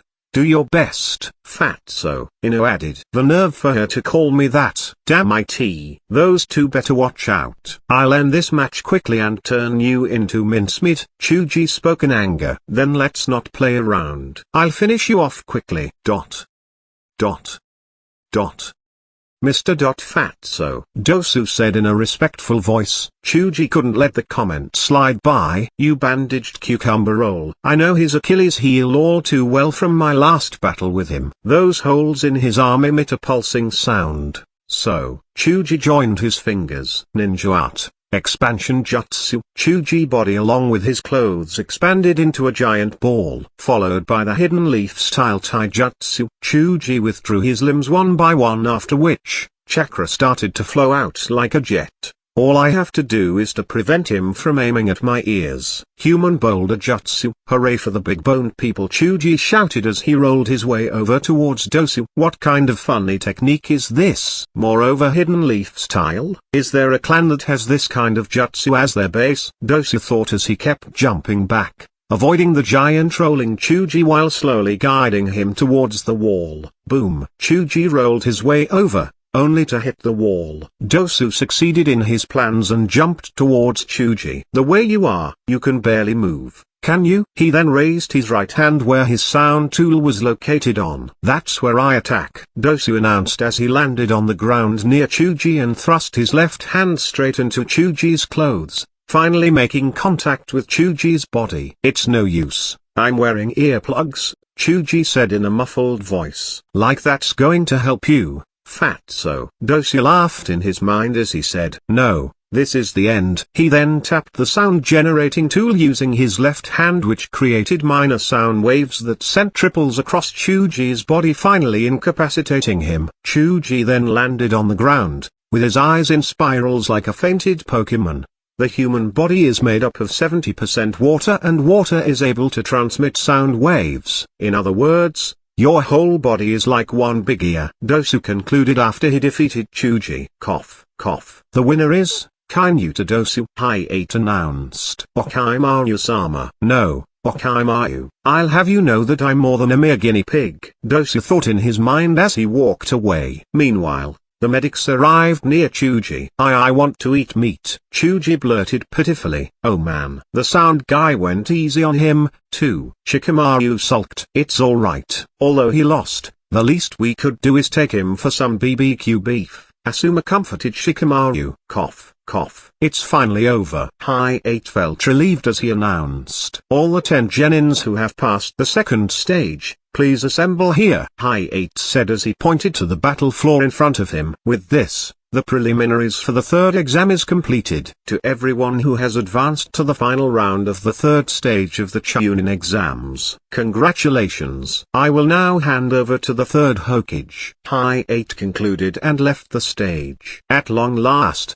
the final round. We have 6 leaf ninjas, 3 sand and 1 sound ninjas, Hiruzen thought as he looked towards Naruto, who was standing in the midst of the 10 genins that had assembled on the stage. Naruto will easily win this. As for the others, only they might have some interesting outcomes. Hiruzen thought as he looked towards Gaara and Sasuke. Sasuke also looked towards Naruto. I need to train. I want to become as strong as him. No, I have to surpass him. Flashback canon version. Foolish little brother. Mangekyou Sharingan. Sasuke relived the experience of Itachi killing others in the clan, except that he was right in front of it, unable to do anything as he stared in horror. Soon Sasuke fell onto the floor, losing all his strength, but still kept staring at his brother. Why did you, elder brother? Itachi stared at his little brother as though he had no emotions. To measure my abilities, he said. Measure your abilities? Just for that? Sasuke felt hatred and powerlessness. Are you saying that just for that you killed them all? Sasuke asked while he grieved for his kin's deaths. That is of great importance, Itachi said. Sasuke's hatred had reached his limits. What do you mean? Sasuke asked as he stood up slowly. He looked towards Itachi, the man who had murdered them all. Wah! Sasuke howled as he started running towards Itachi. Don't talk rubbish. Itachi bent towards the running Sasuke and sent a low blow to the gut. Blurg. Sasuke felt his organs rush to his mouth as fell on the ground once again. Sasuke lifted his head in pain, only to see the corpses of his parents that lay motionless in front of him. Tears started to gush out. Step. Itachi placed his foot in front of Sasuke. Sasuke felt extremely scared. What if he killed me too? He thought as he started running towards the door while screaming. I'm scared. Sasuke kept running in a hopeless attempt as he ran across the streets that were littered in corpses. Aha! Sasuke screamed, seeing all the corpses that played by the side, which were just alive a few hours ago. Don't kill me, he screamed while having tears run out his eyes uncontrollably.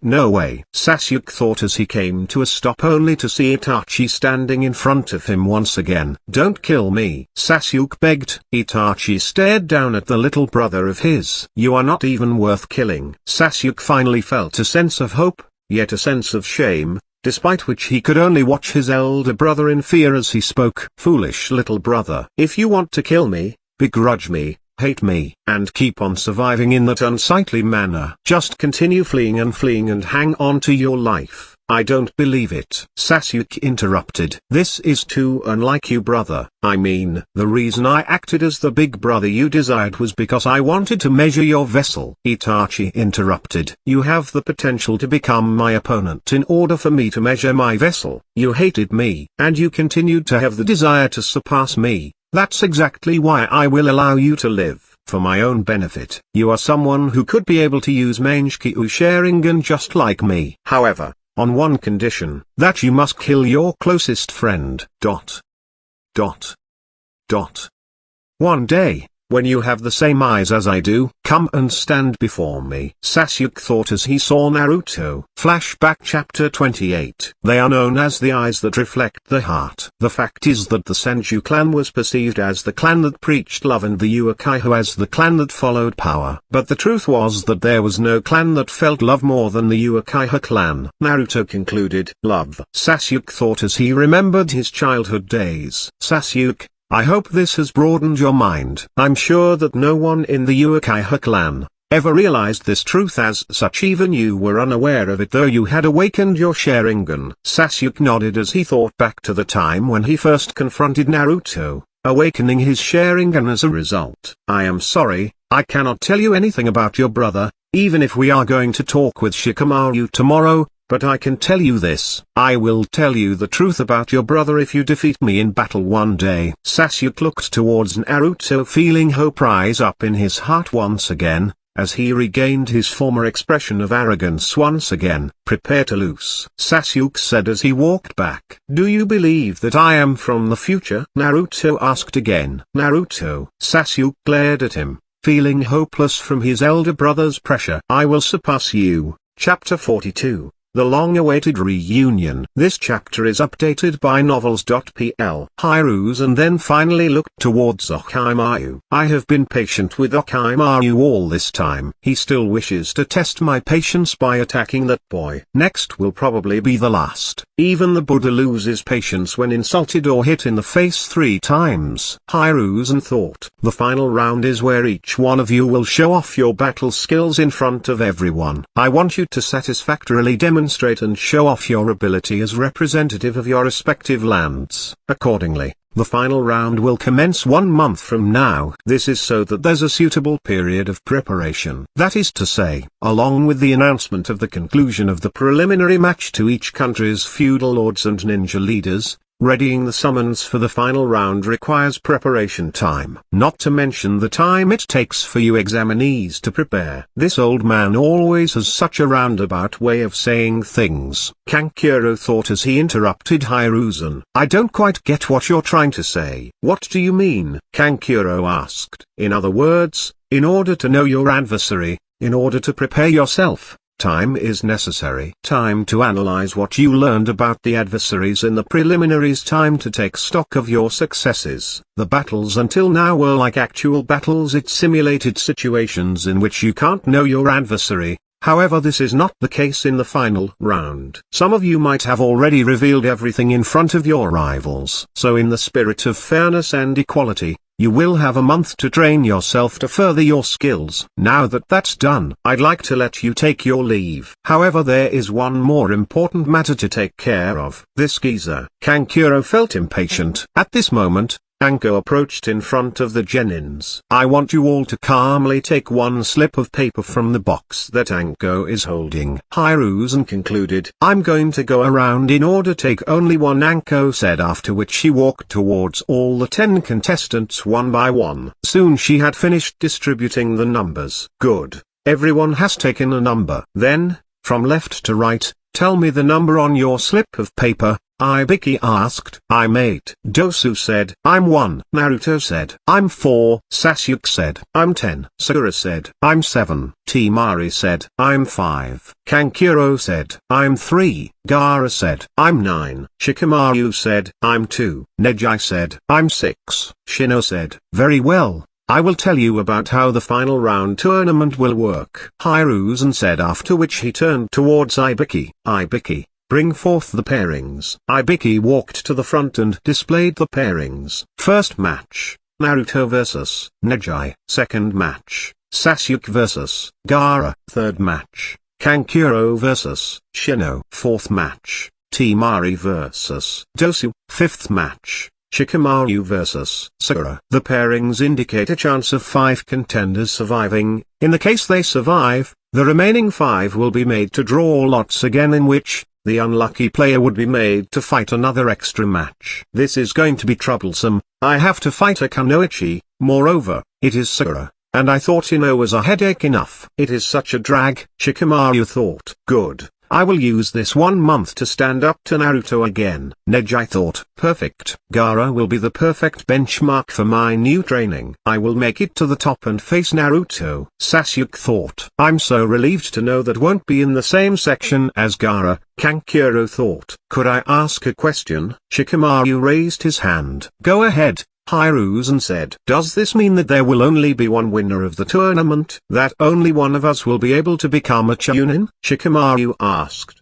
The judges of the final round, of which I am one, will be made of the Kazekage, the daimyo from various countries who will assign you your missions, and the ninja leaders. These judges will be able to make a thorough evaluation, and come to a decision as to whether each one of you possesses the qualities incumbent of a Chunin. Even if someone loses the first round, they can still become a Chunin, Hiruzen said. So there's a chance that all of us will become Chunin? Temari asked. Correct, but conversely there's also a chance that none of you will, Hiruzen replied. To advance in the tournament means maximizing chances to appeal yourselves to the judges. Hope you've all understood the concept behind the final stage, Hiruzen asked as he looked towards all the genin below. Seeing no doubts across their faces, Hiruzen smiled. Thank you for your patience. We will adjourn until next month, Hiruzen concluded as he left the stage. Naruto had no qualms regarding the upcoming battle. His only worry was the invasion that was going to take place. Sasuke ran towards Kakashi. I want you to train me over the next month,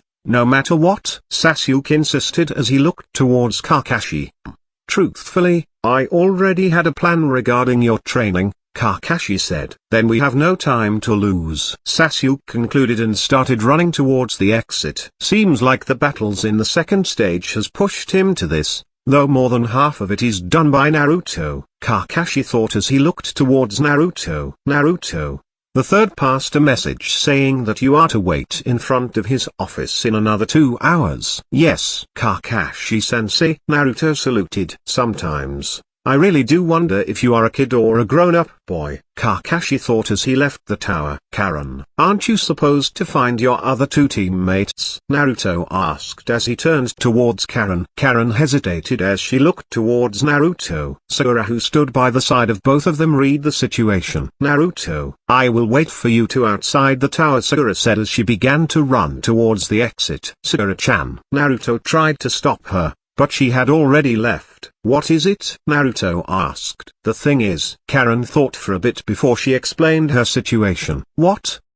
The grass village will give up on you if you failed the exam? Naruto asked as he looked towards Karen with wide eyes. Yeah? Karen said in a weak voice. Looks like she was taken in by Orochimaru under the excuse of providing a home to all the rejected ninjas under his wing in the Sound Village. I am not sure if it is right to save her since she did not exactly complain about being under him, though Sasuke's existence might have comforted her in the first place. Naruto thought for a minute. Meanwhile, Karen admired his expression of being a bit thoughtful of her even though he liked someone else. Maybe I should convince the third to make her stay in Konoha, Naruto thought as he looked towards Karen. All right, follow me to the Hokage's office, Naruto said. Hokage's office? Karen looked surprised. About an hour and a half later, Sakura had split off from Naruto and Karen as she wanted to go back home. The duo continued till they had reached the spot. Wow! Karen stared at the Hokage building. This is it, Naruto said. This building is one of a kind. Karen stared at the arcs on top of the building. Follow me inside, Naruto said as he led Karen in. After coming near the top floor of the building, Naruto froze as tears flowed down his face. How many years has it been since you returned to the village? Hiruzen asked. Enough about that, I want to know more about Orochimaru's actions here in the village. I've been observing Orochimaru ever since he left the village. It was obvious that he would return to this village sooner or later. All told,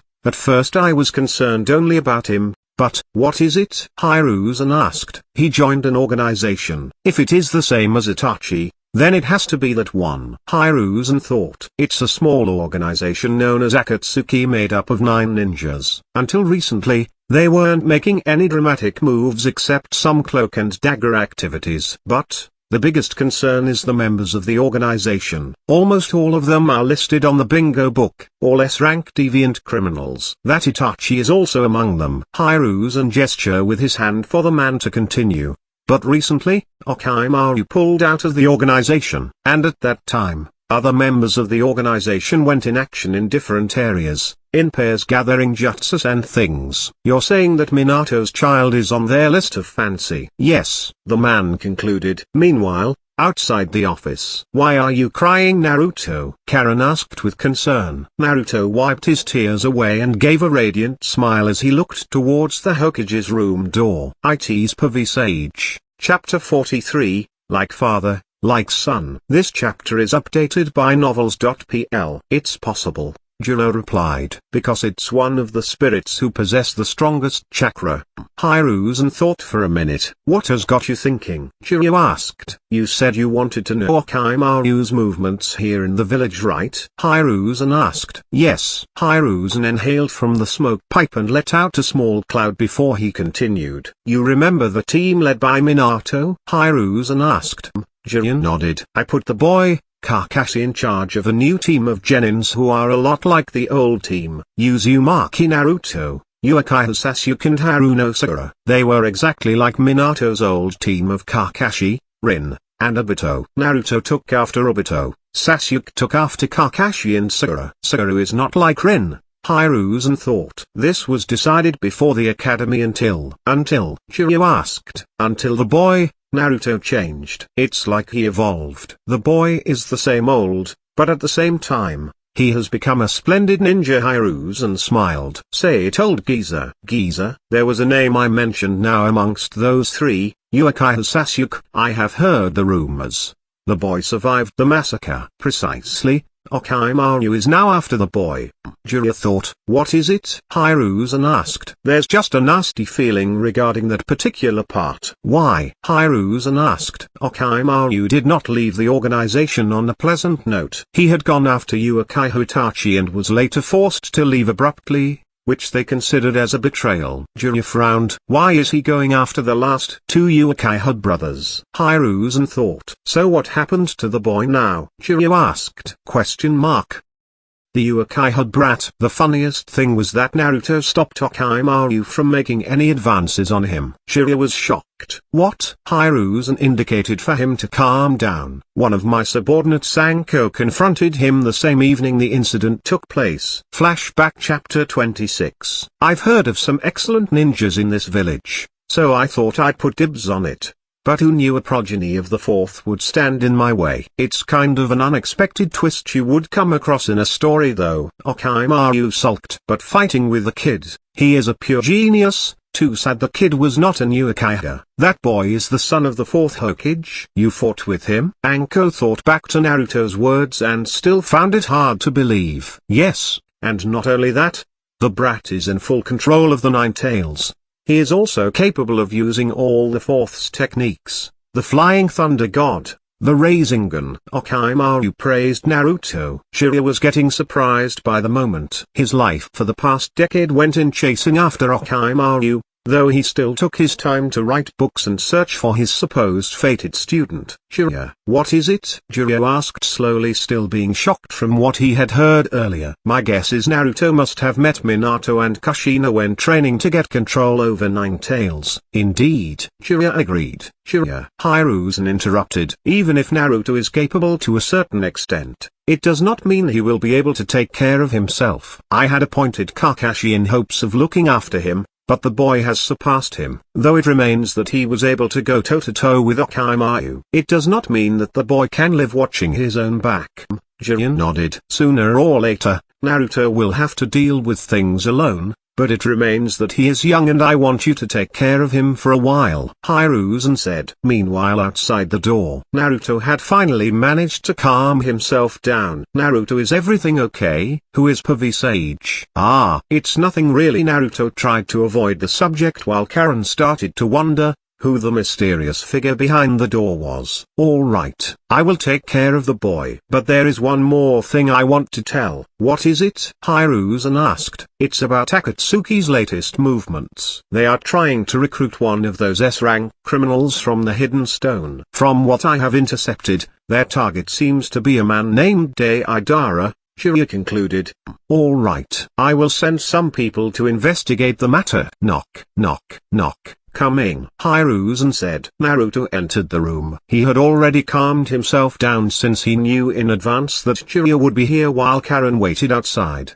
"Sage, I am glad to meet you again," Naruto thought, silently pinching himself with the hand hidden behind his back to completely resist the urge of running towards Jiraiya and hugging him. "Naruto, I want you to meet my student, Jiraiya of the legendary Seinen." Hiruzen introduced Jiraiya to Naruto. Naruto turned towards Jiraiya and nodded with a smile, while a teardrop slid down his cheek. "So this is Naruto." Jiraiya stared at Naruto. Boom. An explosion took place in the forest. The smoke cleared, revealing a man pointed the kunai to another who is on his knees. "Give it up," the man holding the kunai said. "Can I say one thing?" the man who was kneeling asked as he tried to stand up. "I don't care to listen," the man interrupted as he pushed the other towards the bark of the tree. "Die already," the man said as he pierced the kunai against the other who tried to stand up. "Give up." Poof. The one who was cornered was a shadow clone. "On making me give up," he said as the man sent a chop to the nape of the man holding the kunai, who then lost consciousness and fell. "As long as we are cursed to live in this ninja world, there will be no peace," the man lying on the ground said. "Then I'll break that curse. If there is such a thing as peace, I'll seize it. Dot. Dot. Dot. Dot. A man with yellow hair kept treading the book on Tales of a Gutsy Ninja with keen interest. Slap. Jiraiya slapped the yellow-haired man as he commented, "Oh.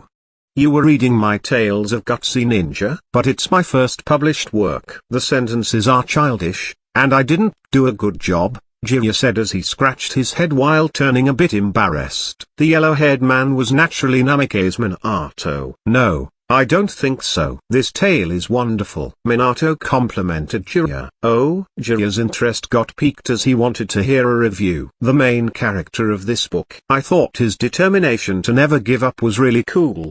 He's a lot like you, sensei, which is why I'd like your permission to name my son after him," Minato said as he smiled at Jiraiya, who was shocked from hearing an unexpected comment. "I really hope my unborn child can become a ninja just like this character," Minato said. Jiraiya was too happy, but he was also feeling a bit worried. "Hey, are you sure?" "It is a name I randomly came up with while eating ramen," Jiraiya asked. "Naruto." A sweet voice intervened. A woman in red hair appeared near the kitchen. "It's a wonderful name," Kushina said as she bowed lightly to show her gratitude for fulfilling a small wish of Minato's. "Kushina." Jiraiya was shocked as he saw her gently rub her hand around her pregnant belly. "Are you really sure about this? If I name him, that makes me his godfather, huh?" Jiraiya asked in an unconfident voice. "You are my sensei, and you are a great ninja who possesses a true talent of a ninja. There is no other like you," Minato reassured. It was almost a decade and 4 years after which Jiraiya saw Naruto. "Young man, why do you have tears coming out of your eyes?" Jiraiya asked Naruto. "Oh, this?" Naruto asked as he cleared his tears away. "I am finally able to meet the man who was the teacher of the fourth Hokage," Naruto said. "He seems to be emotional," Jiraiya thought as he saw Naruto turn towards the third Hokage. "Old man, I need a favor," Naruto said while looking earnest. "You have done a meritorious deed today, Naruto." "Go ahead." Hiruzen gestured. Naruto turned towards the door and called, "Karen." The door opened, and Karen walked towards the desk and stood by Naruto while appearing a bit shy. "My name is Uzumaki, Karen. I'm pleased to meet the third Hokage," she said as she bowed down towards Hiruzen. Jiraiya and Hiruzen were stunned as they looked at Naruto and Karen, who were standing side by side. That yellow hair and red hair combo, they both look like Minato and Kushina in their teens. Hiruzen and Jiraiya turned towards each other as they smiled. Like father like son. Chapter 44, Emotions. This chapter is updated by novels.pl. Karen looked towards Jiraiya. "He's the sage Naruto was talking about?" Karen then saw the look on Jiraiya's face as though he was complimenting Naruto on picking her up. He sure is a perv. Karen concluded. Old man. Karen. Naruto went ahead and explained her situation to Hiruzen. Hiruzen thought this might turn out to be troublesome if the grass village wishes to pursue the girl. Seeing that they did tell her to not think about returning, it should be safe. On the other hand, we do have a strong reason to keep her here since she was originally a Uzumaki, to begin with.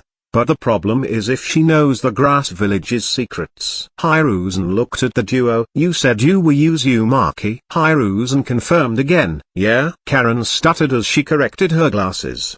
The Hidden Eddy village's Uzumaki clan used to be considered as distant blood relatives of the Senju clan and close friends of the Hidden Leaf villages. In view of the old friendship, I will help you out. Hiruzen explained his view on the matter. Karen became happy from the bottom of her heart as though she had been brought home again. Tears flowed out as she cried in happiness. Thank you, old man, Naruto said as Hiruzen smiled back as well while holding the smoke pipe in his hand. Naruto, I need to talk to you, Hiruzen said. Naruto had a tacit understanding of the comment.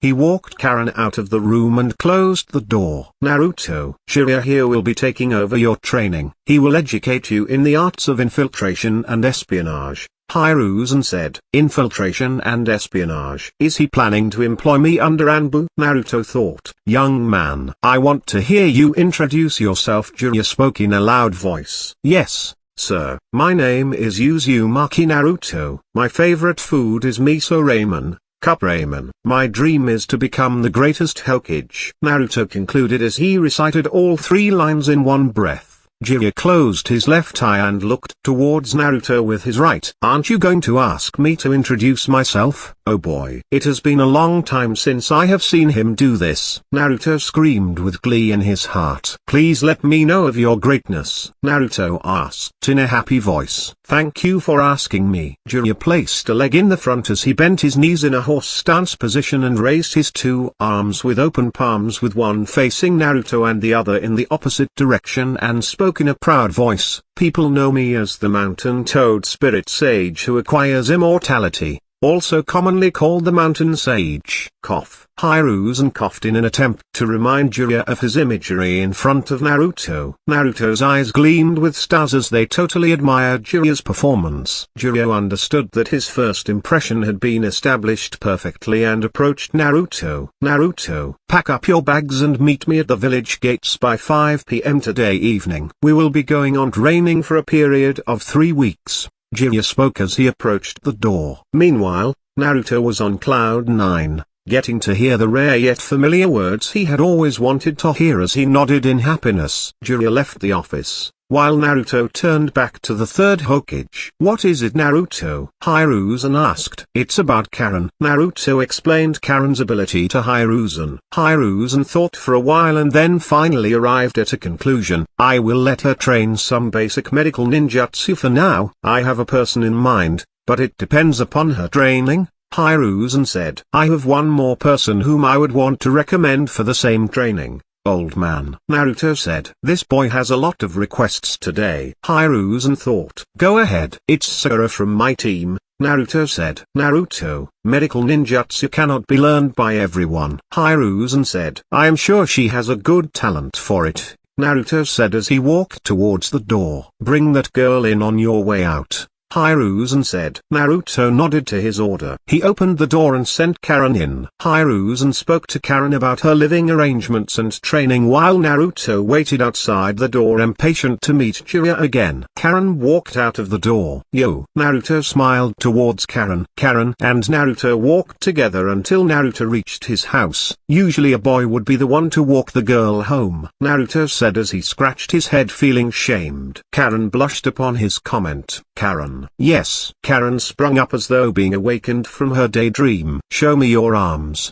Naruto said. Karen thought a bit before she brought her arms up towards Naruto. Naruto lifted her sleeves to see the bite marks all around her arms. Naruto, Karen murmured as she looked towards him. Karen, I will help you, but I don't want you to tell anyone about this, Naruto said as he looked into her eyes. Karen felt her heart rate speed up as she saw Naruto's face just a few centimeters apart from her face. She nodded yes, unconsciously as she stared into the deep blue eyes of his. Naruto stealthily activated his 6 paths healing prowess to heal the marks that were present not just in her arms, but all over her body. Karen felt a soothing feeling as she stared at Naruto with her dreamy eyes, almost falling into a trance. It's done. Naruto smiled. Karen snapped out of her dream mode as she looked at her arms. She was stunned to see her arms which had skin like that of a newborn baby. It was smooth like a girl of her age should have. Karen, who had healing power to heal countless, could not understand why she would not be able to heal her own body which had these scars that she had to come across just to serve as a nightingale to others who treated her like trash. Naruto's position in her heart was cemented after all the lengths he had gone through today to make her feel safe and have a place to call home. However, this made her feel all the more hopeless when she was reminded of Naruto smiling towards Hinata. Flashback chapter 33. Naruto-kun. A high-pitched voice interfered at this moment. Hinata. Naruto screamed as he instantly appeared by her side. Take this, Hinata said as she handed him a healing cream. Naruto spread the cream all over his face,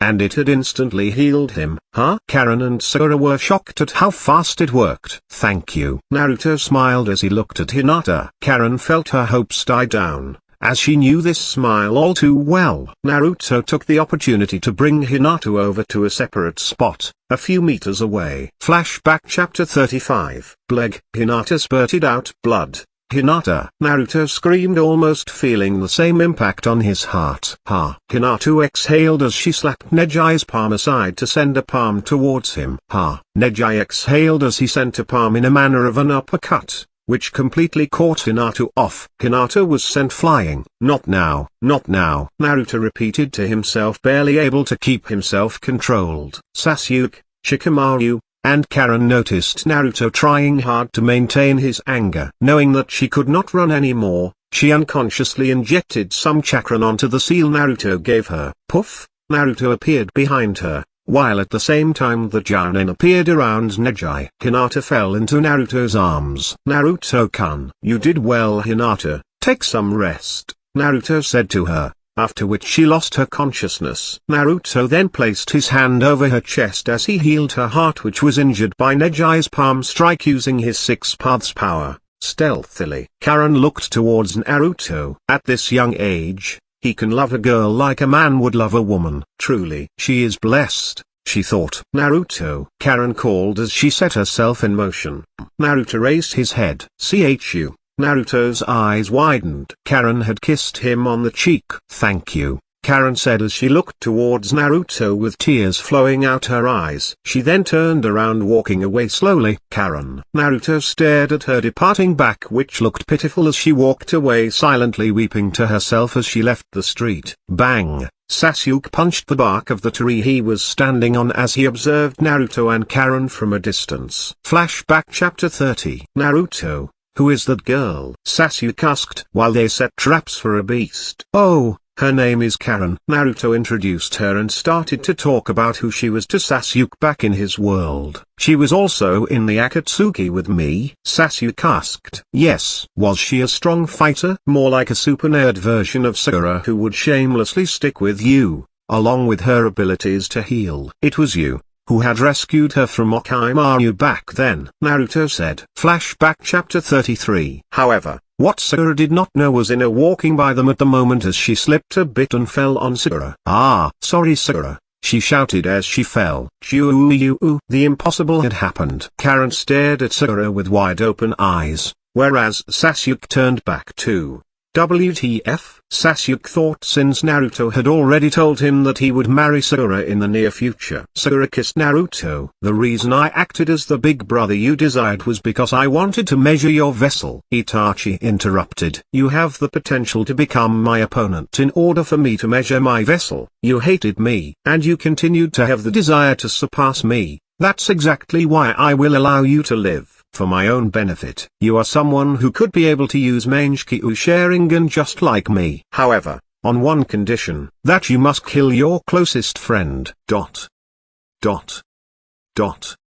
One day, when you have the same eyes as I do, come and stand before me. Sasuke jumped from the tree as he landed in front of Naruto. Naruto, I've got something to say to you. Chapter 45. Visits before leaving. This chapter is updated by novels.pl. Naruto cleared his tears away and stood upright as he looked towards Sasuke's grumpy face. What is it? Sasuke stared at Naruto for a bit, thinking back to the story of the battle between Hashirama and Madara before he continued. I will be training this entire month, but I wanted to hear your thoughts for the invasion plan since I want to help in protecting the village as well, Sasuke said. Naruto took a deep breath to clear his mind. Sasuke, I will be going out of the village for 3 weeks. Why? Sasuke asked. I am going to train as well. What? He is going to train again? Just how strong will he become this time? Sasuke thought as he stared at Naruto. I wanted to pack my things now. However,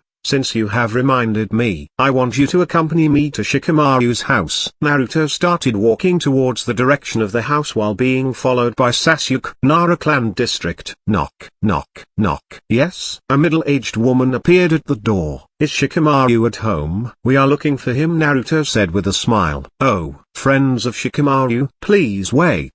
She replied to Naruto and Sasuke with a smile and left to call Shikamaru. Soon Shikamaru appeared with his sleepy eyes. Naruto and Sasuke, they must have come for the plan. Shikamaru took them to the side of the compound and whispered secretly. Naruto, the invasion plan might have a few changes in this time period since you have already stopped Orochimaru, Shikamaru said as he looked towards Naruto. What do we do? Shikamaru thought for a bit. You said that Orochimaru emerged as Kazekage on that day, right? That's true. Naruto stood up. I will rescue the Kazekage. Naruto proudly declared with battle intent brimming across his face. Is your body powerful enough to fight against Kage level right now? Sasuke asked curiously. Yup, Naruto said as he looked back at Sasuke. Shikamaru, thanks for your help. We will discuss this in detail once I am back in 3 weeks. Naruto said as he started running towards the gate. Where are you going for 3 weeks? Shikamaru asked. I am going training. Naruto shouted back, leaving Sasuke and Shikamaru behind. What do you plan on doing? Shikamaru asked. Sasuke stood up silently, as he stared in the direction Naruto went. I am going to train, Sasuke said in a cold voice. Are you alright? Shikamaru asked as he stared at Sasuke. Naruto ran home to pack up all his essentials. I am so happy today, Naruto thought, almost feeling a mood to sing to his joy. Time to leave, Naruto said upon closing his bag zip. He then locked the door and walked down the stairs. Naruto stopped to look at the street. He thought back to what Karen had felt at that time. Karen, I never expected to save you in that forest in the first place. What should I do? Naruto thought as he looked towards the sky. Soon he bought a few fruits and bags of chips and arrived at the hospital. I have to visit Hinata, Lee, Kiba, and Chuji once before I leave. Naruto approached the receptionist. Ine-chan, I am looking for a patient. Hyuga Hinata who was admitted today morning. Hyuga Hinata? The receptionist asked. One moment. Also, I would like to visit 3 other patients, Kiba, Rock Lee, and Chuji. Naruto quickly mentioned, your name? Uzumaki Naruto. Can I call you Naruto-san? The nurse asked. Naruto nodded. Please wait by the side. I will call a nurse to guide you to those 3. Soon a nurse arrived. You are Naruto-san, right? The nurse asked. Naruto nodded. Hinata-sama is sleeping right now, but I can lead you to Kiba-san, Chuji-san, and Lee-san. Naruto frowned for a second but gestured the nurse to continue. Meanwhile, a few tens of meters above the ground, Kakashi panted as he climbed a cliff using only his right hand while he bounded his left to his waist. He contracted his arms by focusing his strength on his fingers and arms as he released himself from the depression in the cliff he was holding onto and jumped onto another spot where his fingers landed in another depression of the cliff again. Could cliff climbing be so taxing? He thought as he struggled to perform the same set of actions once again. Damn. My body is sluggish. Will I make it in time? Boom. A depression got destroyed from Kakashi losing his footing. while he struggled to maintain the balance from the backlash of the recent damage. Kakashi felt his fingers loosening their grip as he rapidly lost support. Kakashi closed his eyes to concentrate on his chakra network.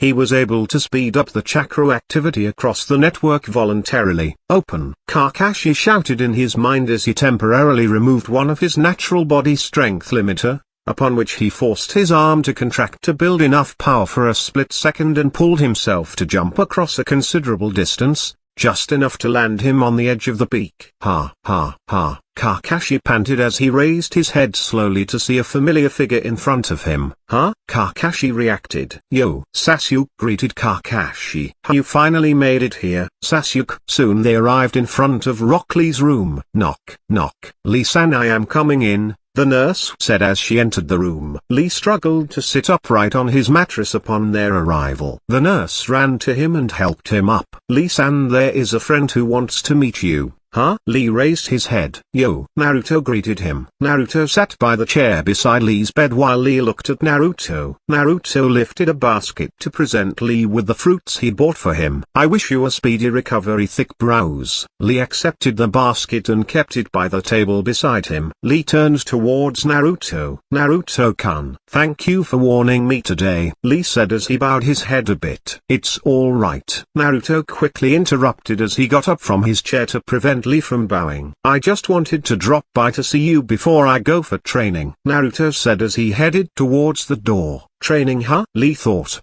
feeling dispirited about the current condition of his body. Thick brows. Naruto called as he stopped by the door. Take a good amount of rest. I don't want to hear anything about you straining your body before you recover. After recovery, you can train to your heart's content, Naruto concluded. Lee's expression brightened a bit as he raised his head towards Naruto. Good luck on your training, Naruto-kun. Lee smiled towards Naruto. Soon the nurse and Naruto arrived by Chuji's room. Knock, knock, knock. Chuji-san, I am coming in, the nurse said as she entered the room. She was stunned to see a person in total opposite of Lee. Chuji munched on chips like a vacuum machine through a dirt-filled floor. Chuji, if you keep eating at this speed, you will be stuck in the hospital, Ino complained while Asuma stood by the side scratching his head on what to make of the situation. I will survive on chips and fruits today. Asuma-sensei has promised to take me to BBQ tomorrow, that's where I am going to eat healthy, Chuji said as he dug his hand into the bottom of the cover again while he turned towards the nurse. Huh? Chuji looked at her. Chuji-san, there is a friend who wants to meet you. Is it Shikamaru? Ino looked towards the door, only to see Naruto enter in with 3 baskets of fruits and a bag that contained different varieties of chips. Naruto-kun, Chuji called in the excitement of seeing the bag of chips in Naruto's hands. Yo! Naruto waved at Chuji as he approached by the side. Asuma looked at Naruto. Naruto walked towards Chuji and handed him the basket of fruits and the bags of chips. Thanks a lot. Chuji grinned at Naruto. I wish you a speedy recovery, man, Naruto replied. Soon Naruto left towards Kiba while Chuji indulged himself in his snacks again. Asuma thought back to Naruto's actions in the battle tower. Sensei, Ino nudged at Asuma. Is there anything wrong? Ino asked curiously. No, Asuma said as he inhaled his smoke. Naruto visited Kiba and gave him a basket as well. Naruto, thank you for saving Hinata. Kiba lightly bowed towards Naruto. Naruto felt a bit helpless at his actions. You see,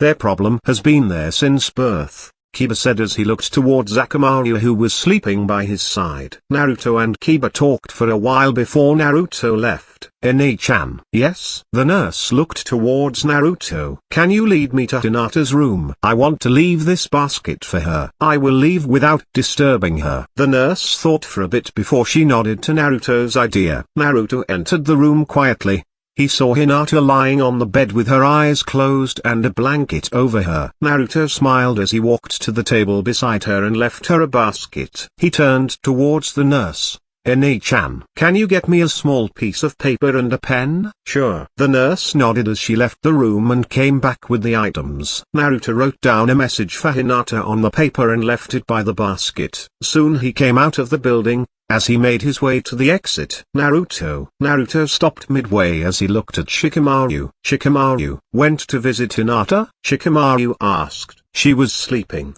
so I could not meet her, Naruto said in a dejected voice. I see. But I did get the chance to meet Lee, Chuji, and Kiba. Naruto scratched his head as he smiled towards Shikamaru. Chuji too, huh? Shikamaru, I will be leaving for training right now, Naruto said as he walked towards the gateway. Naruto, Shikamaru called out. What is it? Naruto asked without turning back to look. Sasuke stood up silently, as he stared in the direction Naruto went. I am going to train, Sasuke said in a cold voice. Are you alright? Shikamaru asked as he stared at Sasuke. I want you to be careful of Sasuke. Naruto turned back in shock. I just wanted to let you know, because he already left the village back in your time, Shikamaru said, not mentioning how Sasuke had reacted earlier. I see. Naruto nodded as he finally left the hospital. Shikamaru stared at the place Naruto was standing. Let's just hope that there is no catastrophe in this timeline. Meanwhile, a man approached the bed Hinata was sleeping on. He looked towards the basket that was placed on the table. A paper. He grabbed the paper to read the contents. He skipped across the lines until Naruto. The man frowned as he stared at the name on the bottom of the message. Chapter 46. Training. This chapter is updated by novels.pl. In the training field, Kakashi and Sasuke faced each other. Kakashi pulled out a small piece of paper from his pocket. What is that? Sasuke asked. This is called a chakra paper. Now, before I explain about this paper, there are some things you need to know. I am sure you know that most people's chakra leans toward a certain element. For example, the Uchiha were geared towards the fire. Thus they were exceptionally skilled in fire element techniques. Sasuke thought back to how he had learned his fire technique from his dad. You possess the fire element through your bloodline, but typically people from your clan do possess more than one element. Hence, the paper, Kakashi concluded as he brought the paper forward. Sasuke walked towards Kakashi and collected the paper. So, I take it that I have to pass my chakra through the paper, Sasuke asked. Sasuke, if you were to do that, the paper will burn up and become ashes, Kakashi replied, which caused Sasuke to frown a bit. Sasuke, visualize yourself having a different type of chakra, just try to visualize something along the lines of earth, water, thunder or wind, Kakashi said. And how will this paper react to the chakra? Sasuke asked. If you're lightning-natured, the paper will wrinkle. It'll tear in half for wind. Get soggy if you're water. Crumble if you're earth. And as I have mentioned before, it will burn if you're fire. It's a unique paper that reacts to even the slightest amount of chakra. The paper is made from special trees fed and nurtured with chakra, Kakashi concluded. Sasuke nodded as he concentrated. Earth, water, wind, lightning, Sasuke recited in his mind as he thought of the elemental form of each of these words. Sasuke injected a slight amount of chakra. Creak, the paper became wrinkled. As I suspected, he's the same as me. Okay. You're a lightning type, Sasuke, Kakashi announced. Sasuke became happy at this moment. He finally felt he had taken his first step to being powerful. Warning, Jiraiya's dialogues have been language censored. Have fun. XD. Naruto reached the village gates, but Jiraiya was nowhere in sight. Where is Sage? I have been looking forward to this for my whole life, Naruto thought as he waited for a bit. A few moments passed before Naruto finally understood. I know where he is. Naruto smirked. Near the Hidden Leaf Hot Springs. Hee. Jiraiya smirked as he looked through the miniature telescope that he had set on a hole at the lady's side of the hot spring, which provided him a full view of the beauties that were covered in fog. Oh, what good opis. Lots of opis. Damn that Oshiri. The fog that exposes all but not so much. I feel like I have been inspired to write more. Ho ho ho, the wet hair sticking onto the opi. The slender yet tender shoulder blades. Those 3 sizes. These are dynamics, I tell you. That's it. Next title of my book. Make out dynamics. Ha ha ha. Jiraiya had his merry time watching a full-on peep show of the girls taking a bath at the hot springs. Hey, Sage. Naruto greeted with a smile on his face. Don't disturb me now, I am busy, Jiraiya said as he gestured at Naruto to shoo away without taking his eyes away. Naruto was happy looking at Jiraiya enjoying his time, but he could not let it go. Oh yeah? Busy doing what? Naruto asked. Jiraiya put his telescope down and looked towards Naruto. doing research. I'm a writer. I'm writing a novel, Jiraiya said as he reached into his pocket and took an orange book out, which had a cover of a gentleman in a white t-shirt and blue pants chasing after a girl in red one piece. That book. Don't you think Kumiko went easy on that guy for cheating on her? Oh, you have read this? Jiraiya asked. I've gotten quite famous, Jiraiya thought as he held his book in his hand proudly, until a moment later his smile was frozen. You've read my novel? Jiraiya shrieked in shock, causing all the girls in the hot spring to scream. I can't believe it. The kid put me in trouble by my hand. Idiot, idiot, idiot. My peeking has been found out. Jiraiya cursed at his misfortune. You pervert, Naruto commented. Jiraiya glared at Naruto as he stepped in for himself. Fool. I'm not just a pervert, Jiraiya argued. Are you a closet pervert? Naruto asked in a curious voice while he enjoyed the conversation in his heart. No, Jiraiya screamed as he put his hand up front with his fingers moving weirdly. I'm an open one. Ha ha ha ha ha. Naruto burst out laughing, followed by Jiraiya as the both of them started walking towards the gate as they talked with each other. Back in the training field, lightning nature is perfectly suited for offensive battle. It can be used for assassination or destruction. Lightning nature has no defensive ability except to counter against opponents' lightning or counterattack and ninjutsu with lightning, which is very dependent on the element itself. Lightning is strong against earth and water but weak against wind. If lightning is used in perfect combination with fire, its destruction potential will be multiplied several times over, Kakashi explained. Sasuke nodded in return. All right. Then, today we start with the chakra manipulation training. It usually takes a huge amount of time to learn the method, especially in your case considering you already have a primary element which is fire. Sasuke nodded. Do you remember that boy Haku? Kakashi asked. Don't you mean Hajime? Sasuke asked. Yes, when you can perform multiple kinds of nature manipulation, it's pretty easy to use them separately. But using two at the same time and combining them, it's a whole another story, Kakashi said. Using two elemental natures at the same time to create a new nature is called Bloodline limit. Sasuke thought back to the battle he and Haku had. Flashback chapter 14. Are you scared? Sasuke asked, gaining even more confidence. Scared? No, it's just that the jutsu I'm using right now is based on my bloodline limit, Haku said indifferently. The boy Hajime you fought had the same ability. He had a bloodline that I'd call ice element. But he was actually combining water and wind to create ice. Bloodline limits are genetic. Only his clan could perform that technique. That's why I couldn't copy it with my Sharingan. Sasuke finally understood the whole concept. He turned towards Kakashi and asked, what are you going to teach me? First, I'd like you to witness my original creation. This technique uses both shape and nature manipulation at the same time. So observe. I'll focus chakra into my right hand, Kakashi said as he raised his right hand, having it supported by the left and gathered chakra into a small form, which did not have a shape to speak of, as it appeared to be a floating blob, and change it into an electric current, Kakashi said as he added the lightning element which caused the blob to be filled with sparks that were flying off its surface. Next I change it to that of a power surge, which determines the power and range,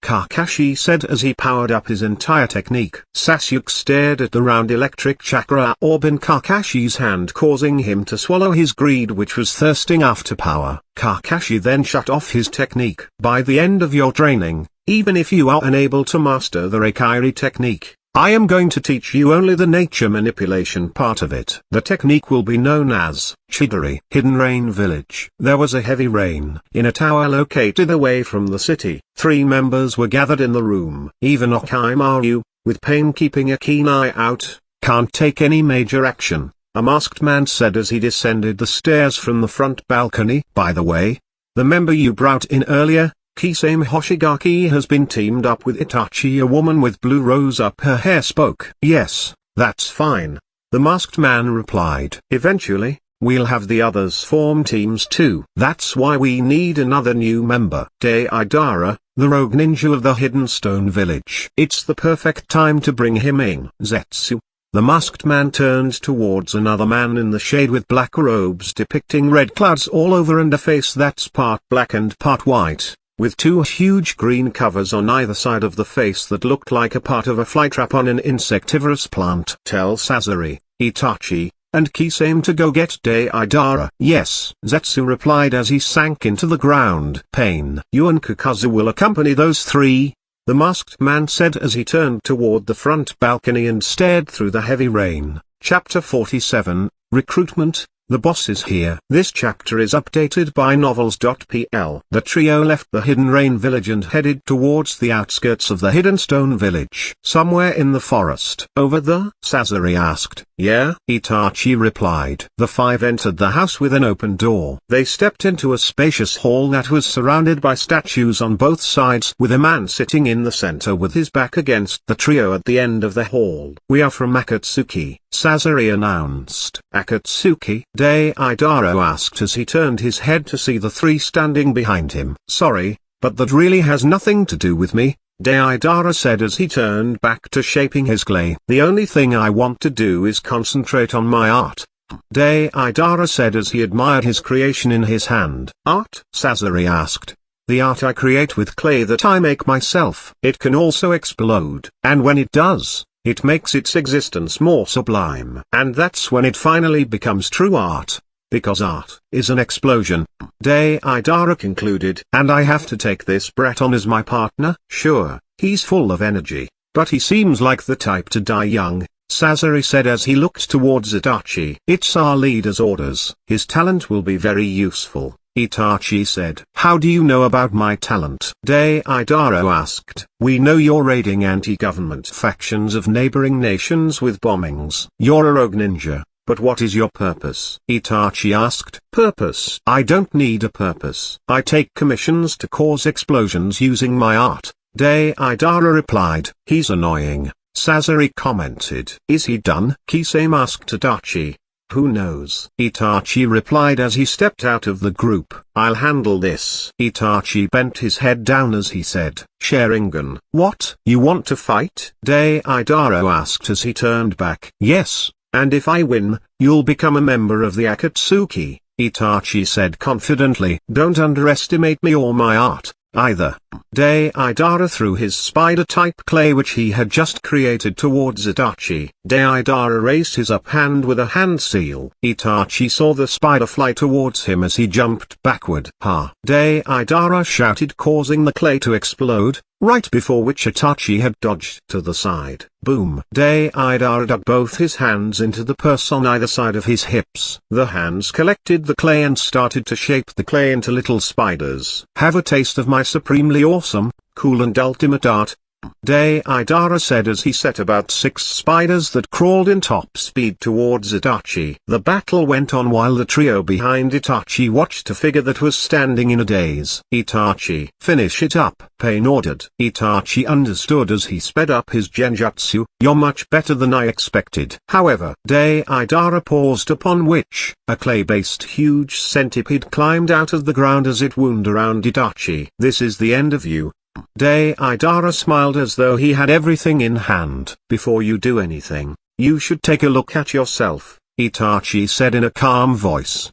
Deidara found something strange as he looked down only to see himself bound by the clay centipede. Genjutsu. Deidara gritted in anger. Since when? Deidara asked. Right from the beginning, Kisame replied, causing Deidara to turn towards him. When you first saw Itachi's Sharingan, you were already under his genjutsu. Itachi jumped to the top of one of the statues that were under a window. Deidara turned to see Itachi, who had a bright light shine upon him from the window behind. From Deidara's point of view, Itachi appeared like a divine god with the light shining upon him as though he was a divine figure, just like the other statues in the hall. This is art, Deidara slowly murmured. Itachi stared down at Deidara from the top. You've lost the match. Ugh! Deidara shouted in anger. Screech! Deidara struck through the hidden stone symbol on his headband and draped on the Akatsuki robe given to him. He turned to face the 5 from Akatsuki as he said, let me make it clear.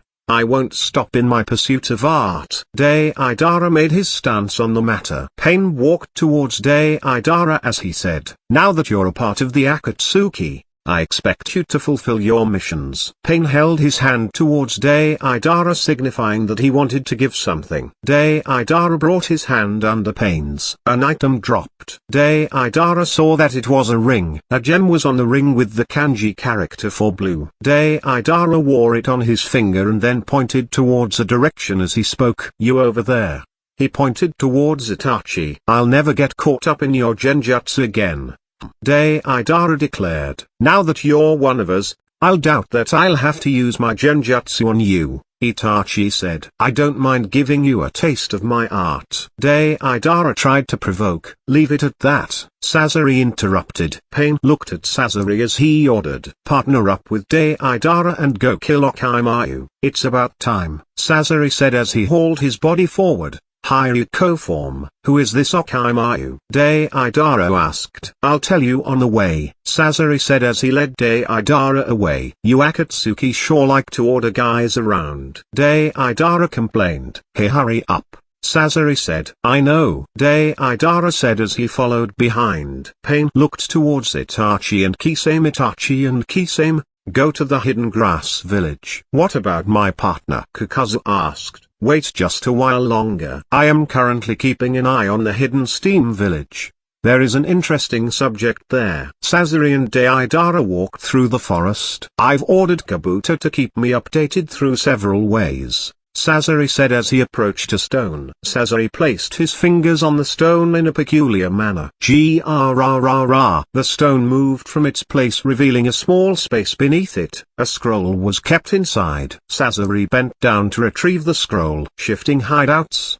1 month. Chunin exams. Kazekage assassination. Sasori kept reading in between the lines, causing Deidara to frown. Sasori then kept the scroll on the ground and burnt it. Sasori, my man, what is the plan? Sasori looked towards Deidara. In about 1 month, no 29 days from now, we should go to the hidden sand village in the land of winds. Naruto, do you know about summoning techniques? Jiraiya asked. Yes. Have you signed any summoning contracts before? No. Okay. Jiraiya opened his left palm and bit his right finger. He then swiped the blood onto the left palm. Boar, dog, bird, monkey, ram, ninja art, summoning jutsu. Jiraiya pressed his palm onto the ground. A seal immediately appeared on the ground containing characters in a circular formation. Puff! A huge amount of smoke appeared above the seal, which later revealed a medium-sized orange frog holding a giant scroll. The frog slowly stretched out its tongue, handing over the scroll to Naruto. Open that scroll. It's a contract with the summoning toads that I've taken over from generations. Sign your name in your blood and stamp the fingerprints of one hand in blood under that.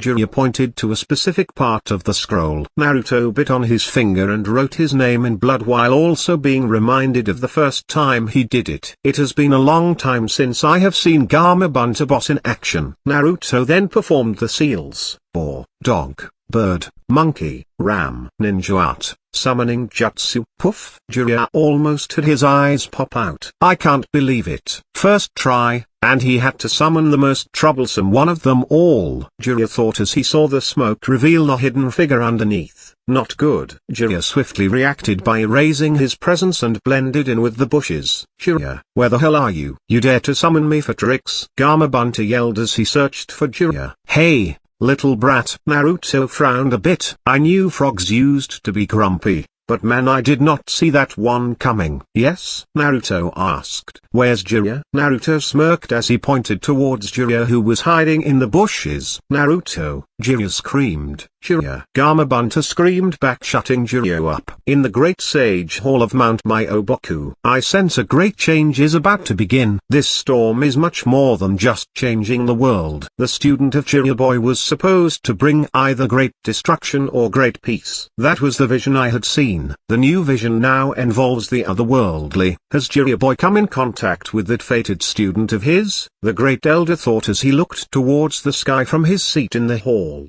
Chapter 48, The Boss Accepts the Deal. This chapter is updated by novels.pl. Gamabunta spotted Jiraiya who tried to sneak away. He sneered, as he jumped towards Jiraiya, sending the nearby trees to fall just from his jumping power. Naruto thought back to how Garamabunta eventually retired from his position of being a chief summoning toad after his son Gamakichi took over. In this timeline, Gamakichi would probably be only a few months old at most, Naruto thought while he watched Gamabunta chase Jiraiya like a cat chasing a mouse. Meanwhile, Jiraiya used every trick in his book to jump and dodge while he ran for his life. Naruto liked how Jiraiya ran for his life. Ahem, Chief Toad, Naruto called out as he ran towards the direction of the duo. I am the one who summoned you, he shouted. Gamabunta turned back to see a puny figure in orange tracksuit chase after him. It is I, who summoned you, Naruto shouted. Gamabunta became angrier. There is no way a little squirt like you could summon a guy like me. So, stop getting in my way like a pesky fly, Gamabunta said as he turned towards Jiraiya. Where do you think you are running off to? He said, upon which Gamabunta increased his speed. Naruto knew that there was only one way to end this cat and mouse game. That was to make Gamabunta accept him as the person who summoned him. Naruto smiled as he vanished from his spot, instantly appearing behind Gamabunta's back. Gamabunta stopped for a second to notice that Naruto had climbed on his back, to which he said, interesting, you have the ability to climb up my back so easily, while I am busy chasing someone. Ha ha ha, here's a challenge. If you get off my back easily, then I won't accept your summoning contract. I was thinking of kicking back for a while since it has been over a decade that I have been summoned again to this world. But if you are intent on challenging me, then, I'll go on a rampage for a while to my heart's desire. Let's see how you handle that. Naruto ran towards the top of Gamabunta's head and sat on it while concentrating chakra over the region of contact between his body and Gamabunta's. Gamabunta became mad, as he started moving his head around in clockwise and anti-clockwise manners very quickly in an unpredictable way, but Naruto's body refused to budge. Meanwhile, Jiraiya had disappeared while running, as he took advantage of the moment Gamabunta had dropped his guard down. That's one trouble off my back, Jiraiya sighed after choosing a perfect hiding spot. Gamabunta jumped towards a nearby waterfall that had a stream that continued along the plains. Let's see how you handle this, Gamabunta thought as he turned his body midair to make his back face the water. Naruto saw the water below. He quickly rushed into the kimono that has holding on to Gamabunta. See, wasted effort, Gamabunta commented as he dropped into the water, causing a miniature tsunami over the forest nearby the banks. Naruto jumped from the kimono cheerfully, while being all dry as he faced Gamabunta. The water didn't do a thing. Gamabunta was pissed off. You little squirt, Gamabunta called out as he sent his tongue like a whip towards Naruto. Naruto jumped, making the tongue miss him completely, but his expression froze at this moment while in midair. See ya later, little squirt, Gamabunta said as he was already in a position higher in the air than Naruto after jumping. Chief Toad, that was an excellent plan, Naruto thought as he smiled towards Gamabunta who was flying away. Gamabunta turned back, and smirked, as though he had won the battle. Naruto reached into his pocket and sent forth a kunai towards Gamabunta's back. Humphrey. Gamabunta snorted as he turned to the front, not bothering to avoid a puny kunai. The kunai was almost near the target area. Just when it was about to pierce, Flying Thunder God, Stage 2, Naruto teleported, arriving on Gamabunta's back once again. Gamabunta stared at his back, only to find Naruto again. I did not touch the ground at all. So the thing that happened back there will not be considered a fall, Naruto declared as he sat down on Gamabunta's back again. Meanwhile, Jiraiya, who was hiding in the bush, was surprised. What Anko told the third was the truth. Looks like Naruto has already met his father, Jiraiya thought as he watched the battle between Gamabunta and Naruto continue. Back in the training field, Kakashi was surprised at the speed Sasuke was improving at. This boy is very close to mastering the basic chakra manipulation. In just half a day of training, Kakashi thought as stared at all the burnt leaves on the ground, which were fried to crisp from the passage of thunder nature chakra through them. Sasuke lifted his burnt hands as he stared into them. If this is the price of training faster, then I don't care. I will surpass you, Naruto, Kakashi also saw Sasuke staring into his burnt hands. "Sasuke, let's stop here. I have work to take care of," Kakashi said as he turned back. "Wait!" Sasuke shouted. Kakashi frowned as he turned back only to see a crazed look on Sasuke's face. "I want to learn more," Sasuke said in a calm voice, with his crazed look disappearing away. "Sasuke, we will continue the training tomorrow. If we do any more training your hands will become numb and fried, not to mention the strain you would be placing on your chakra network," Kakashi said slowly while tried to observe Sasuke's change in expressions. Sasuke looked up in anger but managed to calm himself down. "I will wait for you here tomorrow, early in the morning," Sasuke said as he started walking away. Kakashi was on his way to the Hokage's office during which he thought back to Sasuke's crazed looks. "Is it because of Itachi or Naruto? Hope I am not making a mistake," Kakashi thought. Soon Kakashi had reached the office. Knock, knock, knock. "Come in," Hiruzen said. "You had summoned me, Hokage-sama?" Kakashi asked. "Yes, I wanted to talk about the girl on Naruto's team." "Haruno Sakura?" Kakashi mentioned her name. "Yes, that one and another one he had saved in the forest earlier." "That girl, Karen?" Kakashi asked, trying to remember back to the Chunin exam that took place earlier. "Yes, both of them. But more importantly Sakura. I would like to recommend the both of them for basic medical ninjutsu classes. I wanted to inform you since Sakura was under your care." "Medical ninjutsu for Sakura?" Kakashi asked. "Yes, Naruto had suggested her to learn it," Hiruzen replied. "Naruto?" "But Sakura is a genjutsu type," Kakashi replied. "Naruto insisted, despite me warning him that not all ninjas were compatible with it," Hiruzen said. Kakashi was speechless. "Kakashi, I feel Naruto is right. A medical ninja on a team is beneficial. After all, I am sure you'd understand this part better than anyone else," Hiruzen said. Kakashi thought back to the time Rin was on his team. "Okay." Kakashi accepted and left the office. Back in the forest on the outskirts of the village, Gamabunta went wild, stomping the land flat while trying to get Naruto off his back. "Chief Toad," Naruto called. "Ha ha ha." Gamabunta panted heavily. "Kid, you win," Gamabunta said after he stopped. "I can't believe it. He handles that short-tempered frog all by himself." Jiraiya stared at the scene that was taking place. Poof, Gamabunta disappeared. Naruto safely landed on the ground to see Jiraiya waiting for him. "Are you ready to go?" Jiraiya asked. Naruto nodded as they walked towards the path in front of them. "Soon, here we are at Rotofuku town," Jiraiya announced as the duo crossed the town border. The duo proceeded until "Naruto, let's stop here." Naruto turned to see Four Seasons Hot Spring Inn written on a signboard outside the inn. Soon a young lady greeted them at the door. "Welcome," she said as she directed them towards the reception. "One night for two," Jiraiya said as he tapped the bell on the table. "That'll be about 6,000 ryo," the woman said at the reception. Naruto and Jiraiya settled their stuff in their rooms and entered the hot bath. The next morning, Hinata woke up. "Get up slowly," the man beside her said. Hinata nodded as she followed his instructions. The man then placed a small bowl of peeled and cut fruits on the tray above her lap. Hinata took the bowl and consumed the fruits. Soon, after she was done with her bowl, the man took the bowl from her and stood up as he arrived at the table beside her. Hinata opened her mouth to say something before which the man presented a paper in front of her. Hinata read the contents on the paper, after which she froze. Chapter 49. Training continued. This chapter is updated by novels.pl. Naruto. Kun? Hinata stared dazedly at the letter. "Who is he?" the man beside her asked. "Dad." Hinata stared at Hyuga Hiyoshi. "Naruto-kun is my classmate from academy," Hinata said as she fidgeted around with her fingers. "Hinata, don't test my patience. I've already lost my confidence in you in the test between you and Hanabi.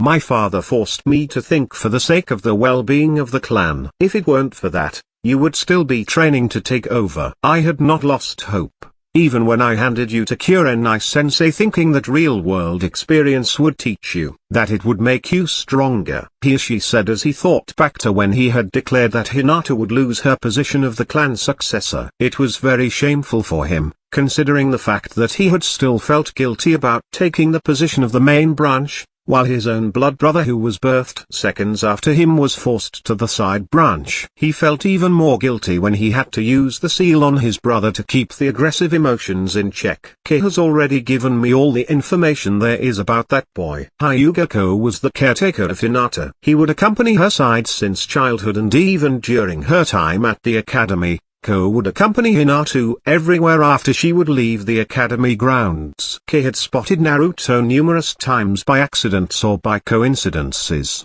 During Hinata's childhood, he had repeatedly warned her about Naruto and forbid her from any interactions. Kei had inquired till the recent updates on Naruto, other than Chunin exams which still had the matches that were to be held later.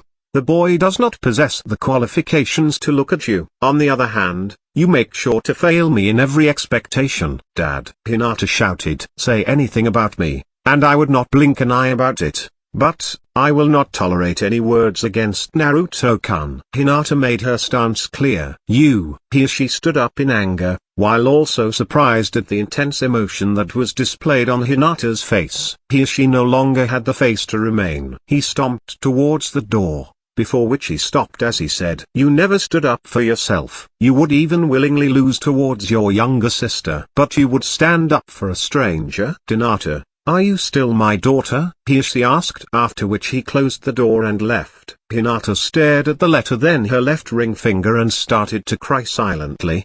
Sakura yawned after getting up. She got ready in a few minutes and descended the staircase. Sakura's mom called from the kitchen. Eat your breakfast quickly. Why? Oh, I forgot to tell you, your sensei dropped in last night. He said that you have to go to the hospital for training of some sort, and that a girl would accompany you to that place. Ding dong. Speak of the devil, I think she's here. Sakura went to grab the door handle and opened. Outside was a girl in red hair. She looked towards Sakura and said, "Good morning," in a grumpy voice. Sakura stood speechlessly, looking at the girl who waited outside. "Are you ready or what?" she asked impatiently. "Hello." Sakura's mom appeared behind her and greeted. "You must be Karen, a friend of Sakura's, right?" she asked. Karen stared at Sakura for an answer. "Yeah," Sakura said slowly. Sakura's mom gently nudged Sakura on her big forehead. "Go and eat. I have prepared your breakfast and kept it on the table." Sakura nodded as she ran towards the table. "Please come in." Sakura's mom gestured towards Karen. Karen nodded as she took off her footwear at the entrance and entered inside. "Go. Have you investigated the current whereabouts of their boy?" she asked as he looked towards Hinata's caretaker who sat outside the room. "I've yet to do Hishi-sama. Right now I would like to accompany Hinata-sama until she's out of bed rest," Ko replied. "Who are you looking for, Dad?" Hanabi, who was nearby, asked. "It's nothing. Let's go," Hishi commanded as he stormed off. In the training field. Why is he wasting time? Sasuke stared around in anger, looking for Kakashi. About 30 minutes later, Kakashi showed up. "Good morning," Kakashi greeted. Sasuke looked up as he stared at Kakashi's face. "I was walking by and I don't care," Sasuke stated as he raised his hand with small imperfectly shaped moving orb of lightning-natured chakra. Kakashi stared at the massive improvement over the period of just one day. "Sasuke, show me your hand," Kakashi demanded. Sasuke frowned and brought his hand out for Kakashi to examine. "It has healed overnight a bit. Looks like he followed my advice and must have been practicing today morning," Kakashi thought as he stared at Sasuke's hand. "Okay, Sasuke, before I teach you the Chidori, I want you to know the prerequisites of the move and the conditions I will put forth." Sasuke stared at Kakashi impatiently. Kakashi lifted his hand as he pointed his index finger upwards. "First prerequisite is physical ability. Right now, you are fast, but you are nowhere near as fast as Rock Lee or Naruto." Sasuke frowned, but he still paid attention. "So you will need to train according to my instructions to gain that speed." Sasuke nodded. Kakashi showed two fingers towards Sasuke. "Second prerequisite is Sharingan, which you already have." "Why Sharingan?" Sasuke asked. "The technique is an ultra-fast jab towards your opponent. Thus when you have to be fast within a short range, your physical abilities must improve drastically. But when you're moving too fast, it's near impossible for you to see the enemy counter your attack. The Sharingan, in this case, will help you overcome that major flaw in the technique, thus perfecting it to an A-rank technique." Kakashi explained. A rank? Doesn't that mean your Ikari technique is S rank? Sasuke asked. Mine is a lower S rank, Kakashi said. Lower? Sasuke asked. You see, Reikiri is a combination of shape and nature manipulation. I can achieve nature manipulation without breaking a sweat, but to combine it with shape manipulation is near impossible, Kakashi said. But it has achieved form, has it not? Sasuke asked. What you see is the jutsu barely being able to maintain its shape manipulation with the help of seals, Kakashi said. Has there been anyone who had mastered the shape manipulation and nature manipulation? So far there has been none when it is both nature and shape manipulation. However, there was one who had managed to achieve shape manipulation to the highest level, and he was the creator of the technique, Kakashi said. Who? Sasuke asked immediately. It was the fourth Hokage, Kakashi said. Caution. Sexual content ahead. Continue at your own risk. Naruto yawned as he got up in his pajamas. Naruto, you've had a good sleep, Jiraiya said while writing characters on a page. Sage. Naruto walked to Jiraiya. Sorry, gotta hold down the training for a bit, I've got a few lines to write here. Naruto nodded as he left the room to get ready. A while later. You're still writing? Naruto bent over to take a look. Ah, it's the draft for Makeout Tactics, Naruto thought as he looked over the manuscript. Does it look good? Jiraiya asked. Sage. The attire of the woman you've described here is an old-fashioned one, Naruto said as he turned over the next page. A young kid like you wants to advise me on the description of a woman's sexy attire? You're 100 years too early. Jiraiya stood up as he stared in contempt while he pointed a finger at Naruto. Naruto stared at Jiraiya with a bit of disdain on his expression. Fine, allow me to demonstrate, Naruto said as he took 2 steps backward. What are you doing? Jiraiya asked. Just wait and watch, Naruto said. I have seen many magazines in the future, you know, especially the ones for men. Not to mention the new fashion sense the people of the future would have. This is not even the best kind of jutsu. It takes real talent to come up with reverse harem jutsu, Naruto thought. Transform. Poof, a cloud of white smoke appeared in the room. The smoke slowly revealed a woman in jet black hair, with deep black eyes that could steal a man's soul away in an instant. The face in perfect symmetry and oval in shape that just seemed gorgeous. Lips so red and sexy that were begging to be kissed. The silky and shiny black hair went all the way down to where it curled up into the shoulders. The light hint of collarbone depicted the perfect skin-to-bone ratio. A large black shirt with a huge neck almost willing to slip off the shoulders covered the pair of perfect breasts that bulged their way out, which were of the most ideal size such that Goldilocks would pick them if she were looking for breasts to fall into, both ample and perky. It continued down to the hips, which contributed to the most perfect curves that could be called, as the legendary hourglass figure with stunning 11/10 scores for the perfect harmony that existed between the 3 sizes. The proportions were so right that it could light up a man's hidden desires.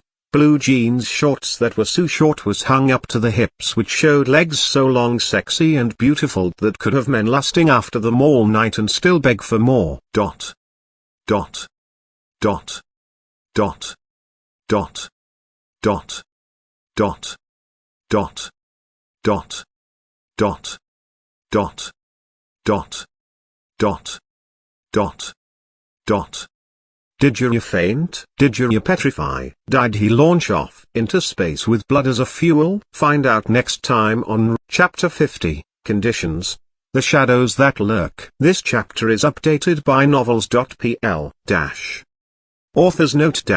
Though this story is about Naruto, at this stage, Naruto is an already developed character, so I have changed my focus to other characters and background events until the rescue arc comes into play. Naruto will be back as the main character from the rescue arc onwards. Thank you for understanding. Jiraiya stared at Naruto, who had transformed speechlessly. This continued for a while, Sage?" Naruto asked. Jiraiya gave no reaction whatsoever. He just stood frozen in his place. Naruto released his transformation. Earth to Sage. Naruto waved his hand in front of Jiraiya's face. Naruto placed his hand on Jiraiya's shoulder. Jiraiya swayed a bit before losing his balance and falling over in his frozen state as a statue. Soon blood started flowing out of his nose. The blood flowed at a steady rate until a small puddle had formed. "This nosebleed is too much," Naruto thought as he tried to wake Jiraiya up, whose expression slowly turned into that of a lewd one. Back in the training field. 4th Hokage. Sasuke thought. "Now Sasuke, I am going to present you with the conditions of mine,"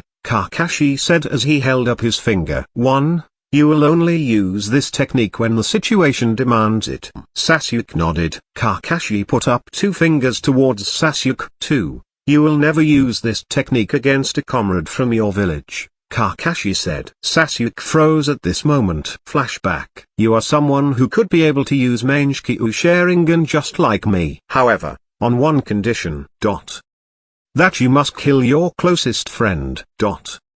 And one day, when you have the same eyes as I do, come and stand before me. I will tell you the truth about your brother if you defeat me in battle one day. Sasuke looked towards Naruto, feeling hope rise up in his heart once again, as he regained his former expression of arrogance once again. Flashback. Sasuke thought between Kakashi's, Itachi's and Naruto's words. The words repeatedly played in his mind. At this moment, Kakashi extended his hand towards Sasuke. Shake on it if you accept to my conditions, Kakashi said as he stared at Sasuke. Sasuke felt extremely pressured. Should he listen to the words of his brother, or the so-called battle against his closest friend, or to make an agreement he would never intend on following? Sasuke looked at Kakashi's face that seemed full of expectation towards his reaction to the conditions that had been laid forth. Sasuke felt cornered as he stared at the hand that was placed in front of him.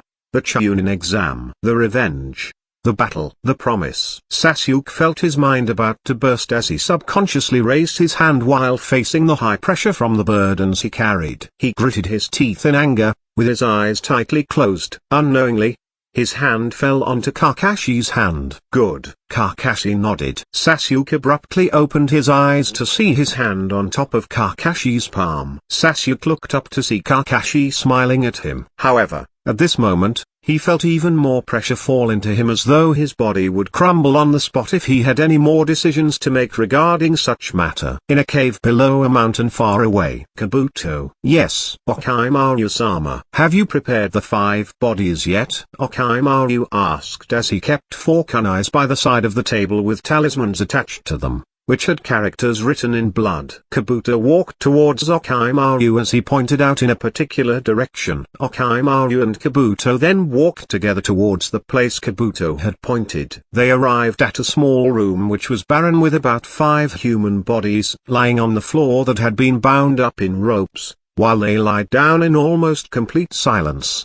except for the fact that they took weak breaths. Comatose condition as requested. Orochimaru-sama, Kabuto said as he drew one of the bodies towards Orochimaru. Orochimaru smiled as he took out a particular scroll from a snake's mouth, within his sleeve. Situational flashback. In a meeting place, a man was sitting behind the curtain as he looked at a certain figure in front of him. The 4th Kazekage was wearing his cage's uniform with a hat that represented the Wind Nation. There are 2 specific things I require for our operation to be successful, Orochimaru said with a sly smile across his face as he spoke to the 4th Kazekage. What is it? The Kazekage asked as he looked towards Orochimaru with a not-so-pleasing expression on his face. Silence persisted in the atmosphere before Orochimaru finally continued. First, I would like for the Jinchuriki boy to be the main force of destruction during this war, as I will be counting on him for major destruction, Orochimaru said, causing the 4th Kazekage to frown. What is the other one? Oh, nothing much, Orochimaru said as he sent forth Kabuto with a personal message. Kabuto jumped towards the curtain as he passed by it and appeared beside the Kazekage. He then whispered some words to him near his ears. The Kazekage got up aggressively as he stared at Orochimaru with a very grim expression. Orochimaru smiled as he waited to see the reaction of the man. to his request. The Kazkage then summoned one of his nearby jounins. He conversed with the jounin in secret, causing sweat to pour out profusely from the man's head. Kazkage-sama, the man called out as he looked towards the Kazkage with a shocked expression across his face. The Kazkage signaled him to calm down since it was his direct order. The man nodded and left the scene. Meanwhile, Okimaru and the man stared at each other. A few minutes later, the Sand Village jounin placed a body wound up in cloth, whose surface was covered with sand and dust on the floor beside Okimaru. Okimaru turned towards Kabuto and nodded. Kabuto followed by raising up his hand, while he folded his right elbow towards himself with his palm straightened out. Medical ninja art. Chakra scalpel. Kabuto thrust his hand into the body to lift it up, a bloodied and dried piece of the organ from the body, and held it up in the air. Okimaru took out a scroll. He then opened it and laid it on the ground. The scroll had characters written in black ink, which were neatly arranged in a circular formation with a blank space in between. Kabuto smirked. Once he saw the scroll, he walked over to the scroll and placed the organ on the empty space in the scroll. Okimaru then clasped his hands together and roared, "Seal!" The organ disappeared into the scroll, following which the blank space before had now changed to a character that represented the characters for the word seal. Situational flashback. Okimaru opened the scroll and performed the tiger seal. Ha! Puff! A small cloud of smoke appeared, following which the organ appeared on the scroll. Okimaru lifted the organ with care, slowly, as he placed it in his hands very carefully, like it was the most precious thing in the world. He then approached the body that was lying nearby and placed the organ gently on the body's chest. Okimaru then looked towards Kabuto and said, "Kabuto, if this works out, then we are going to head out to an abandoned village," Okimaru said as he brought his hands together. Kabuto watched patiently, while Okimaru did this. Tiger, snake, dog, dragon. Okimaru then clapped his hands as he finished the hand seals. Summoning technique, ANBU world reincarnation. Whoosh! Matters from nearby started gathering quickly onto the body of the bound man, swiftly altering the looks of the man. Soon, it formed a figure, upon which Okimaru displayed a very happy smile. "How nice of you to join us," Okimaru said as he approached the body. The matters around the area gathered at a much higher speed as it completely transformed, with all features becoming visible. Third Kazkage of the Iron Sand. Okimaru smiled. Please like, share, subscribe.